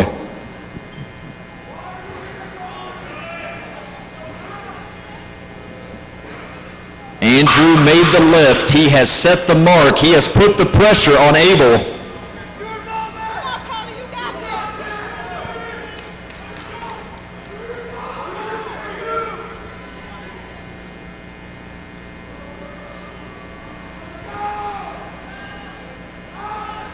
He's got it to the chest.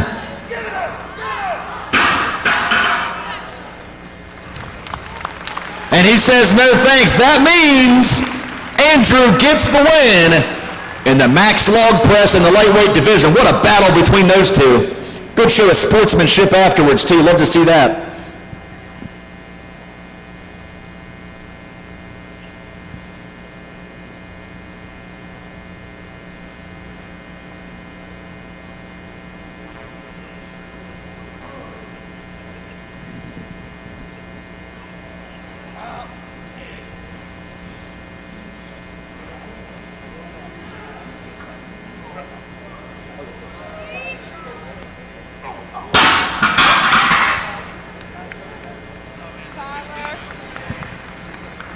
All right, about half a dozen guys left over here in our final middleweight lane.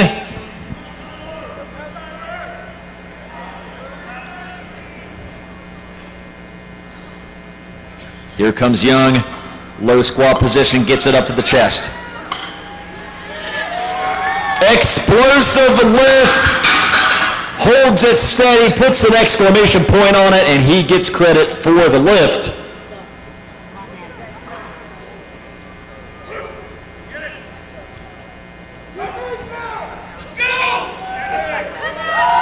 Is he?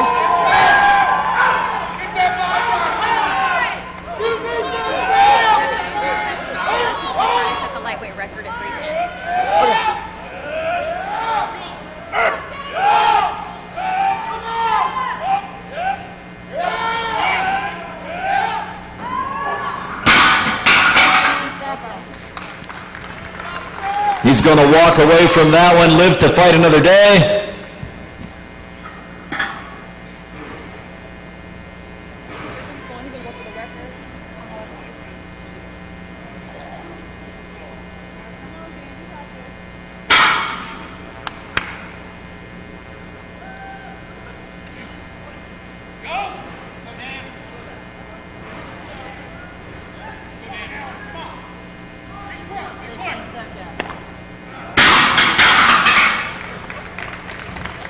Close miss.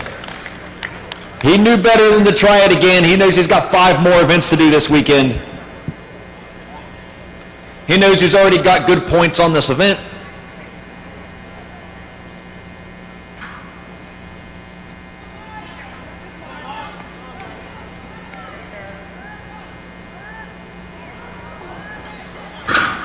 Close call on that. Can he recover in time to give it another go?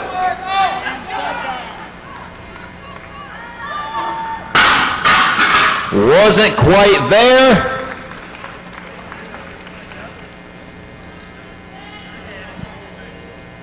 So again, 355 pounds.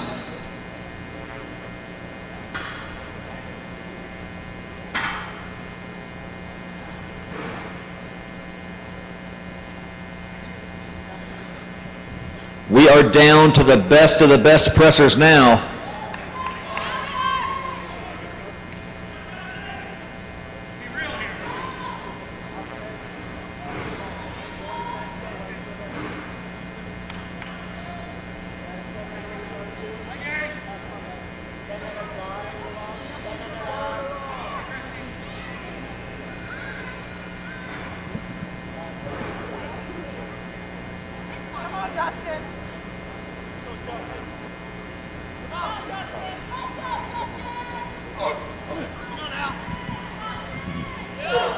Big power up to the chest.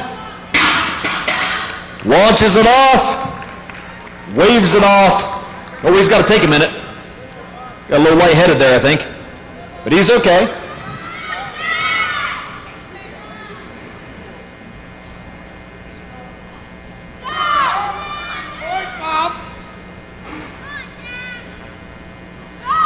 Wait, do we have some Bob Schwantz fans in the house?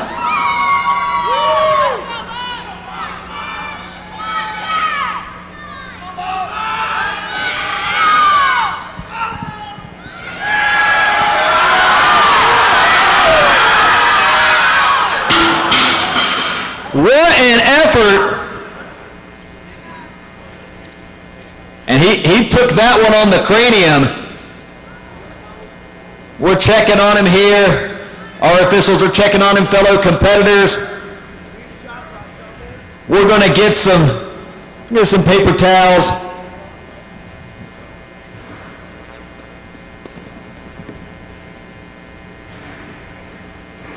They're getting his belt off of him, his wrist wraps off of him. That log clocked him on the head there, folks. He's okay. There we go. He's up. He's up.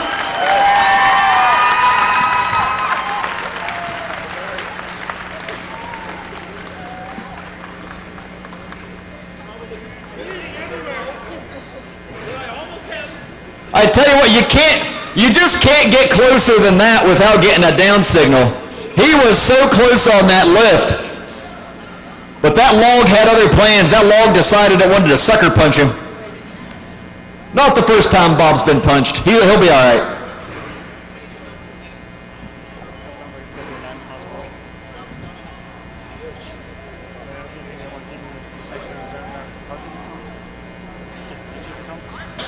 All right, folks. It is go time in the lightweight division here because Andrew Haynes is going to attempt an additional lift to go for the national amateur record. The current record sits at 305 pounds. We have the log loaded to 310 pounds. Ladies and gentlemen, let's get behind it.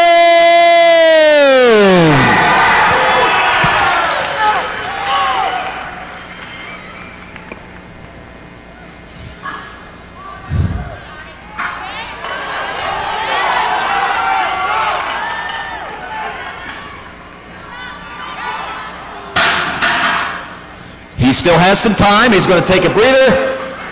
Now is the time. He's got to get in there and do it.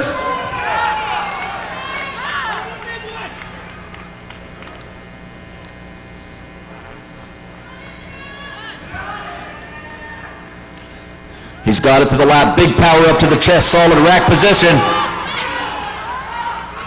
Having trouble getting his legs under him. And it didn't happen, but what an effort from Andrew. Just couldn't quite get his legs right on that.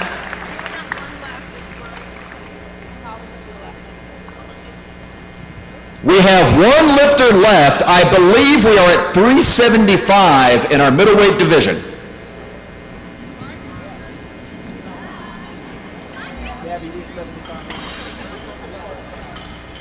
£375. Mr. I wear my sunglasses at night himself, Tyler Young.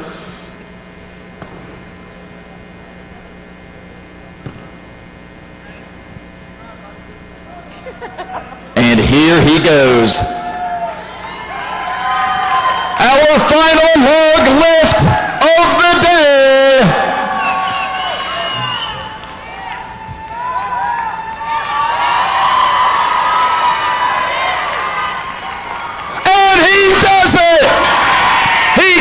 Signal 375 from Tyler Young.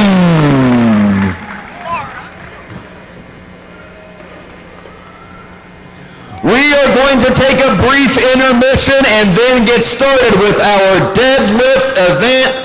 Folks, make sure to hit the concession stands. No need to go hungry while you're here at the Strongman Corporation National Championships. We got nachos, we got hot dogs, we got freshly baked cookies, we got all the good stuff to keep you growing. So go hit the concession stand, get you a refreshing beverage and something to eat. We will be back shortly with our Wheelbarrow deadlift event from Gorilla Strength.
right, gentlemen, get your warm-ups in. Get your warm-ups in.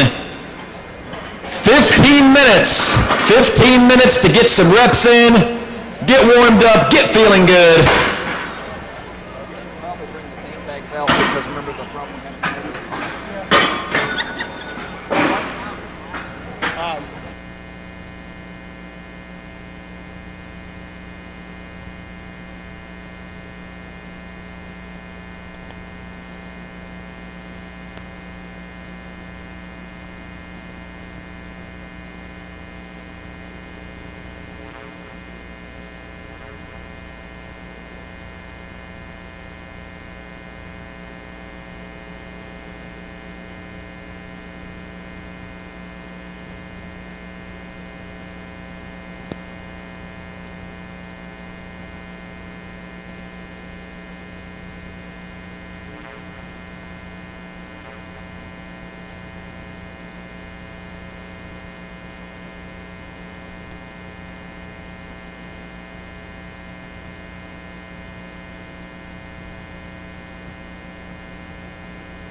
folks, while the guys are warming up, I had one special request for my folks in the audience here. We have a special birthday today, a 15th birthday for Hayden Schwantz. So if on the count of 3, can I get a happy birthday from you for Hayden? Here we go. 1, 2, 3. Happy birthday!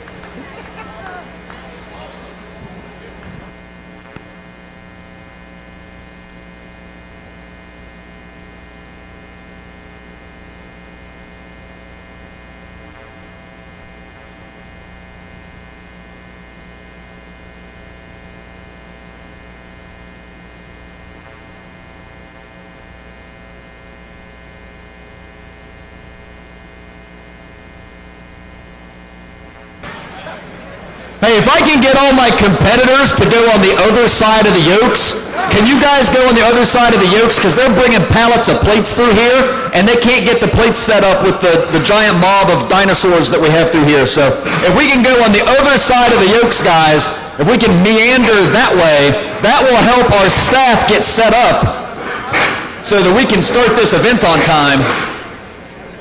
They are bringing piles and piles and piles of plates.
Five-minute warning, 5-minute warning.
It is that time. Time to clear the competition area.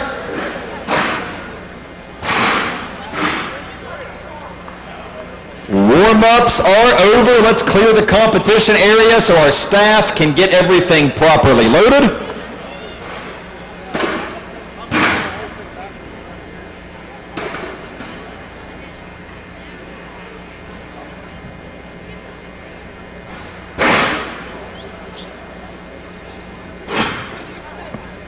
This will go much faster.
We are just a few minutes away from starting our Wheelbarrow Deadlift event. These gargantuan implements brought to you by Gorilla Strength. Make sure to check out Gorilla Strength online. Give them a like, give them a follow. Check out all that Gorilla Strength has to offer, including these enormous wheelbarrows, which will be for sale this weekend. If you want to take home one of these at a discounted rate, go see my man Dave from Gorilla Strength, right there in the blue shirt. If you want to take one of these bad boys home, you get a best price you're ever going to get on one this weekend. Will you?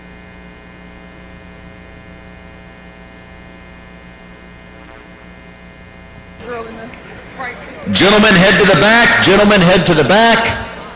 All competitors to the back, please. We will send you out in your individual heats.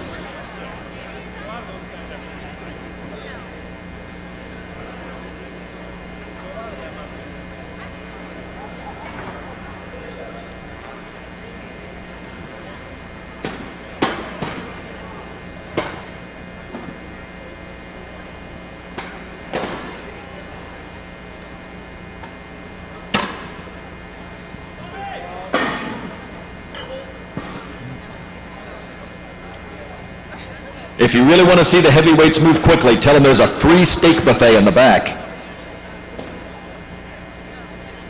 But watch out if you say that. You will get trampled.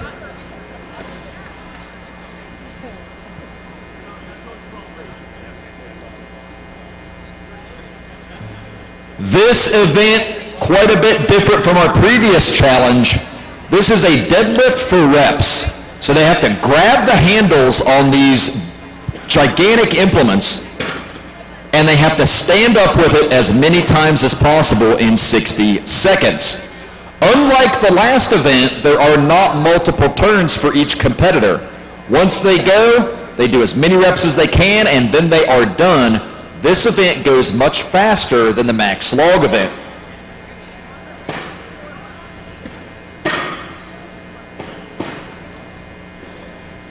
£740 in hand is what our heavyweight men have to deal with on this. And you see that we've braced the wheels on these barrows so that the implements have a harder time moving and sliding around. With that kind of weight on them, and as hard as these guys are going to be pulling, they're probably still going to move a little bit.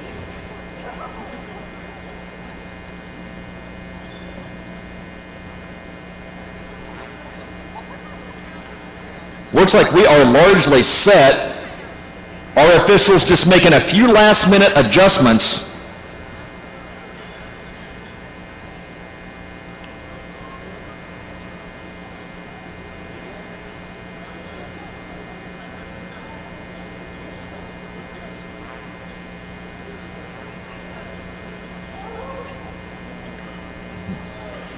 Just adjusting the equipment before we bring out the first heat. So the order of competitors is determined by how they did on the previous event. So if someone did very well on the log press event, they were going to go later in the rotation on this deadlift event. If someone didn't exactly have the best day on the log, you guessed it, they're going to go earlier on the deadlift event. Now the benefit of that for the guys that did very well on the log is that they're going to know what the mark to beat is on this deadlift event theoretically. They're going to get an idea of what the other guys are capable of doing and what they have to beat, and that mental edge serves as a way to strategize. It serves as encouragement. It serves as a way to know what you need to do to win, and that motivation is a great tool to have. So going later on in the rotation is an advantage, and that will be based on how they placed in the previous log press event.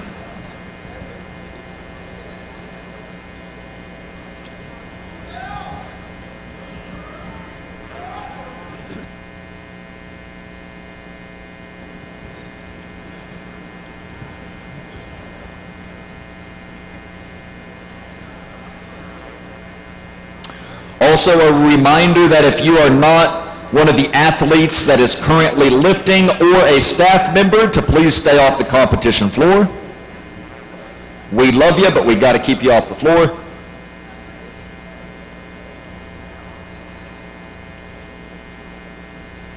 Also another reminder that it's Hayden's 15th birthday.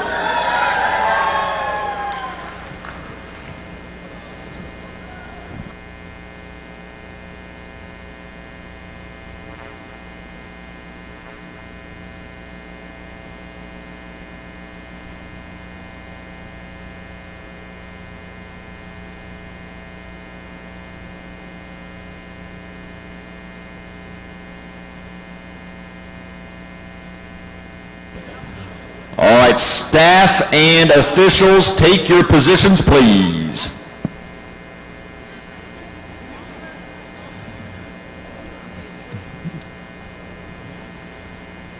All right, I'm going to start bringing out heat number 1. In lane 1, Carlos Lerma. Lane 2, Brian Jardine. Lane 3, Connor Gordon. Lane 4, Warren McDonald.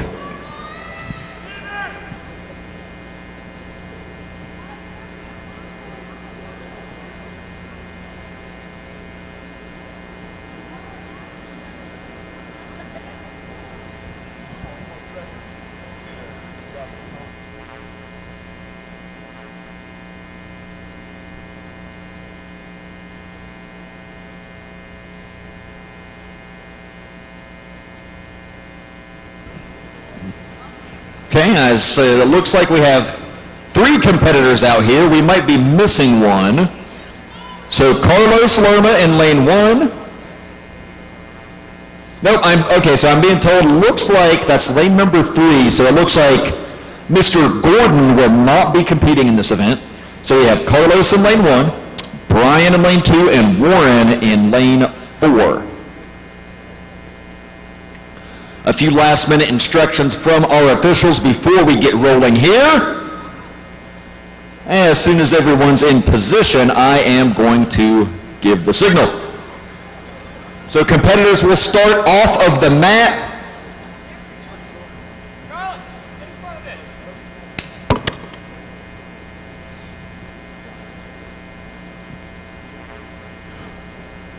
Judges, don't forget to give me a thumbs up when I say judges ready, please. All right, here we go. Athletes ready.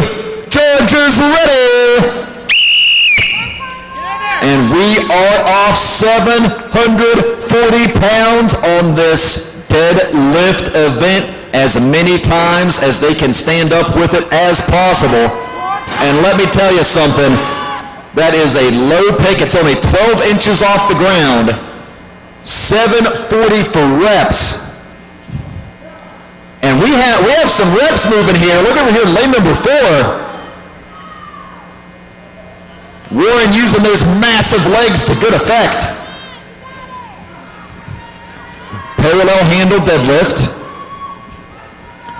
20 seconds to go. Can anyone get another rep here?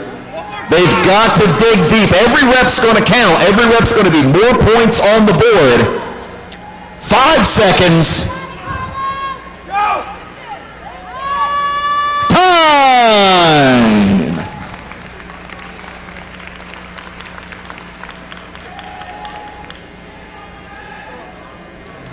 Let's bring out heat number 2. In lane 1, Dante Petrella.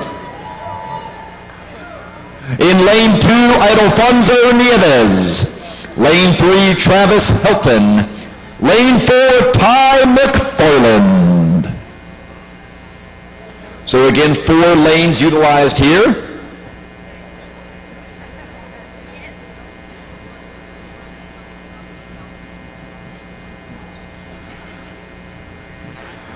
Here we go. Athletes ready. Judges ready. And they are getting strapped into these handles. Those straps lock in the grip on those handles. And then it's about driving those feet through the floor, using the power in that lower back, the power in the legs, the hips. And we are seeing some reps here, folks. Look at this. Alfonso there in lane number 2. He is motoring through these things. Look at the traps on that guy.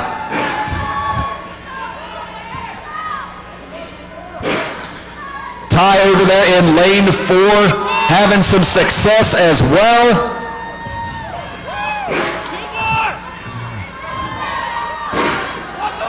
Seconds to go.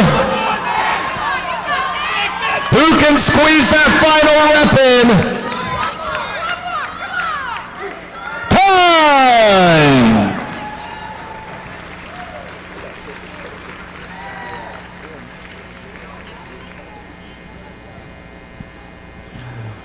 Heat number 3. Lane 1, Elijah Yoder. Lane 2, Mitch Godwin. Lane 3, Stanley Merkland. Lane 4, Robert Collins.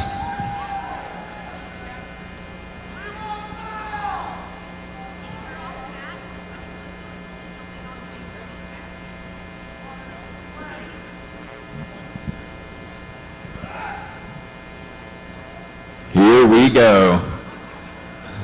Athletes ready. Judges ready. Now you'll see a few different types of straps being used, and they are legal. The figure 8 straps wrap around the wrist and then go basically under the handle and wrap around the wrist again. So those actually go over the hand twice. The traditional wraparound straps you'll see, those go around the wrist, but they wrap around the handle itself several times, and then they grasp onto that. 30 seconds to go. Both types of straps are legal as long as the fingers still wrap around the handles. So the fingers must still wrap around the handles there. They can't just let them hang. 15 seconds.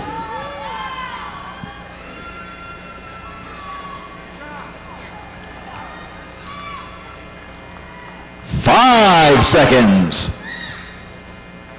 Come on, you got it. Time.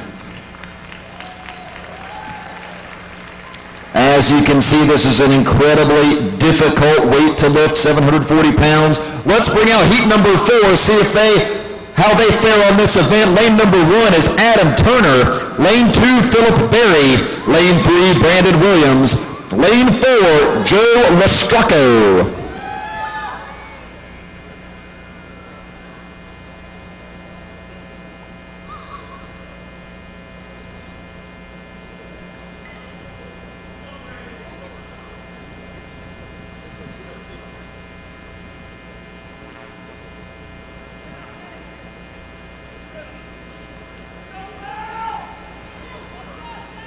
Here we go. Athletes ready. Judges ready. And they are off and running. Or off and lifting, I should say.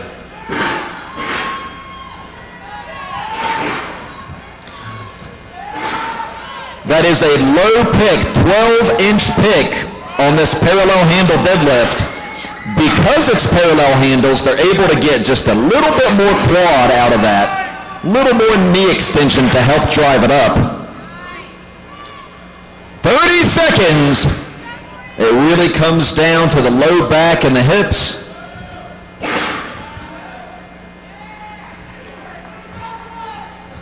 $740 in hand. 15 seconds to go. These guys fighting for each and every rep here at the Strongman Corporation National Championships. 5 seconds.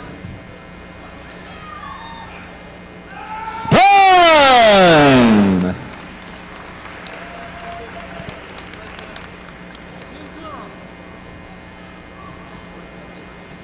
Heat number 5. Lane 1, Joey Robinson. Lane 2, Bo McDermott. Lane 3, Dominic Tangaro. Lane 4, Nicholas Smith. Lane 5, Dylan Williams.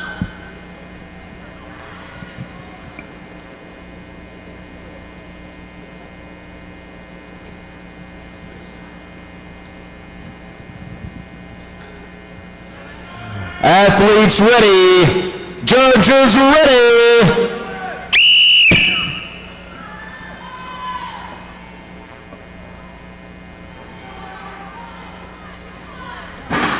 And we are off to the races here. And we are seeing some serious reps right off the bat in the early going here on the Gorilla Strength Wheelbarrow Deadlift event.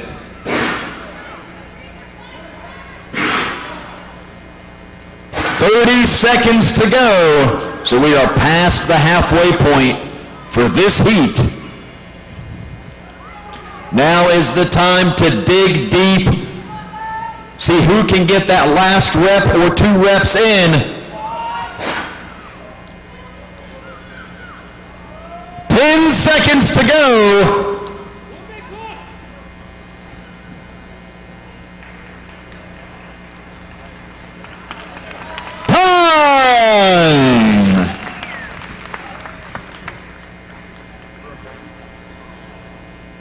Number 6.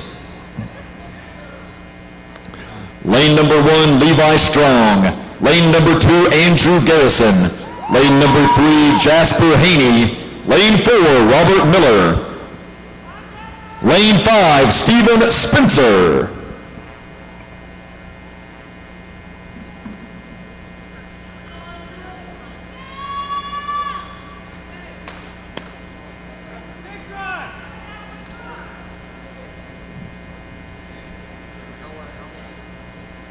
Just letting everyone get into position here.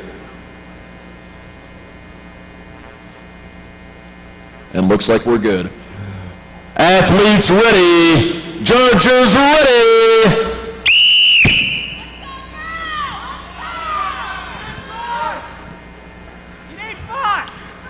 This event is incredibly taxing on the body. One of the most taxing events they're going to do all weekend. They are going to feel this, the effects from this on every other event they do. It absolutely decimates the low back, wears out the hamstrings, the hips, and just taxes the system. 30 seconds to go.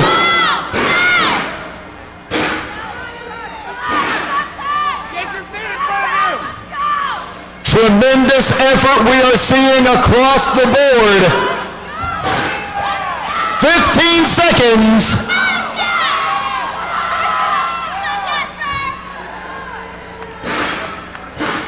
Some of these guys are still going. 5 seconds to go. Time!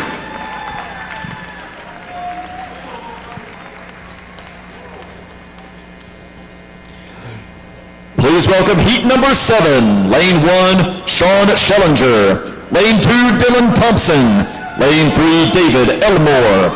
Lane 4, Sam Clapper. Lane 5, James Ortman.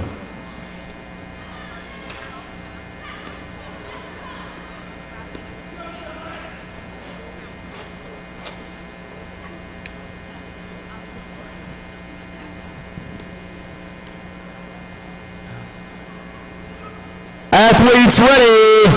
Judges ready.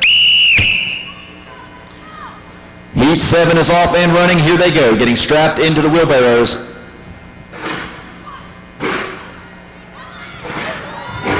And look at this. We are seeing some reps moving very well in this heat.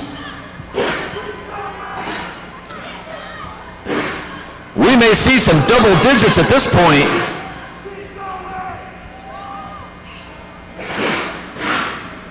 "30 seconds to go." And Clapper over there in lane 4 looks like he has plenty left in the tank. Look at him go. 15 seconds.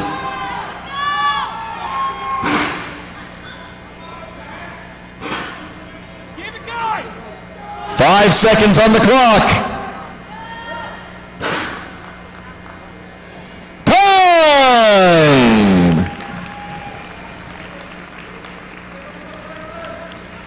Heat number 8 in our heavyweight men. Lane number 1, Nicholas Godione. Lane number 2, Franklin Easton. Lane 3, Bob Moyer. Lane 4, Michael Baber. Lane 5, Caleb Perkins.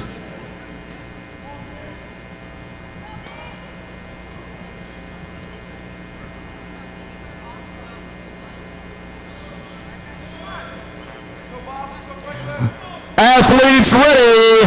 Judges ready. And here they go, getting the straps on, getting a good grab on the handles. And the first reps are up. We have some big, big boys in this heat. 4-time World's Strongest Man champion John Paul Sigmarsson once said, "There is no reason to be alive if you cannot do deadlift." And these guys are living their best life right now. 30 seconds on the clock.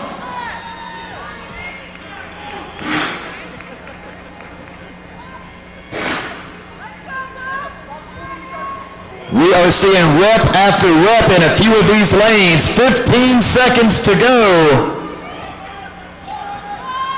Let's give them some energy. Get behind them, folks. They're going to need it. 5 seconds. Time!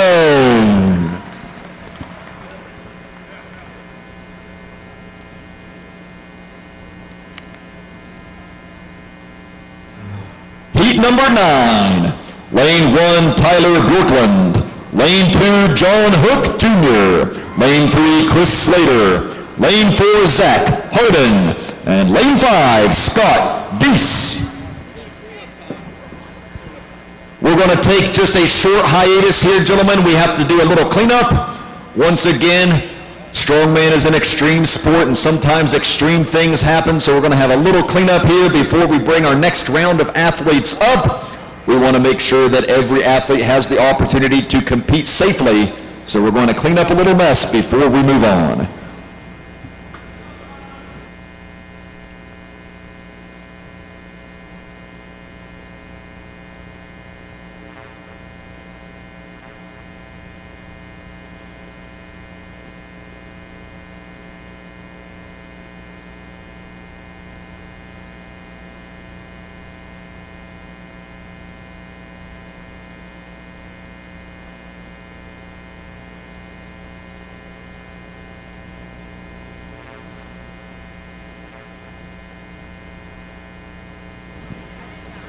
Big thank you to our staff this weekend. Thank you to our officials. Hey, if you think our officials are doing a great job, let's hear it for them.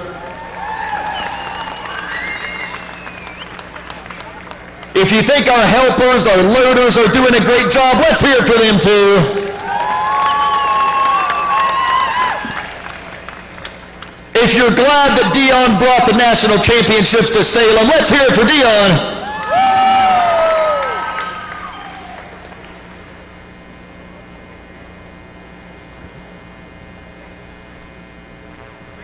Okay, I think cleanup duty is over. We are just about ready.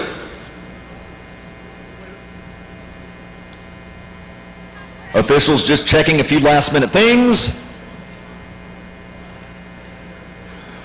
Athletes ready. Judges ready.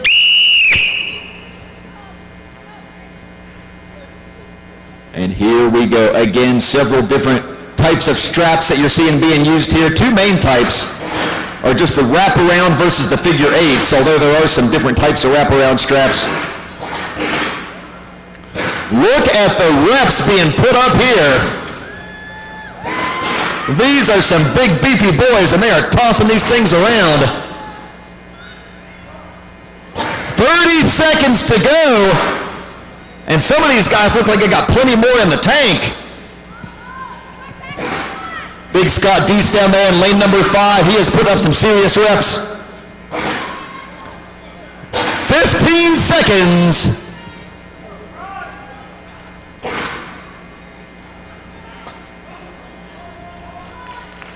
Five seconds to go. Who wants it more? Time!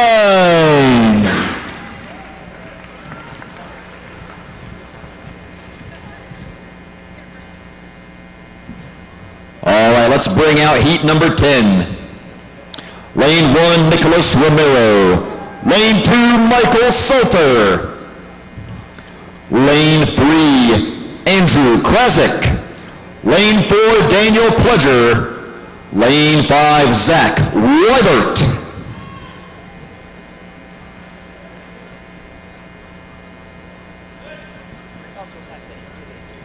Salter's out. Okay.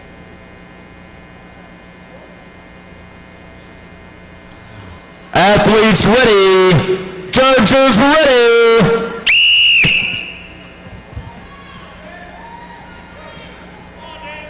Here we go, folks. Reps are up in lanes 1, 3, 4, and in lane 5 as well. Lane 2 is empty. Salter is not continuing.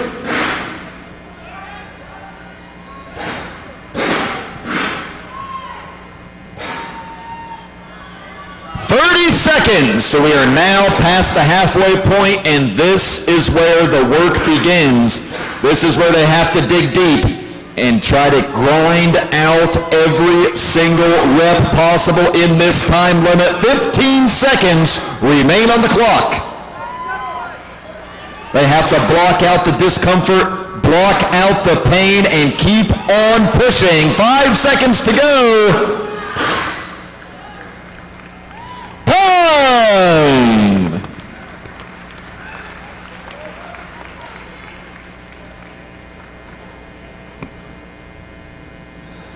Heat number 11, lane 1, Alex Stoltz. Lane 2, Gabriel Castle. Lane 3, Ray Kuna. Lane 4, Clayton De Silva. Lane 5, Brian Kitchton.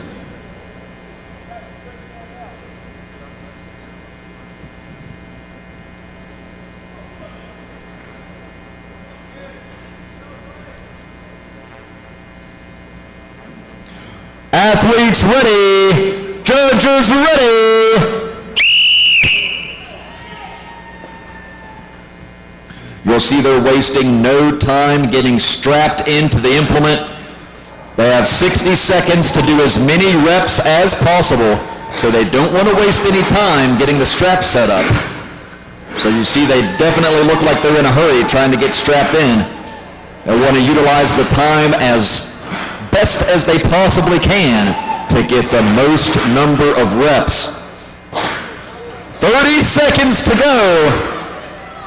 And these guys are putting on a show here at the 2021 Strongman Corporation National Championships. 15 seconds. Who can dig deep? Who can make it happen as the clock winds down? 5 seconds to go. Time!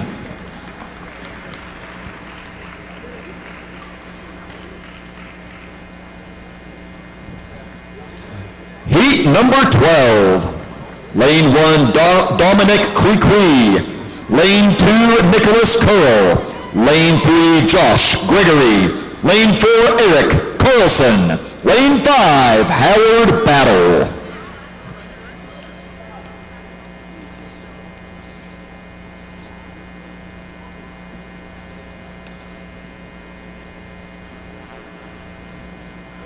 Some of our officials making sure the equipment is set properly.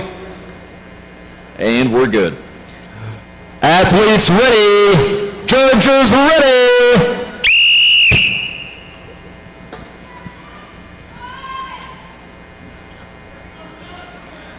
Once again, our heavyweight men are tasked with lifting 740 pounds in hand with these enormous wheelbarrow devices made by Gorilla Strength.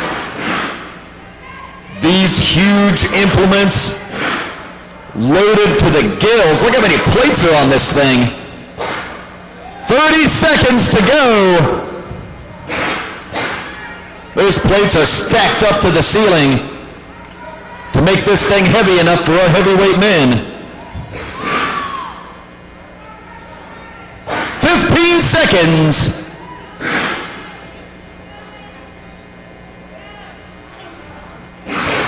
Every rep counts in the standings. 5 seconds to go.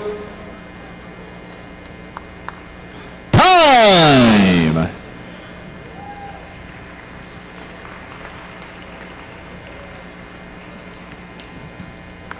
Heat 13. Lane 1, Tyler Davis. Lane 2, Stephen Good. Lane 3, Jamie Wilson. Lane 4, Thomas Sroka. Lane 5, Taylor Dutcher.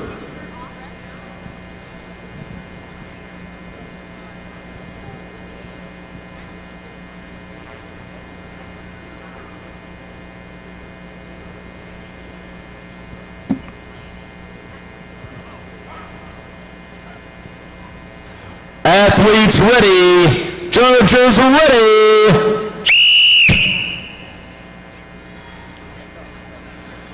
And they are getting strapped in and ready to pull. Again, they have to drive the feet into the floor. They have to utilize the legs to break that off the ground and get it started. But the majority of this is going to be in the back. They have to extend the hips with those glutes, but it is the back that's usually the limiting factor on a lift like this. 30 seconds. So whose back can hold up? We know most of them, their legs can lift it. 740 pounds. Crushing down on their spines. 15 seconds.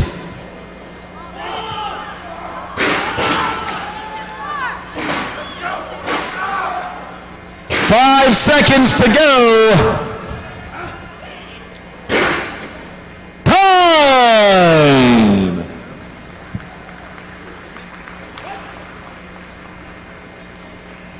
Oh yeah, she's doing great. Heat 14. Lane 1, Garrett Payne. Lane 2, Gary Westrope. Lane 3, Sean Deem. Lane 4, Andrew Prosser. Lane 5, Matt Webb. Oh, we got a few Matt Webb fans in the house, don't we?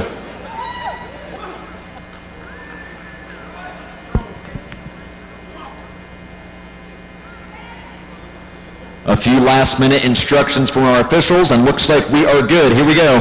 Athletes ready. Judges ready. 1 minute on the clock to get as many repetitions as possible. They have to stand all the way up with the weight.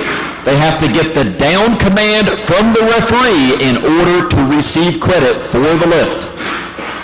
And in order to prevent bouncing of the implement, they have to wait for an up call once it touches the ground. 30 seconds to go.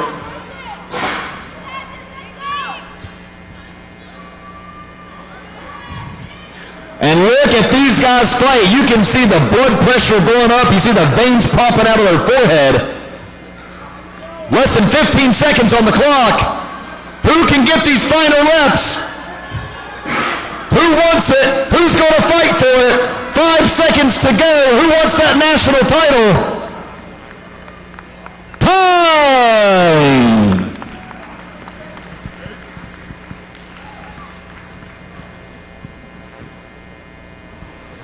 Heat 15. Lane 1, Nick Davis. Lane 2, CJ Hunt. Lane 3, Lucas Hatton. Lane 4, Zach Stoughton. Lane 5, John Waterbury.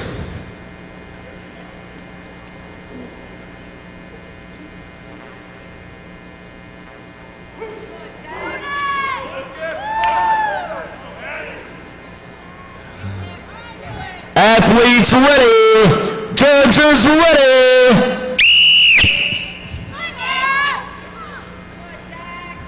And here they go, getting strapped into the barrows. And the first reps are up. These are some of the biggest of the big, some of the strongest of the strong, and some of the toughest of the tough. And you're going to have to be tough to hammer through all these reps and get as many reps as you need to win this event. 30 seconds to go. There can be no quit. There can be no second guessing. They have to give it everything they've got. 15 seconds. It hurts. It's uncomfortable. It feels like your head is going to pop off your shoulders, but they've got to keep fighting. 5 seconds. Time!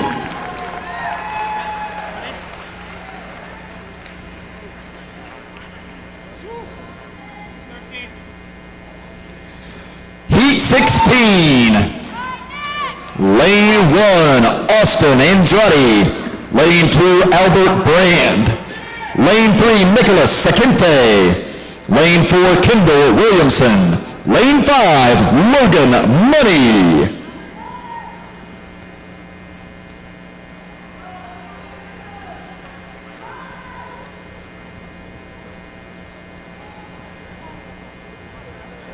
See, we're having some officials converge over there in lane 1, so just hold your horses for a moment there, gentlemen.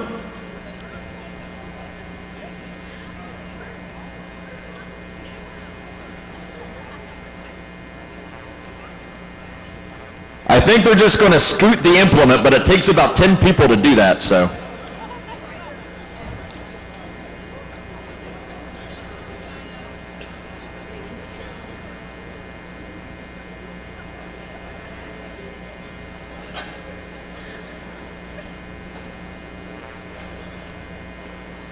God bless our staff for figuring out how to move that thing. I'm glad they didn't ask me.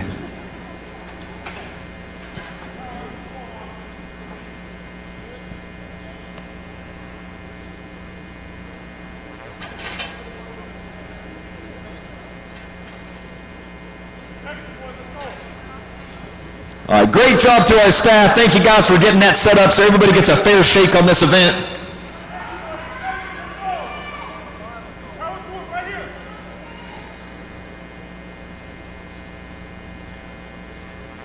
Okay, just waiting for all of our officials to be able to get back in position. And we will be good to go. Athletes ready. Judges ready. And they are off. Look at the size of these guys.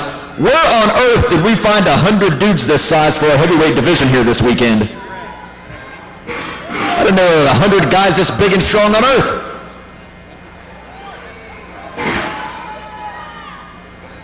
We got every one of them here at the national championships.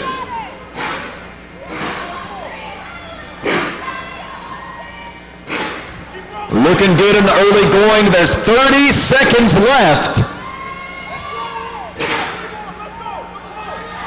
And we have a few guys still pulling. Looking good for more. They still have some time to put up more reps. 15 seconds to be exact. Who wants it? Who's going to get those final reps with 5 seconds to go? Time!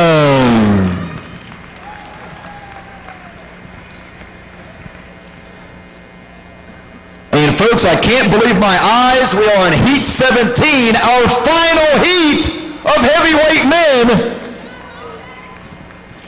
Lane number 1, David Laughlin. Lane 2, Tim Buck. Lane 3, David Tinsman. Lane 4, Thomas Evans. Lane 5, Jack Plankers.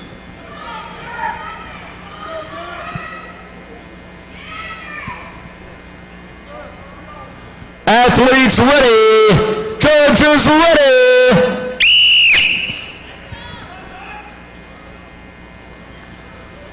Do not blink, ladies and gentlemen. I have a feeling we are going to see some reps going up from this bunch.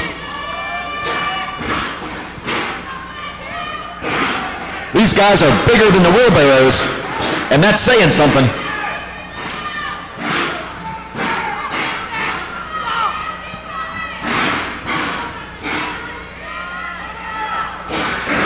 Seconds to go. They are past the halfway point, and now it's time to clock in and put your work boots on, boys.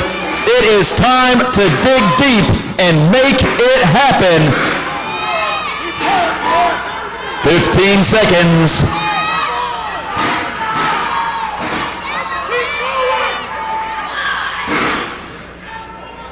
These guys they got 5 seconds left, and they are tired. They got to keep fighting. Time! And that does it for our men's heavyweight division.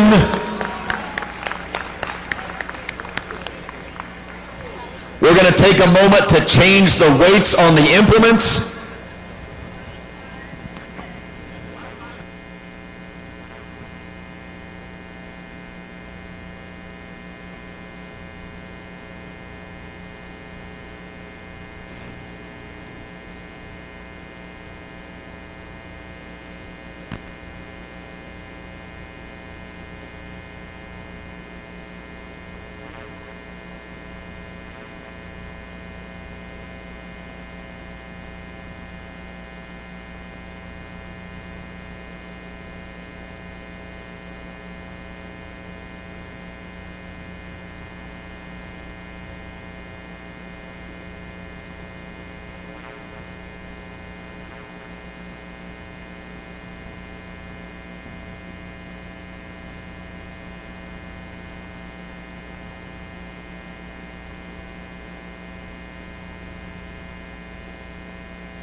we are ready for heat number 1 in our men's middleweight division. Lane 1, Luke Sinagra. Lane 2, Nicholas Morris. Lane 3, Mark Clevenger. Lane 4, Craig Tucker. Athletes ready. Judges ready. And we are off. Here we go in the middleweight division. Who is going to be the first one to get some reps on this? That thing is incredibly heavy.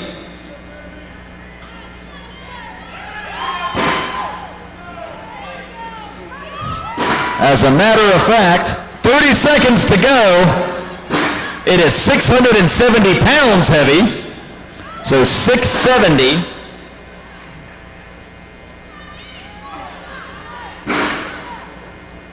"15 seconds to go. And at 670, you may as well glue that thing to the floor. That is some heavy stuff for middleweight men. Time! Heat number 2, lane 1, Jonathan Mead. Lane 2, Cannell Brown. Lane 3, Isaac Smith. Lane 4, Michael Smith. Lane 5, Robert Bloss.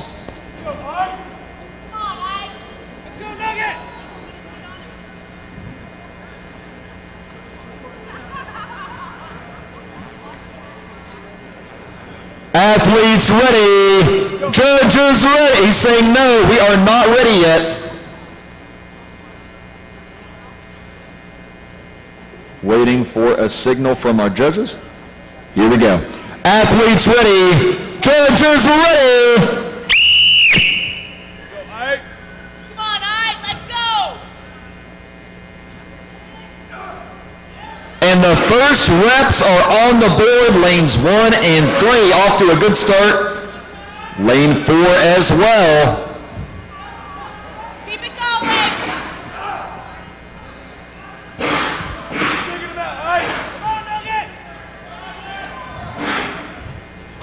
Several competitors looking very strong so far. 30 seconds to go. Keep it going, Ike! Every athlete fought so hard to be here at this national championships here in 2021 in Salem, Virginia. We appreciate them all coming out and putting forth this effort. 15 seconds on the clock. Another one! Let's get it going! Come on, Ike! 5 seconds to go. Time!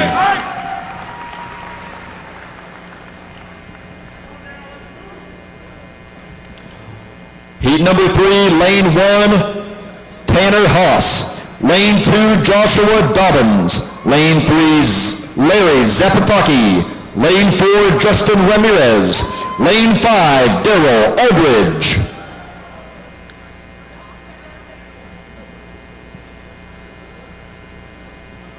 Go, Justin! Just letting everyone get into position here. And we're good. Athletes ready. Judges ready.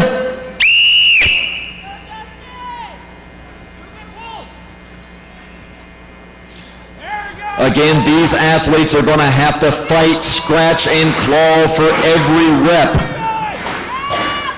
This is heavy stuff, 670 pounds. With every successful lift, we're going to pass more competitors on the roster. They're going to get that many more points.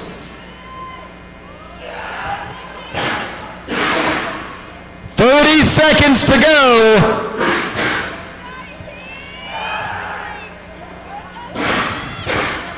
You can see the effort. You can hear the effort.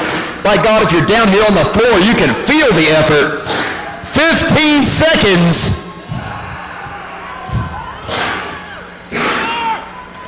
These guys are leaving it all on the floor. 5 seconds to go.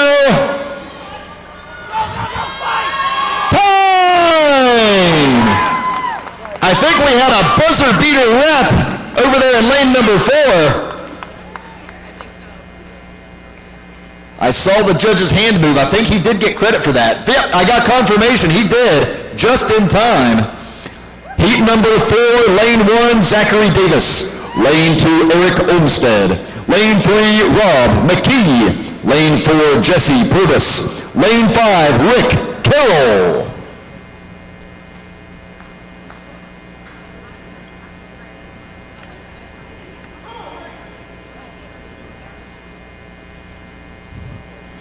Staff just taking a moment to make a few adjustments.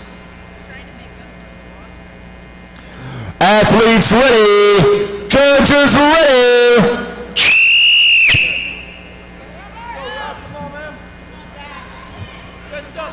Again, they strap in after the time starts, so they want to do so nice and efficiently so they can get as many pulls as possible in the time limit and not waste time on their straps.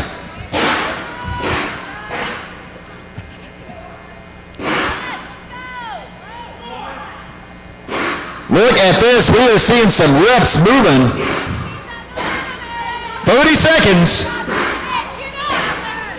So they are past the halfway point. This is where things get nasty. 15 seconds to go.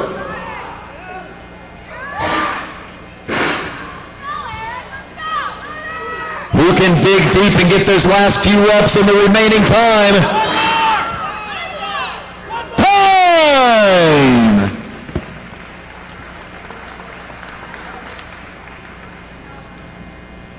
Heat number 5, lane 1, Micah Rupp. Lane 2, Britton Klebert. Lane 3, Cody Munger.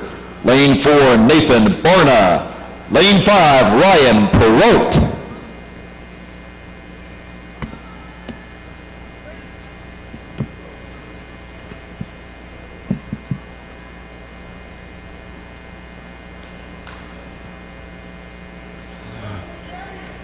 Athletes ready, judges ready.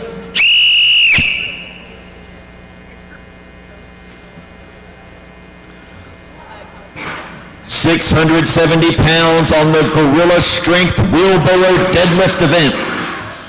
Those handles are only 12 inches off the floor. That is a 12-inch pick height off those handles. Pretty low for a parallel handle deadlift. A lot of times you'll see a similar event like a car deadlift, and it'll be at 14, 16, or even 18 inches. 30 seconds.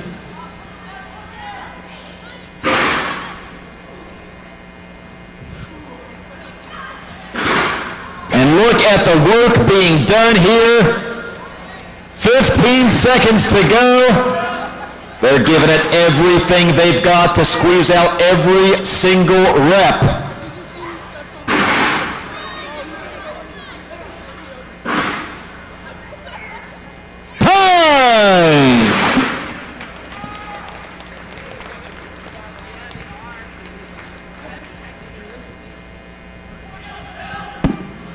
Number 6, lane 1, Reed Tompkins. Lane 2, William Kendall. Lane 3, Andrew Pepio. Lane 4, Alvino Garcia. Lane 5, Jared Richards.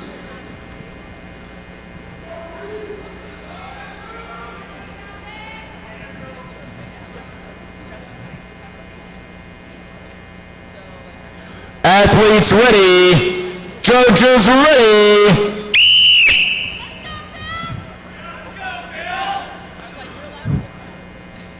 And the first reps are up.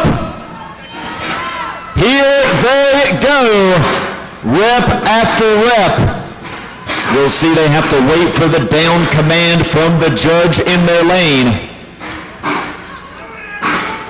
In order to receive that down command, they must stand up all the way with the knees extended. 30 seconds.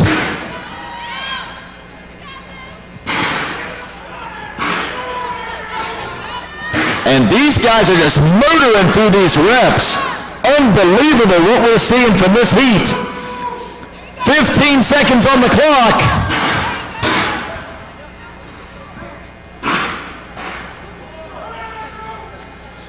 Five seconds to go.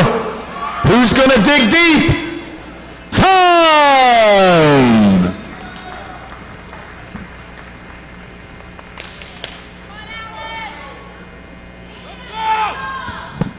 Heat number 7, lane 1, Dan Gavio. Lane 2, Alan Thrall. Lane 3, David Olson. Lane 4, Damian Chavez. Lane 5, Jeremy Clevenger.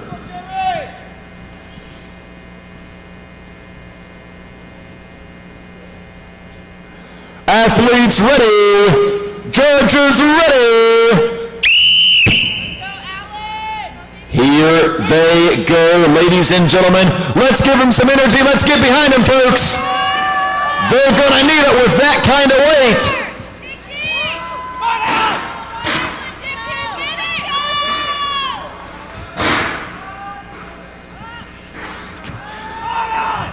Again, this requires a tremendous amount of strength in the lower back. 30 seconds to go. That back's so important to be able to transfer all that strength from the legs through the trunk. 15 seconds on the clock.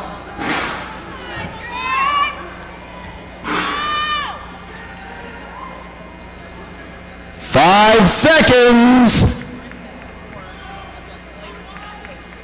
Time.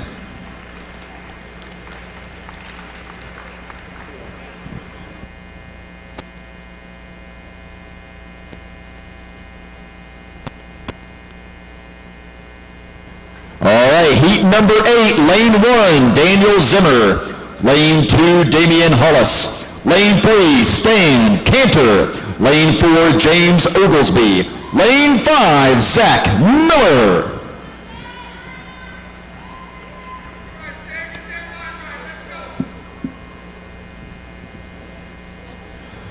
Athletes ready. Judges ready.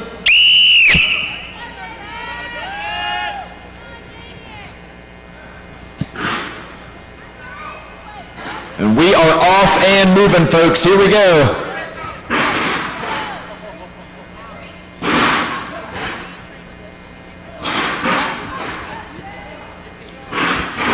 You'll see a contrast in styles as well. Some guys really like to utilize that eccentric. Barely touch it to the ground and pull it right back up as soon as they get the signal. 30 seconds. Some guys prefer to free fall it a bit.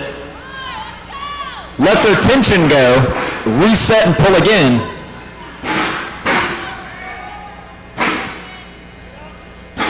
$15 seconds.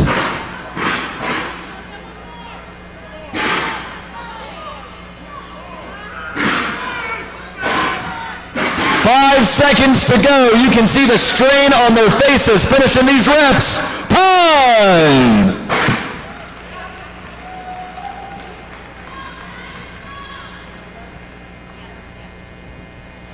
Heat number 9, lane 1, Jeremiah Knapp. Lane 2, Ivan Molina. Lane 3, John Robinson. Lane 4, Brandon Myers. Lane 5, Jacob McBride.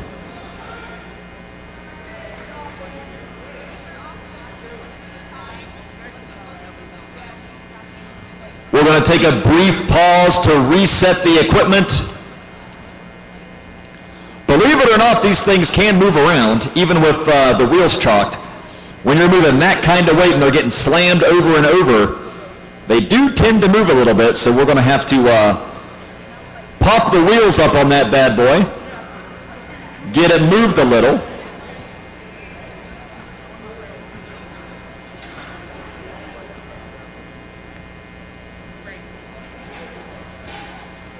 So gentlemen, just breathe for a minute. As soon as we get these things reset in the proper position for everyone, we will turn you loose.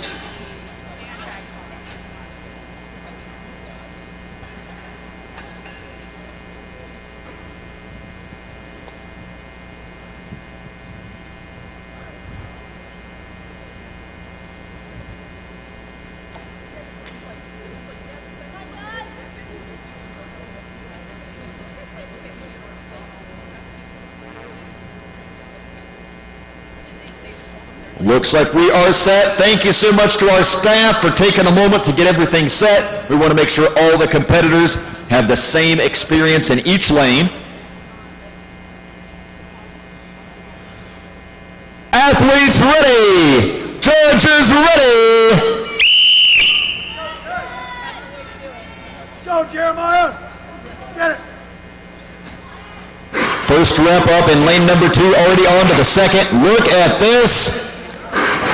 We're seeing some big pullers here.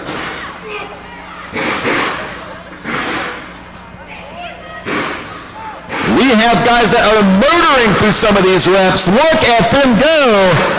Unbelievable start that we're seeing.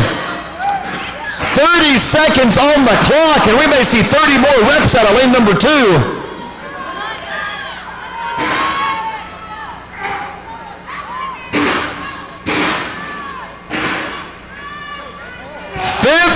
Seconds. I tell you what, these guys came to play.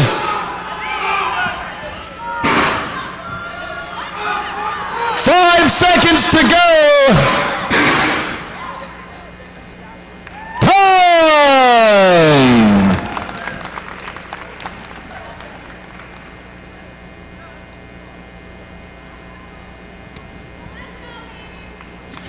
Heat number 10. Lane 1, Sean Mullican. Lane 2, Brendan Swingross. Lane 3, Marshall Buckler. Lane 4, Daniel Camacho. Lane 5, Christian Morris.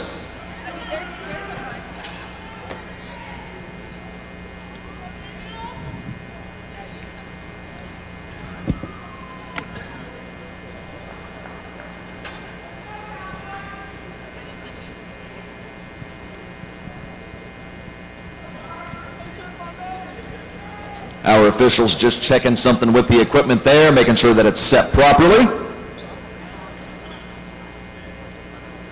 Hey, looks like we're good.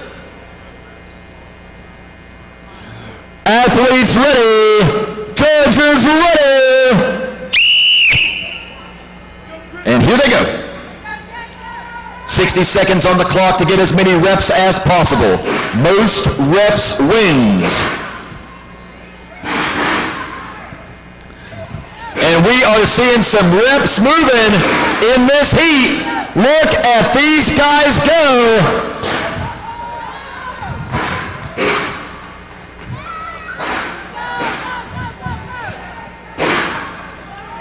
"30 seconds left. They're going to have to dig deep. They're going to have to get everything they've got. Every rep matters. Every rep is more points for that overall score. 15 seconds.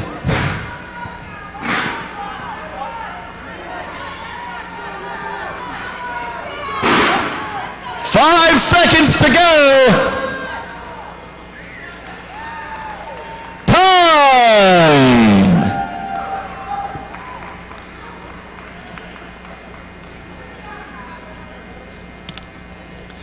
Heat number 11, lane 1, Thomas Murphy.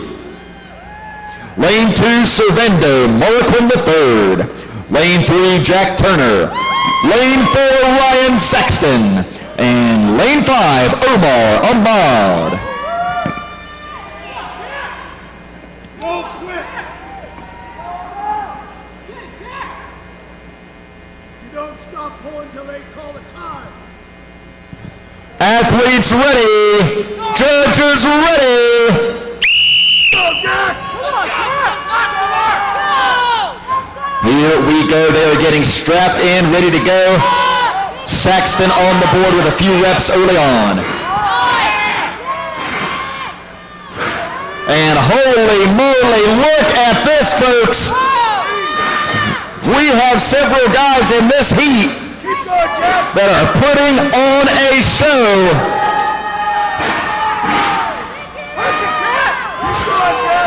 30 seconds to go. Hey, they're going to need you to get louder than that, folks. Let's get behind them.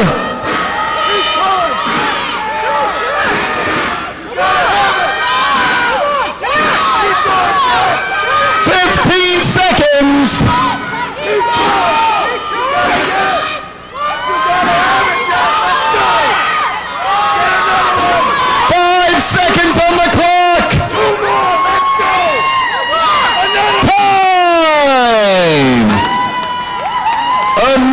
performances. And special shout out to the Jack Turner fan club behind me here. Heat number 12, lane 1, Ryan Fell. Lane 2, Bob Schwantz. Lane 3, Sam Pape. Lane 4, Dan Hughes. And lane 5, Blake Ditas.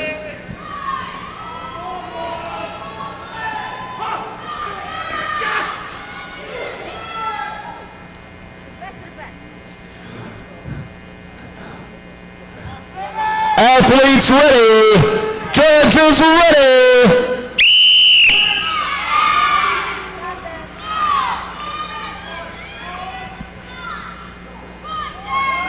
And here they go. We are seeing some reps on the board. All these guys looking pretty darn good here in the early goings. Who can keep this up the longest? That is the question. 30 seconds. Who can keep knocking out those reps, lift after lift after lift? Who's going to dig deep? Who wants it more? Who wants that pro card? 15 seconds to go. You may be seeing a national champion right here in this heat. 5 seconds. Time.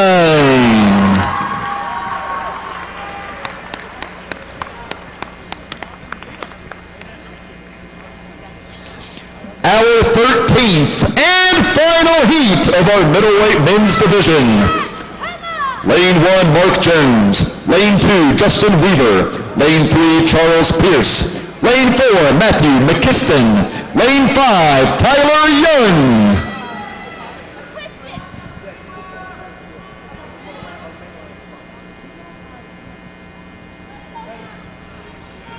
Athletes ready. Judges ready.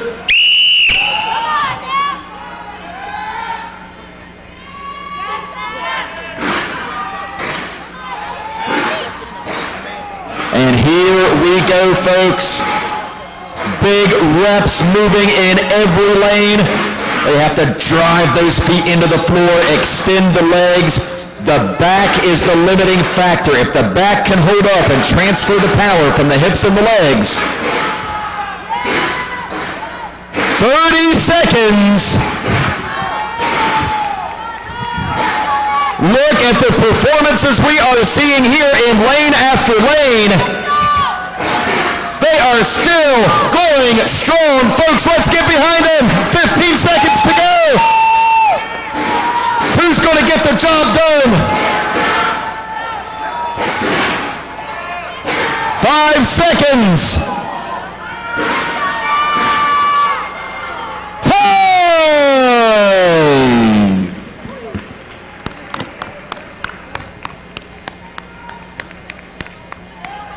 Unbelievable. These guys don't even know where they're at right now after that kind of performance. We are going to take a moment. We're going to reset the implements and get ready for our lightweight men.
And here come the lightweights in heat number 1. Lane 1, Javon Corals. Lane 2, Greg Schultz. Lane 3, Johnny Ciparino. Lane 4, David Harrison.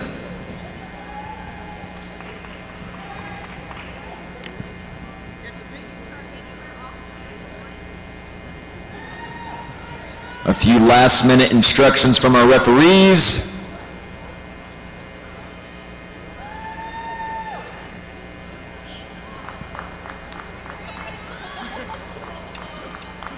Here we go. Athletes ready. Judges ready.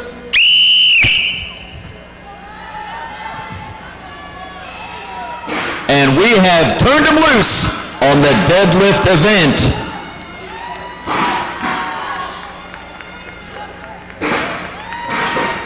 So this is 600 pounds for our lightweight men, 600 for as many reps as possible.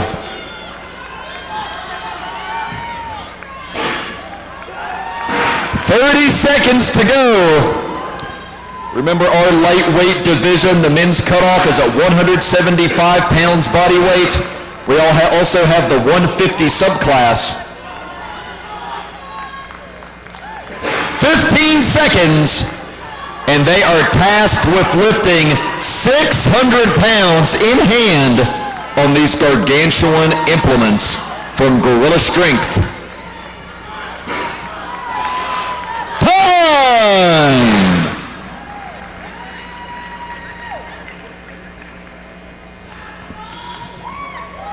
Heat number 2, lane 1, Edward DeGoli. Lane 2, Peter Corradi. Lane 3, Robert Schumann. Lane 4, Lauren Cohen. Lane 5, Josh Funner.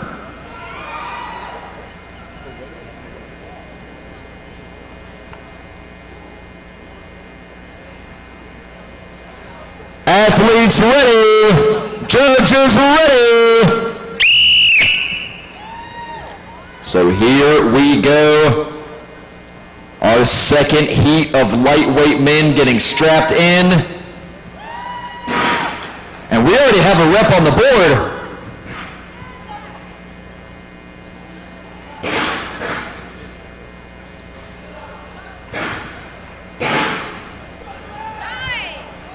A few guys getting reps on the board already.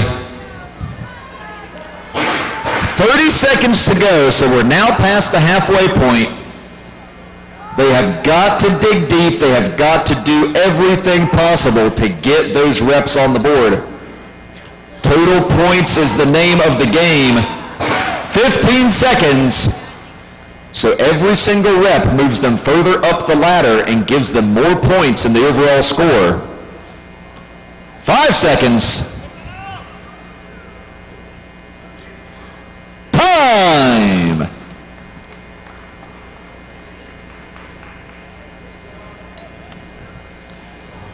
Heat number 3, lane 1, Josh Hendrickson. Lane 2, Thomas Pacini. Lane 3, Dan DeCoravant. Lane 4, Jonathan Corcoran. Lane 5, Peter Hergeth.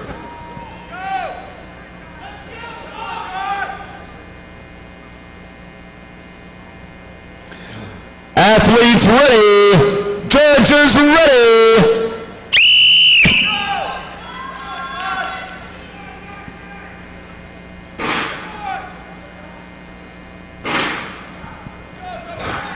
And look at this, we are seeing some reps moving. Some of these guys making it look pretty simple so far, I gotta tell you. This is looking good. We are seeing some big performances here.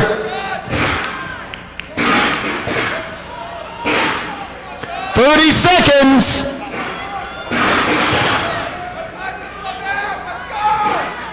Time to see who's done their homework and who's ready to dig deep, who's ready to give it their all, who's ready to leave their soul on the competition platform. 10 seconds. and they are still fighting for each and every rep. Time!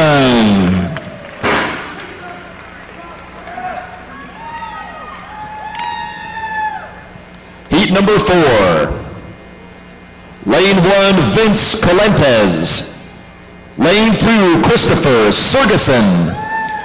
Lane 3, Nathan Jones. Lane 4, Jake Kelly. Lane 5, Quinn Romasco.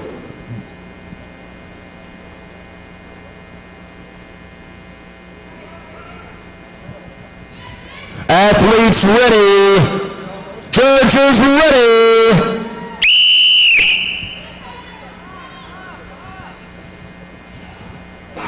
"60 seconds to get as many reps as possible." It sounds like a long time, but 60 seconds goes by pretty quickly when you're trying to get as many reps as you possibly can and your body is screaming at you to stop. You have to be able to shut off your mind. 30 seconds to go. You have to be able to go to that place where your mind can no longer limit your body.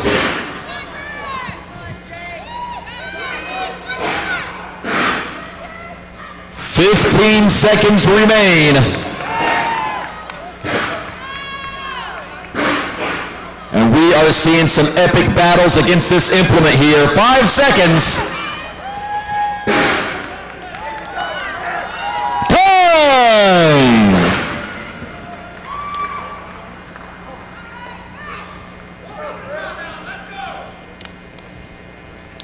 Heat number 5, lane 1, Josh Heileman. Lane 2, Michael Sidwell. Lane 3, Alec Patrone. Lane 4, Daniel Balderrama. Lane 5, Nicholas Boyce.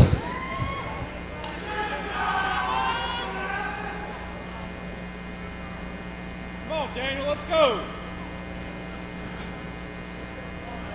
Staff just taking a moment to adjust the equipment.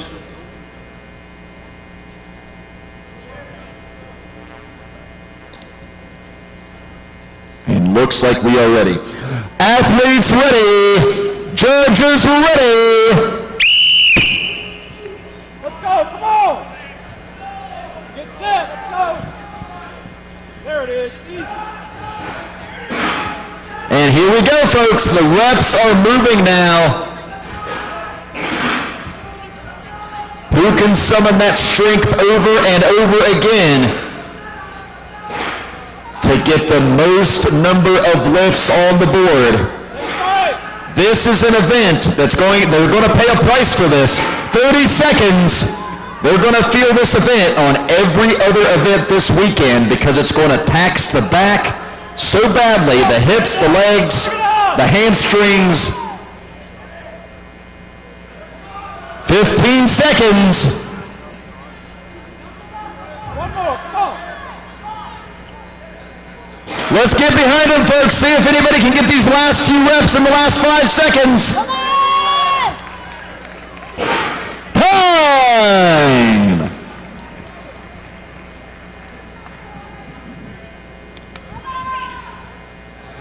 Our 6th and final heat in our lightweight men's division. Lane 1, Nick Gagnon. Lane 2, Rafael Paredes. Lane 3, Sebastian Kluger. Lane 4, Cody Abel. Lane 5, Andrew Haynes.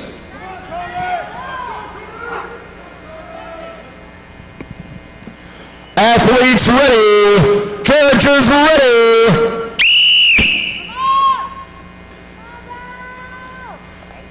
And here they go. I'm familiar with several of these guys. As a matter of fact, I've called all of their names before at high-level competitions. I've seen all of these guys in action before, and let me tell you, these are some incredible athletes you are seeing here.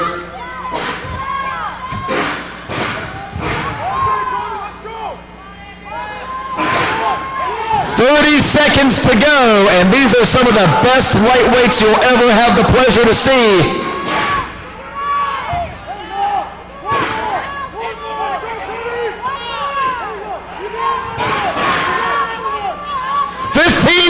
seconds.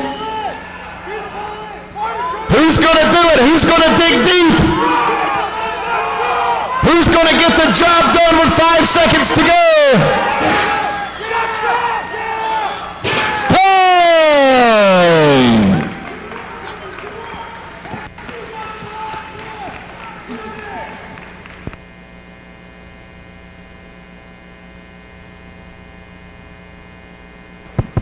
All right, folks, we are going to take a short hiatus as we get ready for our sandbag toss event.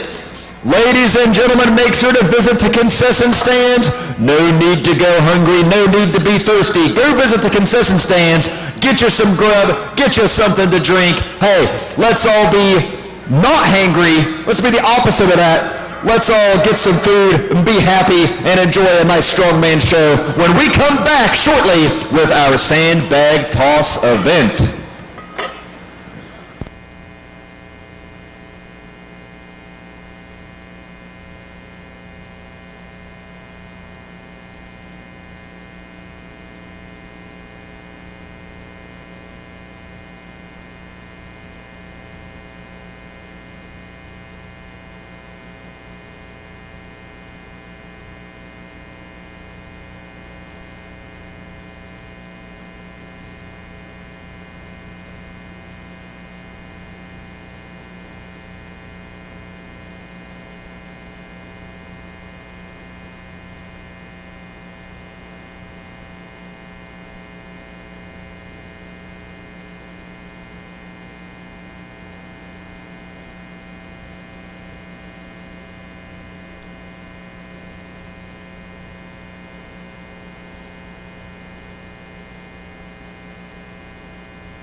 Gentlemen, one more time, we'll go to 610. 610.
couple of announcements, folks. Number one, we got about 5 minutes left in warm-ups. So about 5 minutes left. But more importantly, folks, $1 off pints of beer at Parkway Brewing for competitors. So athletes, if you show your athlete badge at Parkway Brewing tonight, $1 off pints, and, oh, I'm not done yet, folks. One time only at the Old Salem Brewing Company, 1 free pint with your athlete badge. 1 single free pint with your athlete badge at the Old Salem Brewing Company. Gentlemen, drink responsibly.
All right, folks, it is just about that time.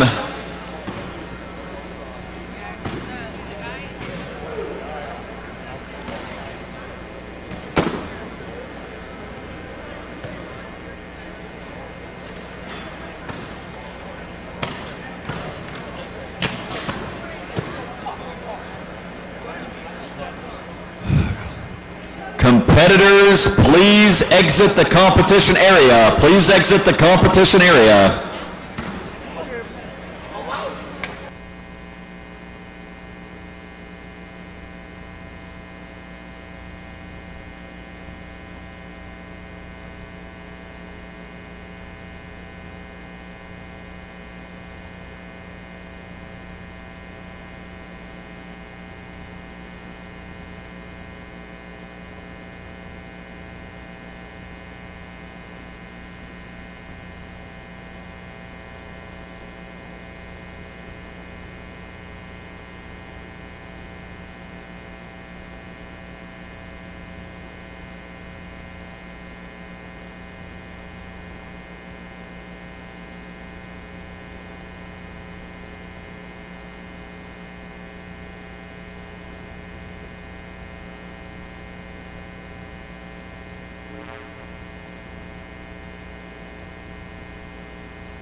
How's your battery holding up? Not bad at all. I guess it turns This out one should go even faster than the deadlift because we're using all 6 lanes. Well, I only used not even 20% of that at that 40 something.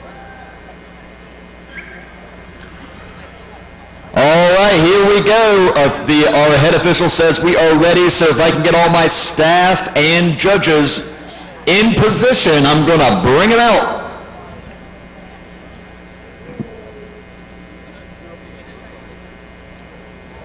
Okay, heavyweight men, heat number 1. Lane 2, Carlos Lerma. Lane 3, Connor Gordon. Lane 4, Joel Stracco. Lane 5, Travis Helton. Lane 6, Brandon Williams.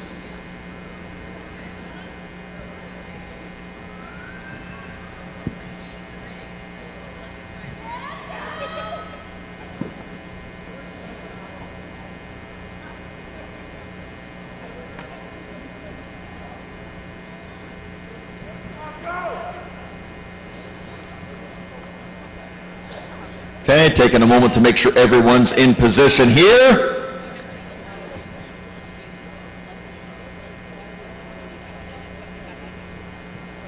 Last minute instructions from our officials. And here we go. Athletes ready. Judges ready. And we are off to the races.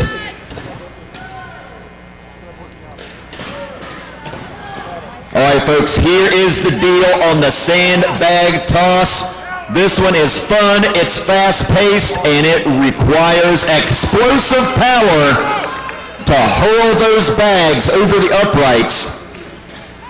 Those uprights are set at 16 and a half feet. That's 16 and a half feet that they have to toss those bags over. 25 seconds to go. The bags range from 35 to 50 pounds.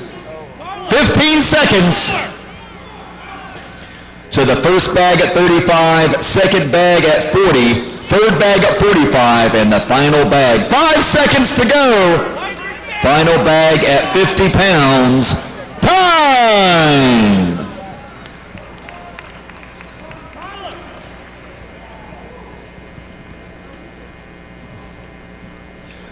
Heat number 2. Lane 2, Sean Schellinger. Lane 3, Franklin Easton. Lane 4, Chris Slater. Lane 5, Nicholas Curl. Lane 6, Nicholas Sakente.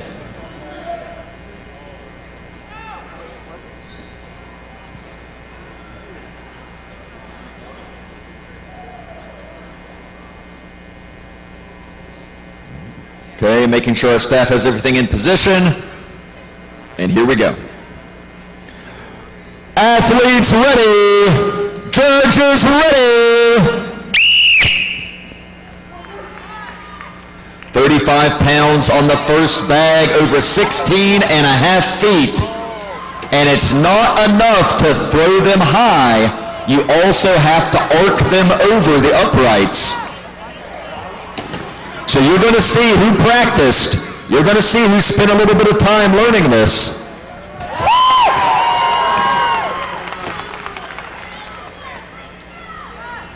"30 seconds to go."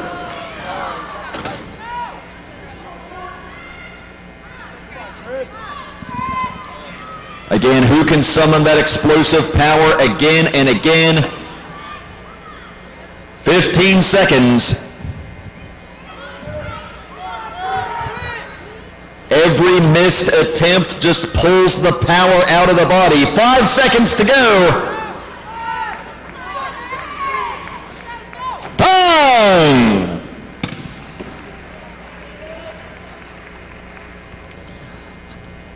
Heat number 3. Lane 2, Brian Jardine. Lane 3, Stanley Merkland. Lane 4, Dylan Williams. Lane 5, Andrew Garrison. Lane 6, David Elmore.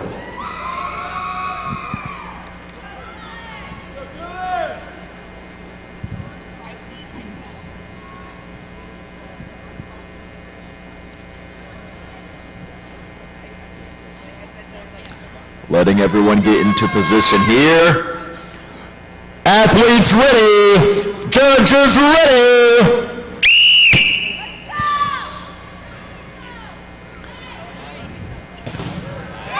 And look at these bags flying. Oh my Lord. These guys came to play, ladies and gentlemen. We are seeing some of these things go into orbit.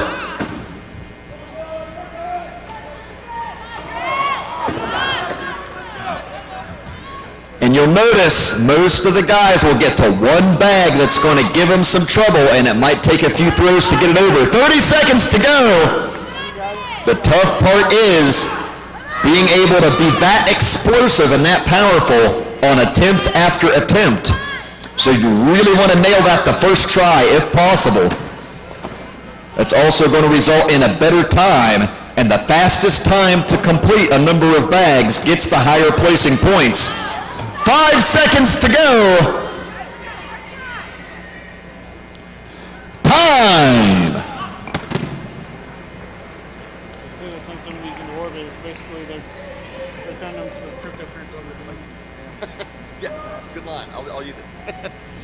Heat number 4, Lane 2, Nicholas Gaudion. Lane 3, John Hook Jr. Lane 4, Howard Battle. Lane 5, Dante Petrella. Lane 6, Jerry Robinson.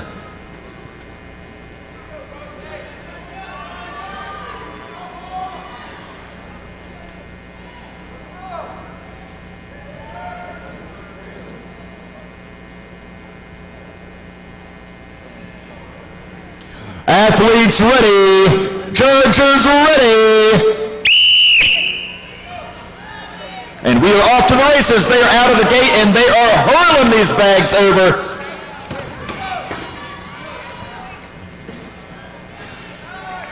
Strongman is about finding the strongest athlete over a variety of events, so you'll notice each of these events test the athletes in a different way.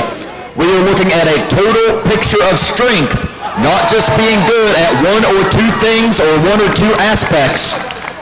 30 seconds.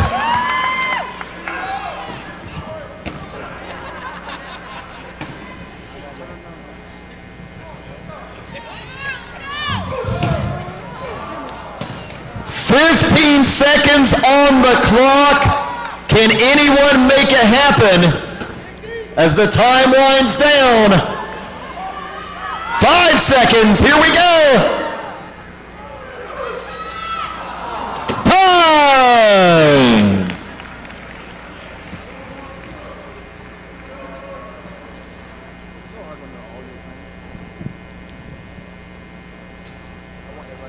Heat number 4.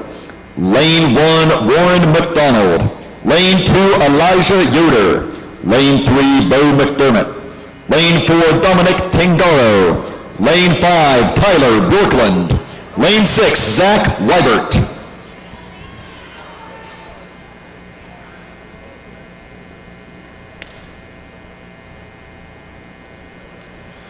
Athletes ready. Judges ready. All 6 lanes being utilized now.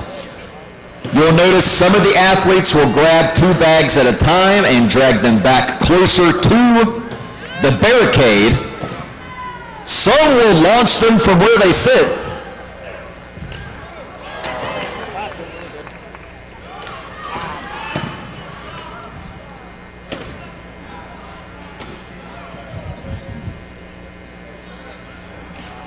"30 seconds left, so we are past the halfway point.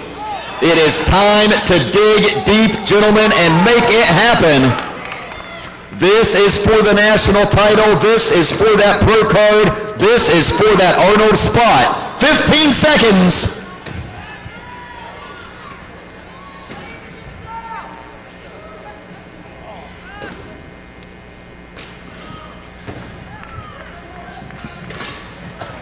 And time.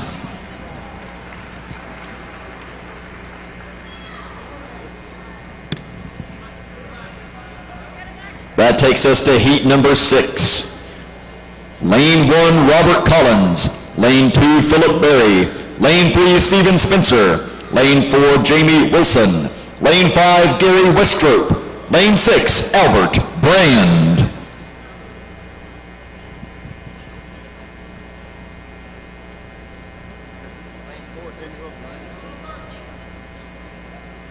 Yes.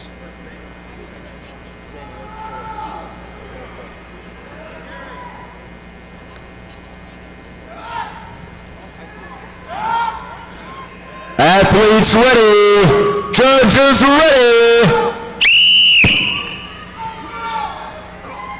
And here they go. Bags are flying around like UFOs, unidentified flying strongman implements. They are just flying right over the barricade here. Impressive showing in the early goings from this heat.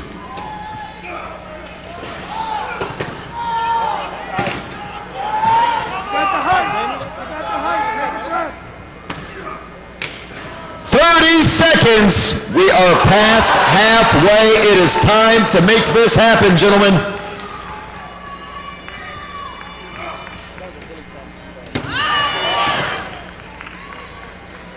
Jump, get tall. 15 seconds on the clock.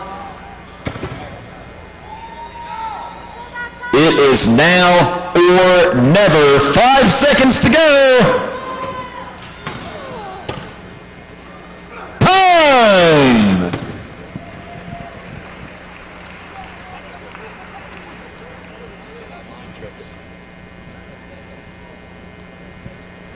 Heat number 7.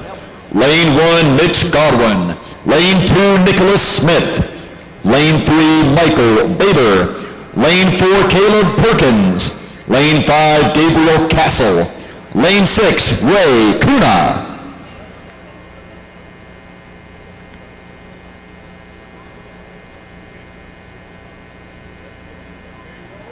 Come on, Mike.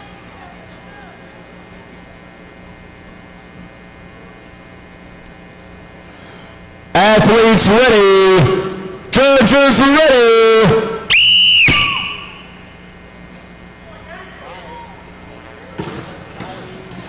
And the bags, they are a flying 35 pounds on the first bag, 40 in the second.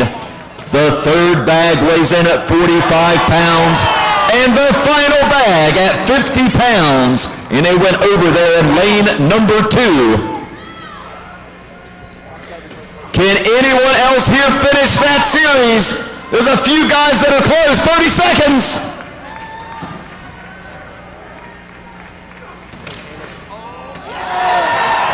And Caleb does it. 15 seconds left.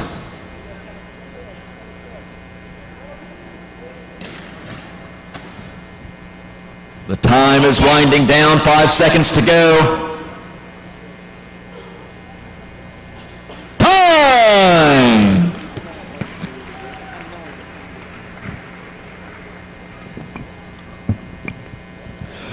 Heat number 8, lane 1, John Waterbury. Lane 2, Ty McFarland. Lane 3, Robert Miller. Lane 4, Nicholas Romero. Lane 5, Andrew Krasik. Lane 6, Alex Stoltz.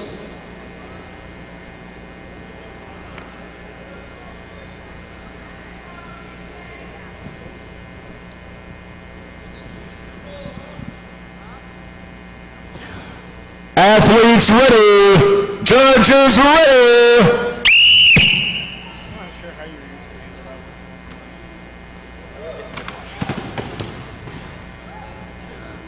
And there they go. The bags are moving. A few guys already on to the third bag. Lane number 6 on to the final bag, as is lane 4.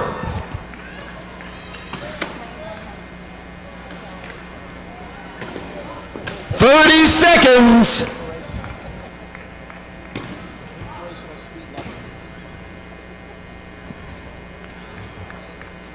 All right, folks, let's give them some energy. Let's get behind them.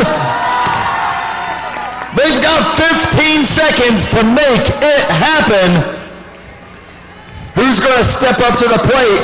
Who's going to show they want it? 5 seconds on the clock. Time!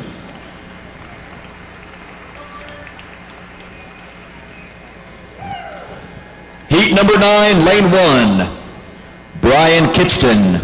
Lane 2, Dominic Creequy. Lane 3, Tyler Davis. Lane 4, Jasper Haney. Lane 5, James Ortman. Lane 6, Taylor Dutcher.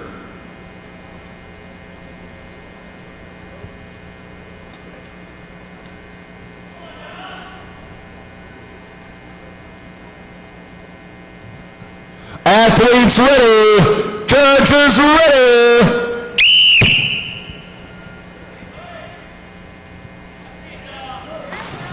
And some of these bad boys are headed to the rafters. We're going to take out the lights here at the convention center. How about that? He is pumped, as well he should be.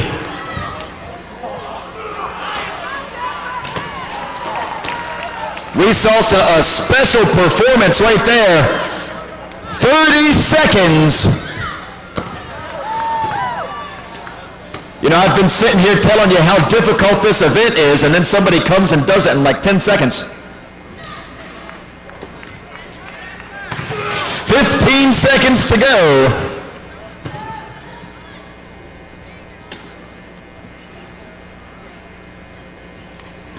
Five seconds. Time. What a clutch throw there in lane number 4. Just seconds to go, and he got it over.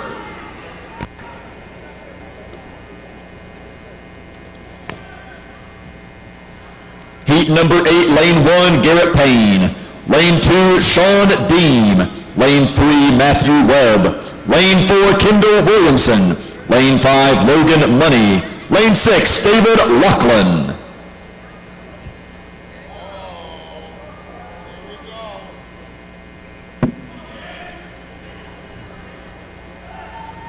Come on, make it count.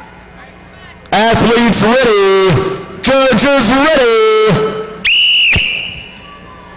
And here they go. And again, the ceiling is in danger. And Webb completes the series in impressive fashion.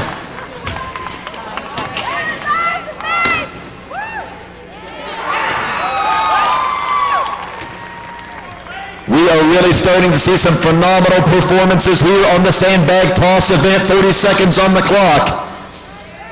We are past the halfway point.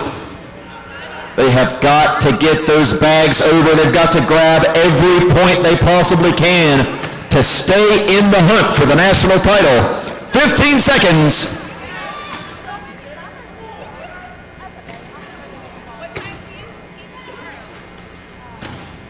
Five seconds to go. Time.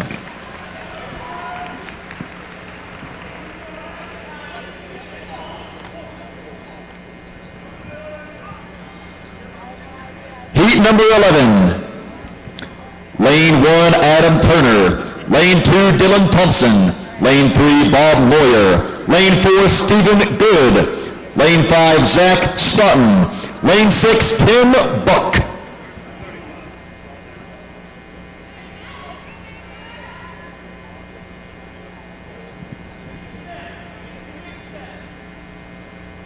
Athletes ready. Judges ready.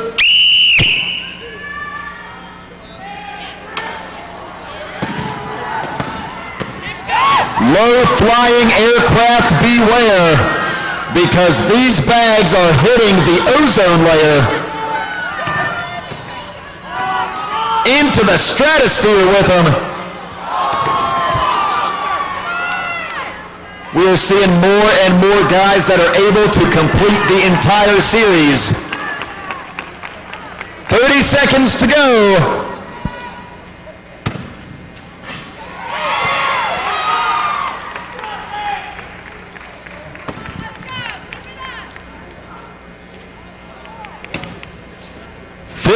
Seconds remain.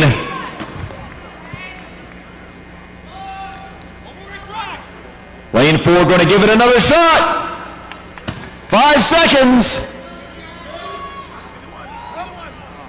Time.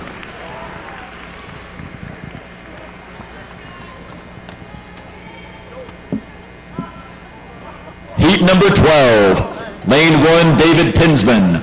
Lane 2, Scott Deese. Lane 3, Austin Andrade. Lane 4, Thomas Evans. Lane 5, Alfonso Nieves. Lane 6, Levi Strong.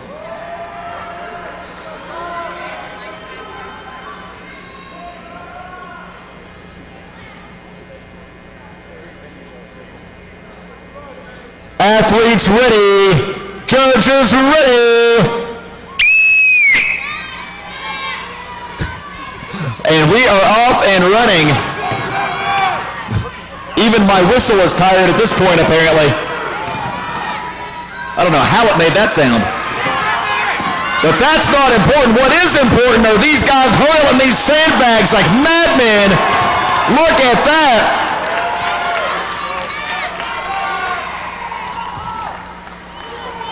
This is phenomenal. Look how many guys already finished, less than 30 seconds to go.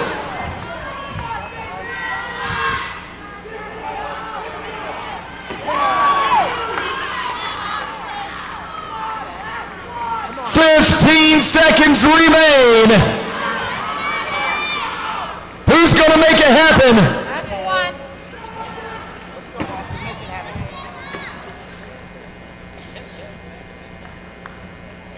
Time.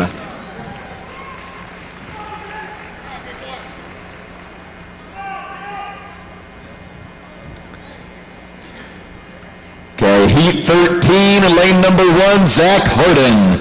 Lane 2, Daniel Pledger. Lane 3, Eric Carlson. Lane 4, Thomas Sroka. Lane 5, Nick Davis. Lane 6, Josh Gregory.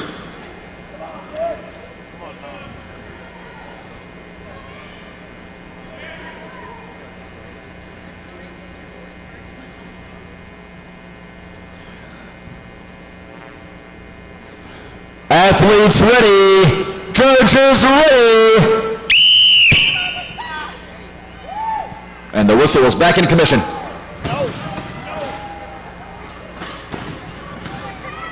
And we are off to a blistering pace in some of these lanes. Look at that. Unbelievable. These guys are fired up and they deserve it. My Lord, some of the performances we're seeing here. 30 seconds.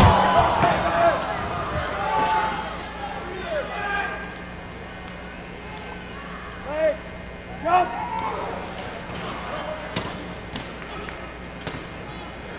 15 seconds on the clock.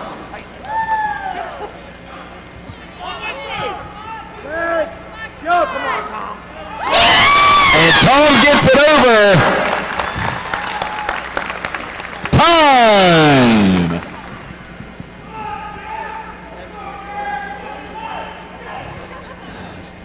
Our 14th and final heat for our heavyweight men.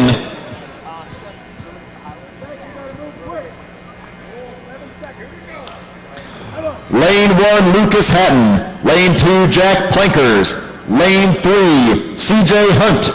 Lane 4, Sam Clapper. Lane 5, Clayton De Silva.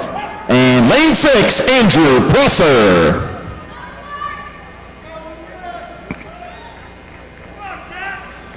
Athletes ready. Judges ready.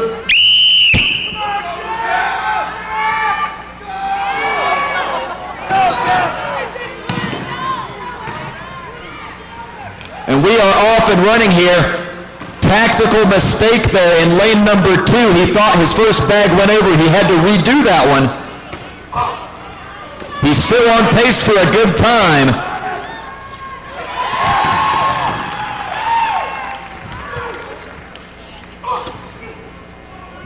30 seconds left. It is time to get it done, gentlemen. Let's do this.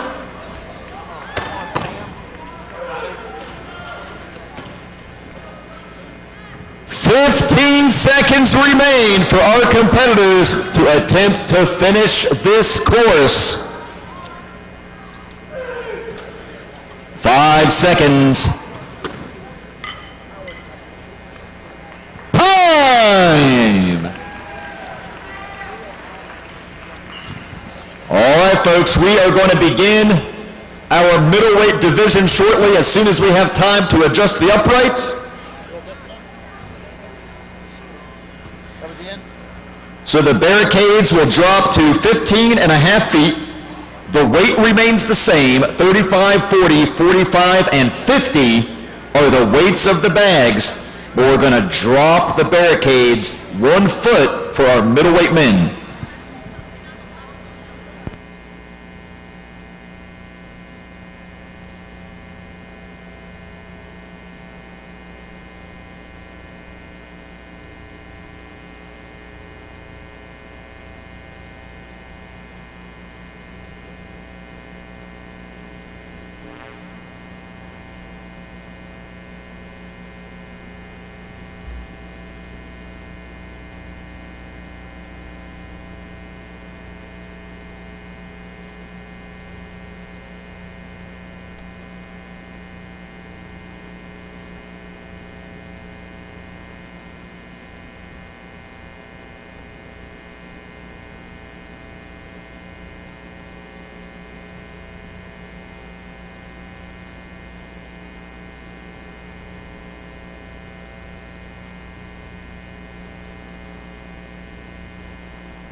go. Heat number 1, lane 2, Mark Clevenger. Lane 3, Craig Tucker. Lane 4, Kennell Brown. Lane 5, Robert Bloss. Lane 6, Rob McKee.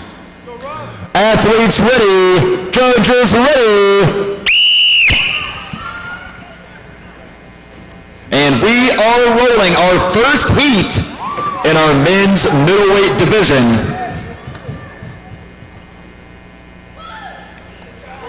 Again, remember the order is based off the performance of the previous event. So the guys that did really well on the deadlift will get to go later in the order here on the sandbag toss event. 30 seconds to go. And again, this is about explosive power. Who can drive through the hips and hurl this thing to the moon? 15 seconds.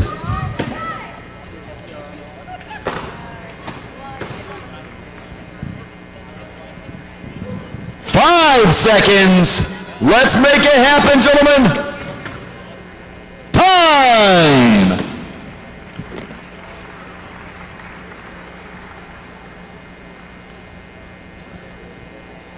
Let's go out! Heat number 2. Lane 2, Alan Thrall. Lane 3, Thomas Murphy. Lane 4, Luke Sinegra. Lane 5, Tanner Haas. Lane 6, Zachary Davis.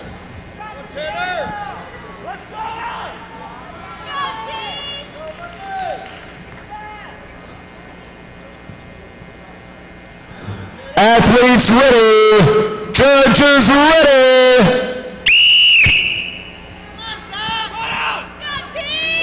And here we go, folks. One note about this event. If in fact a bag were to get stuck on top of the barricade, that would indeed count as a completed throw. So at that point, the competitor would be allowed to move on to the next bag and hurl the next one in the rotation. 30 seconds. We haven't seen that happen just yet, but it does happen on this type of event, believe it or not.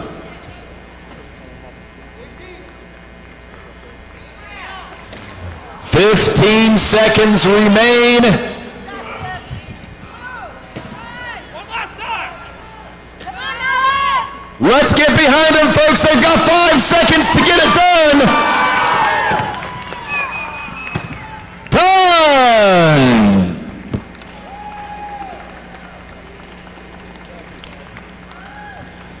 Heat number 3, lane 1, Sean Mulliken. Lane 2, Daniel Camacho. Lane 3, Jesse Purvis. Lane 4, John Robinson. Lane 5, Jonathan Mead. Lane 6, Joshua Dobbins.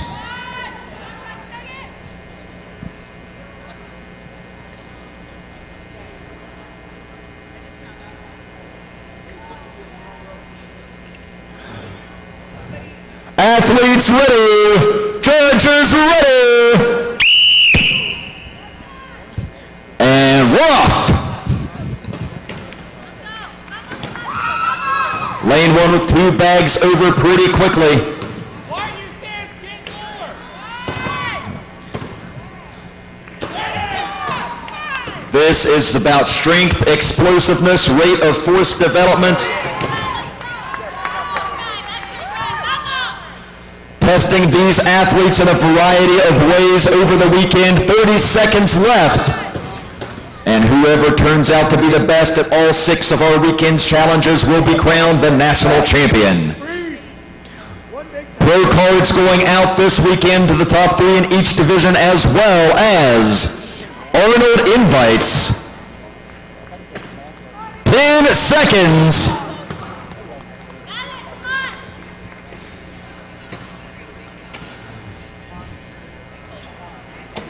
Time.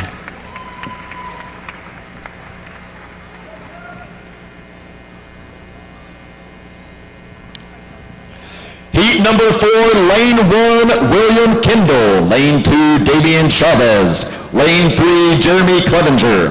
Lane 4, James Oglesby. Lane 5, Ryan Peralt. Lane 6, Larry Zapataki.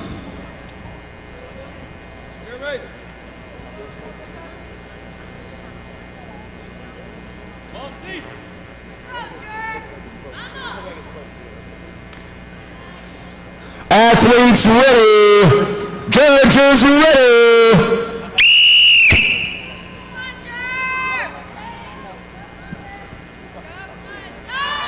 And pretty quickly out of the gate, we have the first bunch of bags going over.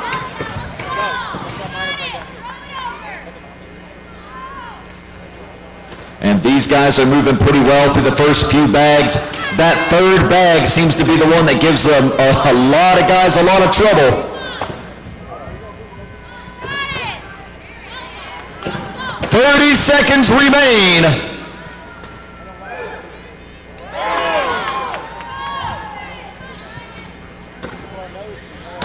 Big power from the legs and hips and the ability to transfer that through the upper body. 15 seconds to go. That is what is required to do well at this event. 5 seconds. Time!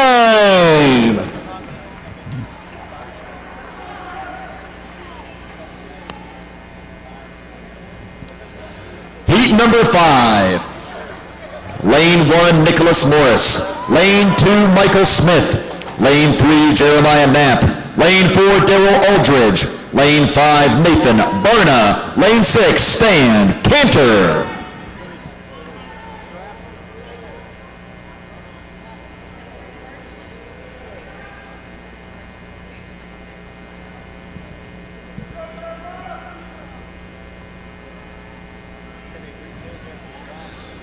Athletes ready. Judges ready. 60 seconds on the clock. There we go. And they are challenged with getting all 4 of these bags over the barricade. Anyone that does not finish the entire course will be credited with the number of bags that they did complete and the time in which they completed them. So if 2 different athletes finish with 3 bags, for example, the athlete who did it faster gets the higher placing points.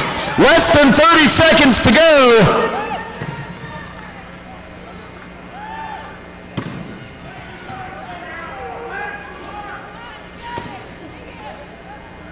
"15 seconds remain. They have got to do everything in their power to get these bags over the barricade and secure those additional points to stay in the running. Time!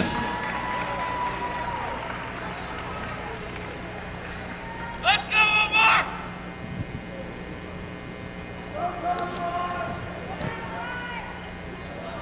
Heat number 7, lane 1. Excuse me, heat number 6, lane 1. Alvino Garcia. Lane 2, Omar Ahmad. Lane 3, Ryan Fell. Lane 4, Cody Munger. Lane 5, Reed Tompkins. Lane 6, Brandon Myers.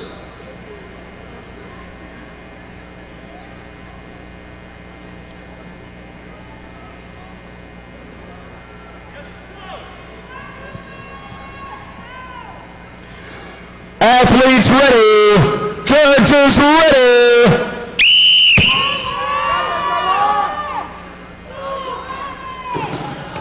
That's it. These bags are flying. Look at these guys go. And lane 3 gets it done in impressive fashion. Let's go, Mike!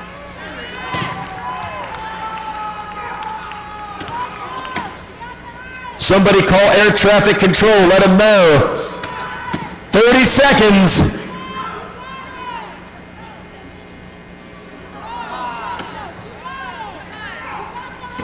I think a few of those bags ended up in the stands on the other side. 16 seconds. Gonna have to send our staff up into the bleachers to retrieve the bags.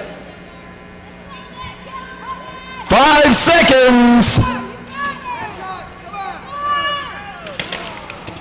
Time.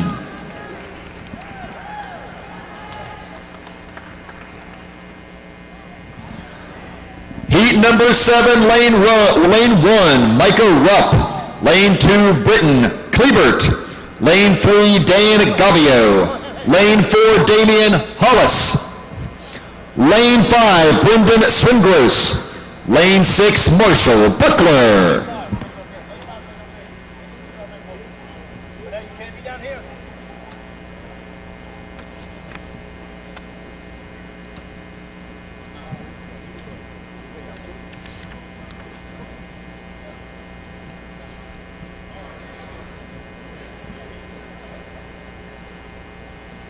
Athletes ready, judges ready.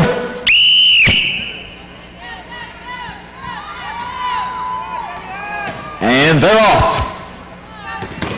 Remember, it's not just enough to throw the bag high. They have to be able to arc it over top of the barricade in order to get credit for the throw. It must go over top of that giant barricade apparatus.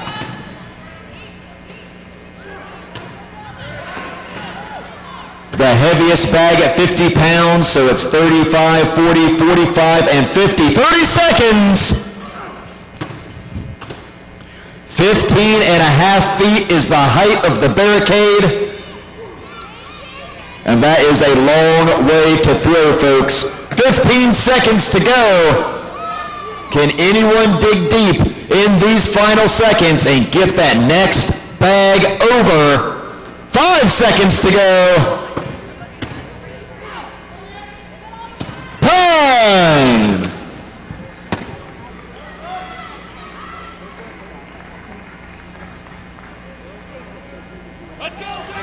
Heat number 8, lane 1, Christian Morris. Lane 2, Isaac Smith.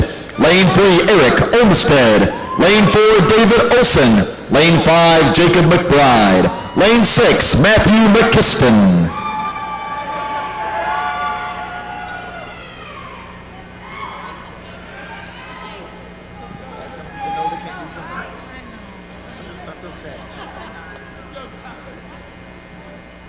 Just waiting for everyone to get into position. Athletes ready, judges ready.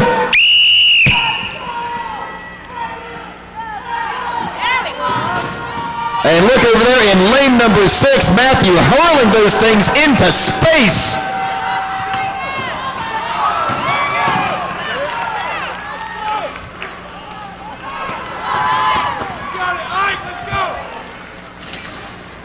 And into the stratosphere they go. These guys launching those bags. 30 seconds remain. We are past the halfway point.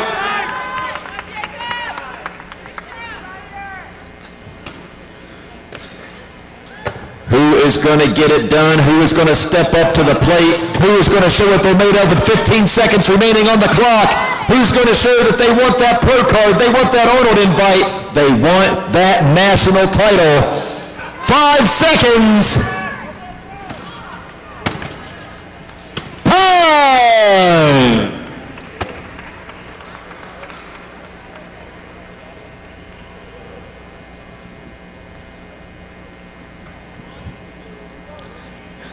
Heat number 9, lane 1, Justin Ramirez. Lane 2, Andrew Pepio.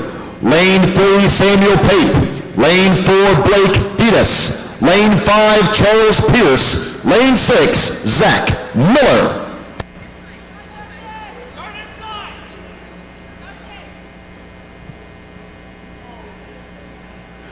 Athletes ready, judges ready.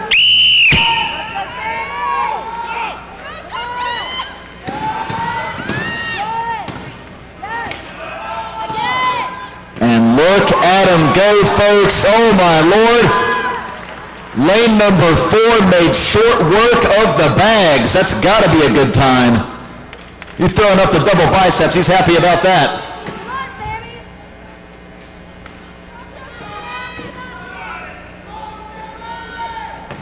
30 seconds to go.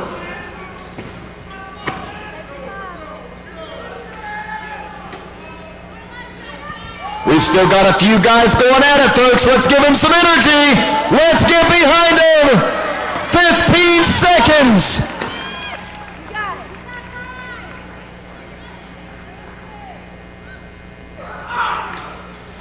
Five seconds to go. Time.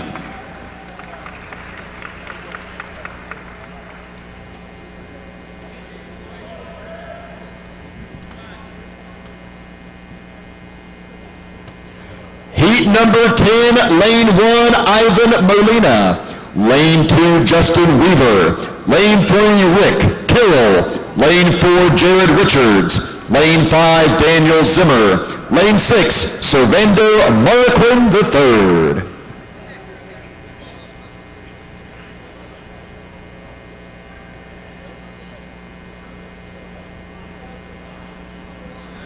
Athletes ready. Judges ready.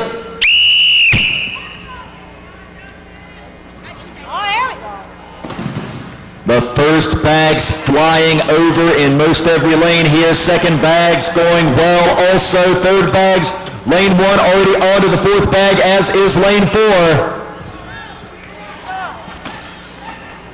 Those bags are flying.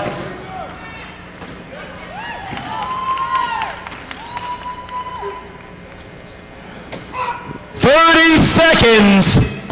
Time to make it happen, gentlemen.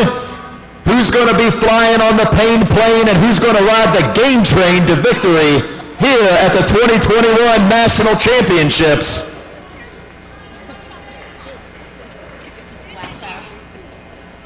Ten seconds to go.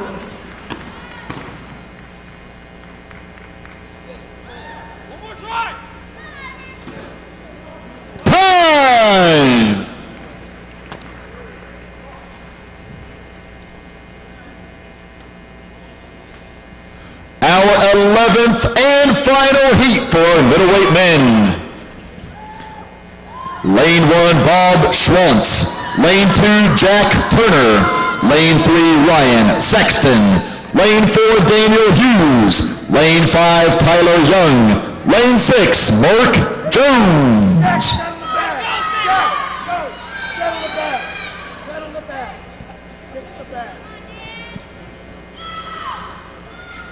I have a sneaky suspicion the crowd will be loud for this one. Let's go, Turner! You gotta have these! Come on, Jack! Up and over! Come on, Jack! Athletes ready! Judges ready! And there they go! The question isn't can they finish, it's how fast will they finish. You are seeing some of the best right here. Green, big tall, get tall.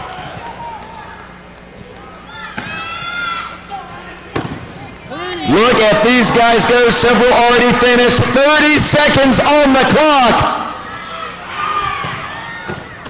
Come on, folks, they need your energy, let's go.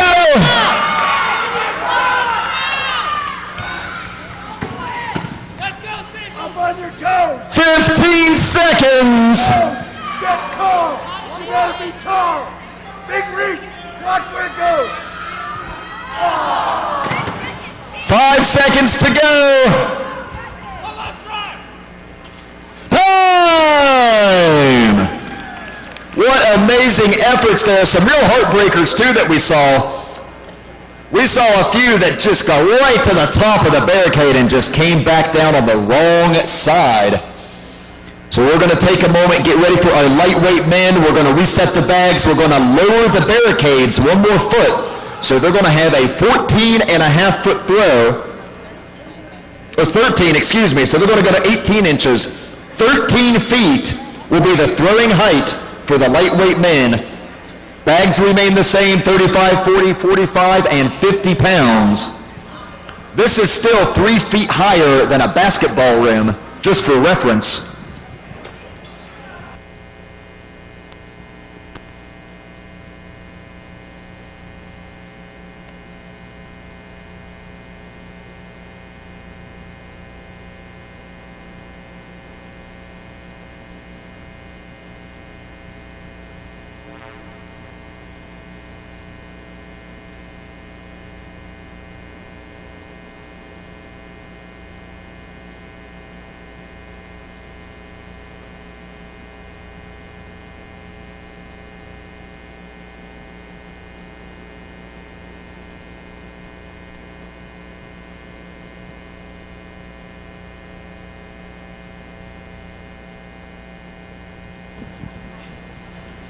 Once again, thank you so much to our sponsors this weekend: Sirius Steel Fitness, Rogue Fitness, Impact Custom Mouth Guards.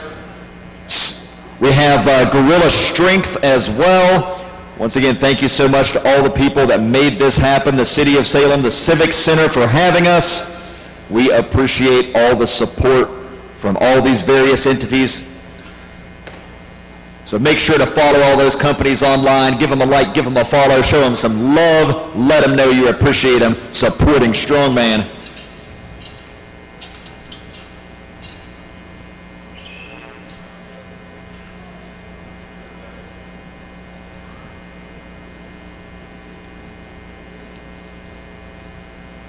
Our officials making sure that everything is set properly, double checking before they get into position here. So heat number 1, lane 1, David Harrison. Lane 2, Peter Corrade. Lane 3, Josh Fauner. Lane 4, Peter Hergeth. Lane 5, Vince Colentes.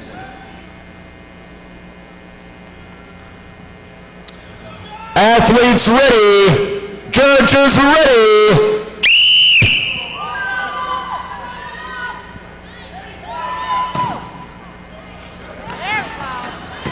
And you can see the difficulty already, this 13-foot barricade and these extremely heavy bags that they have to hurl over that barricade.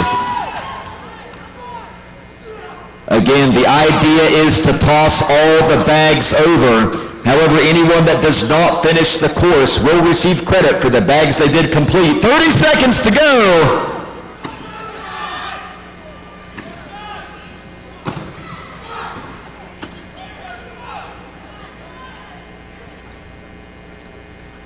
These guys are giving it their all. 15 seconds left on the clock.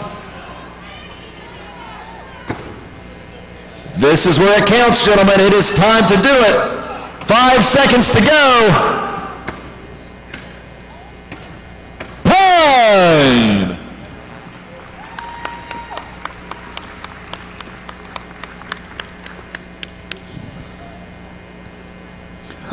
Heat number 2, lane 1, Robert Schumann.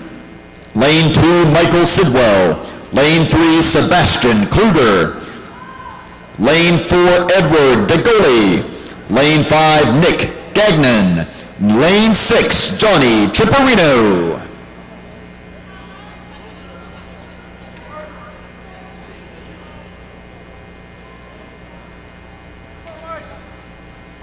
Athletes ready, judges ready, and off they go.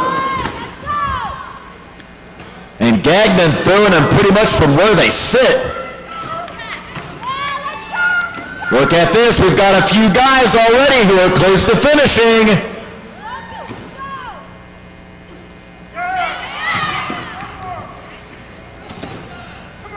Look at the effort it requires on each and every throw to get these things over. 30 seconds.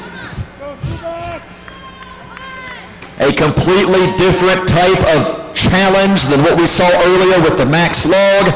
Different even than the deadlift event. 15 seconds remain on the clock.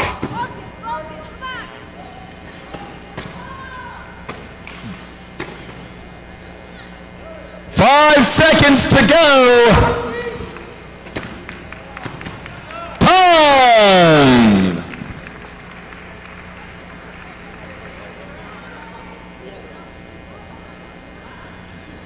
Heat number 3, lane 1, Lauren Cohen. Lane 2, Alec Patron. Lane 3, Daniel Balderrama. Lane 4, Greg Schultz. Lane 5, Rafael Paredes. Lane 6, Nathan Jones.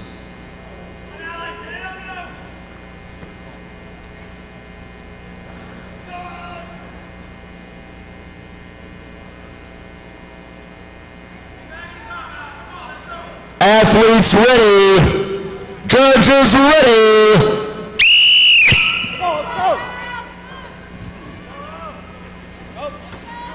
And here they go, folks. Again, 13 feet is the height of the barricade. The bags range from 35 to 50 pounds.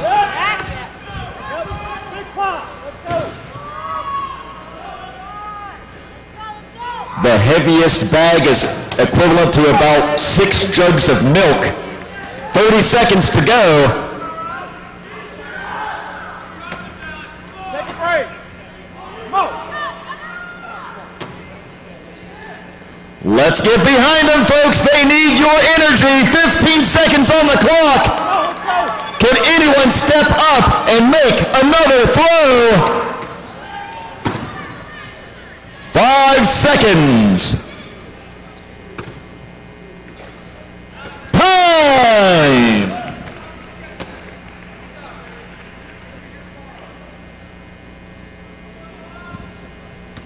Heat number 4. Lane 1, Jake Kelly. Lane 2, Thomas Piccini.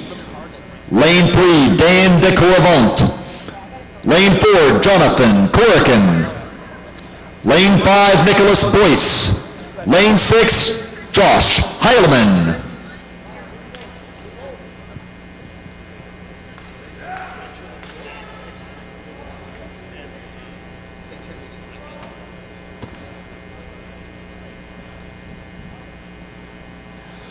Athletes ready, judges ready.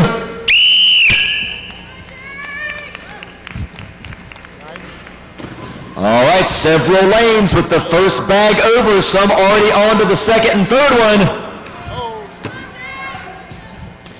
It's not only important to try to finish each bag, it's important to try to do them as quickly as possible.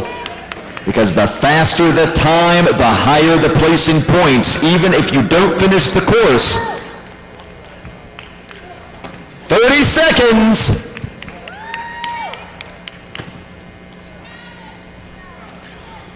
Our lightweight men are out there working their butts off, putting everything they have into this event with 15 seconds to go.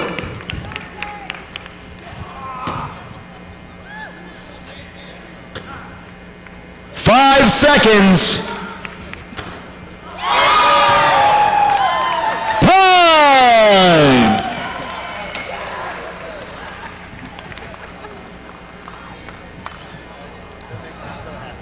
Our 5th and final heat for lightweight men. Lane 1, Siobhan Quarles. Lane 2, Quinn Ramasco. Lane 3, Christopher Sergeson. Lane 4, Cody Abel. Lane 5, Andrew Hanus. Lane 6, Josh Hendrickson.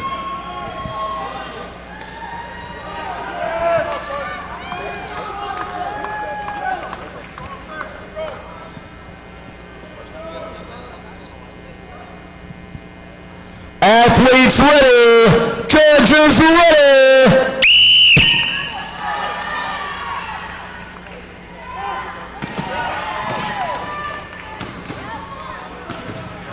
And look at these guys go, oh my Lord. And Hanus finishes the course in impressive fashion.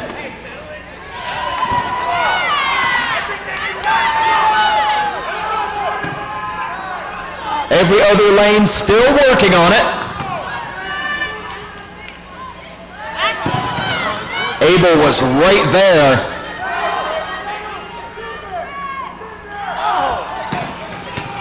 20 seconds to go. We're seeing some real nail-biting throws here that are so close. 5 seconds. Time. And that concludes our sandbag throw event and today's event. So, staff, please stick around. Staff, please stick around. Congratulations to all of the athletes for putting up a tremendous performance here today. We appreciate you all coming out, putting on a show for us.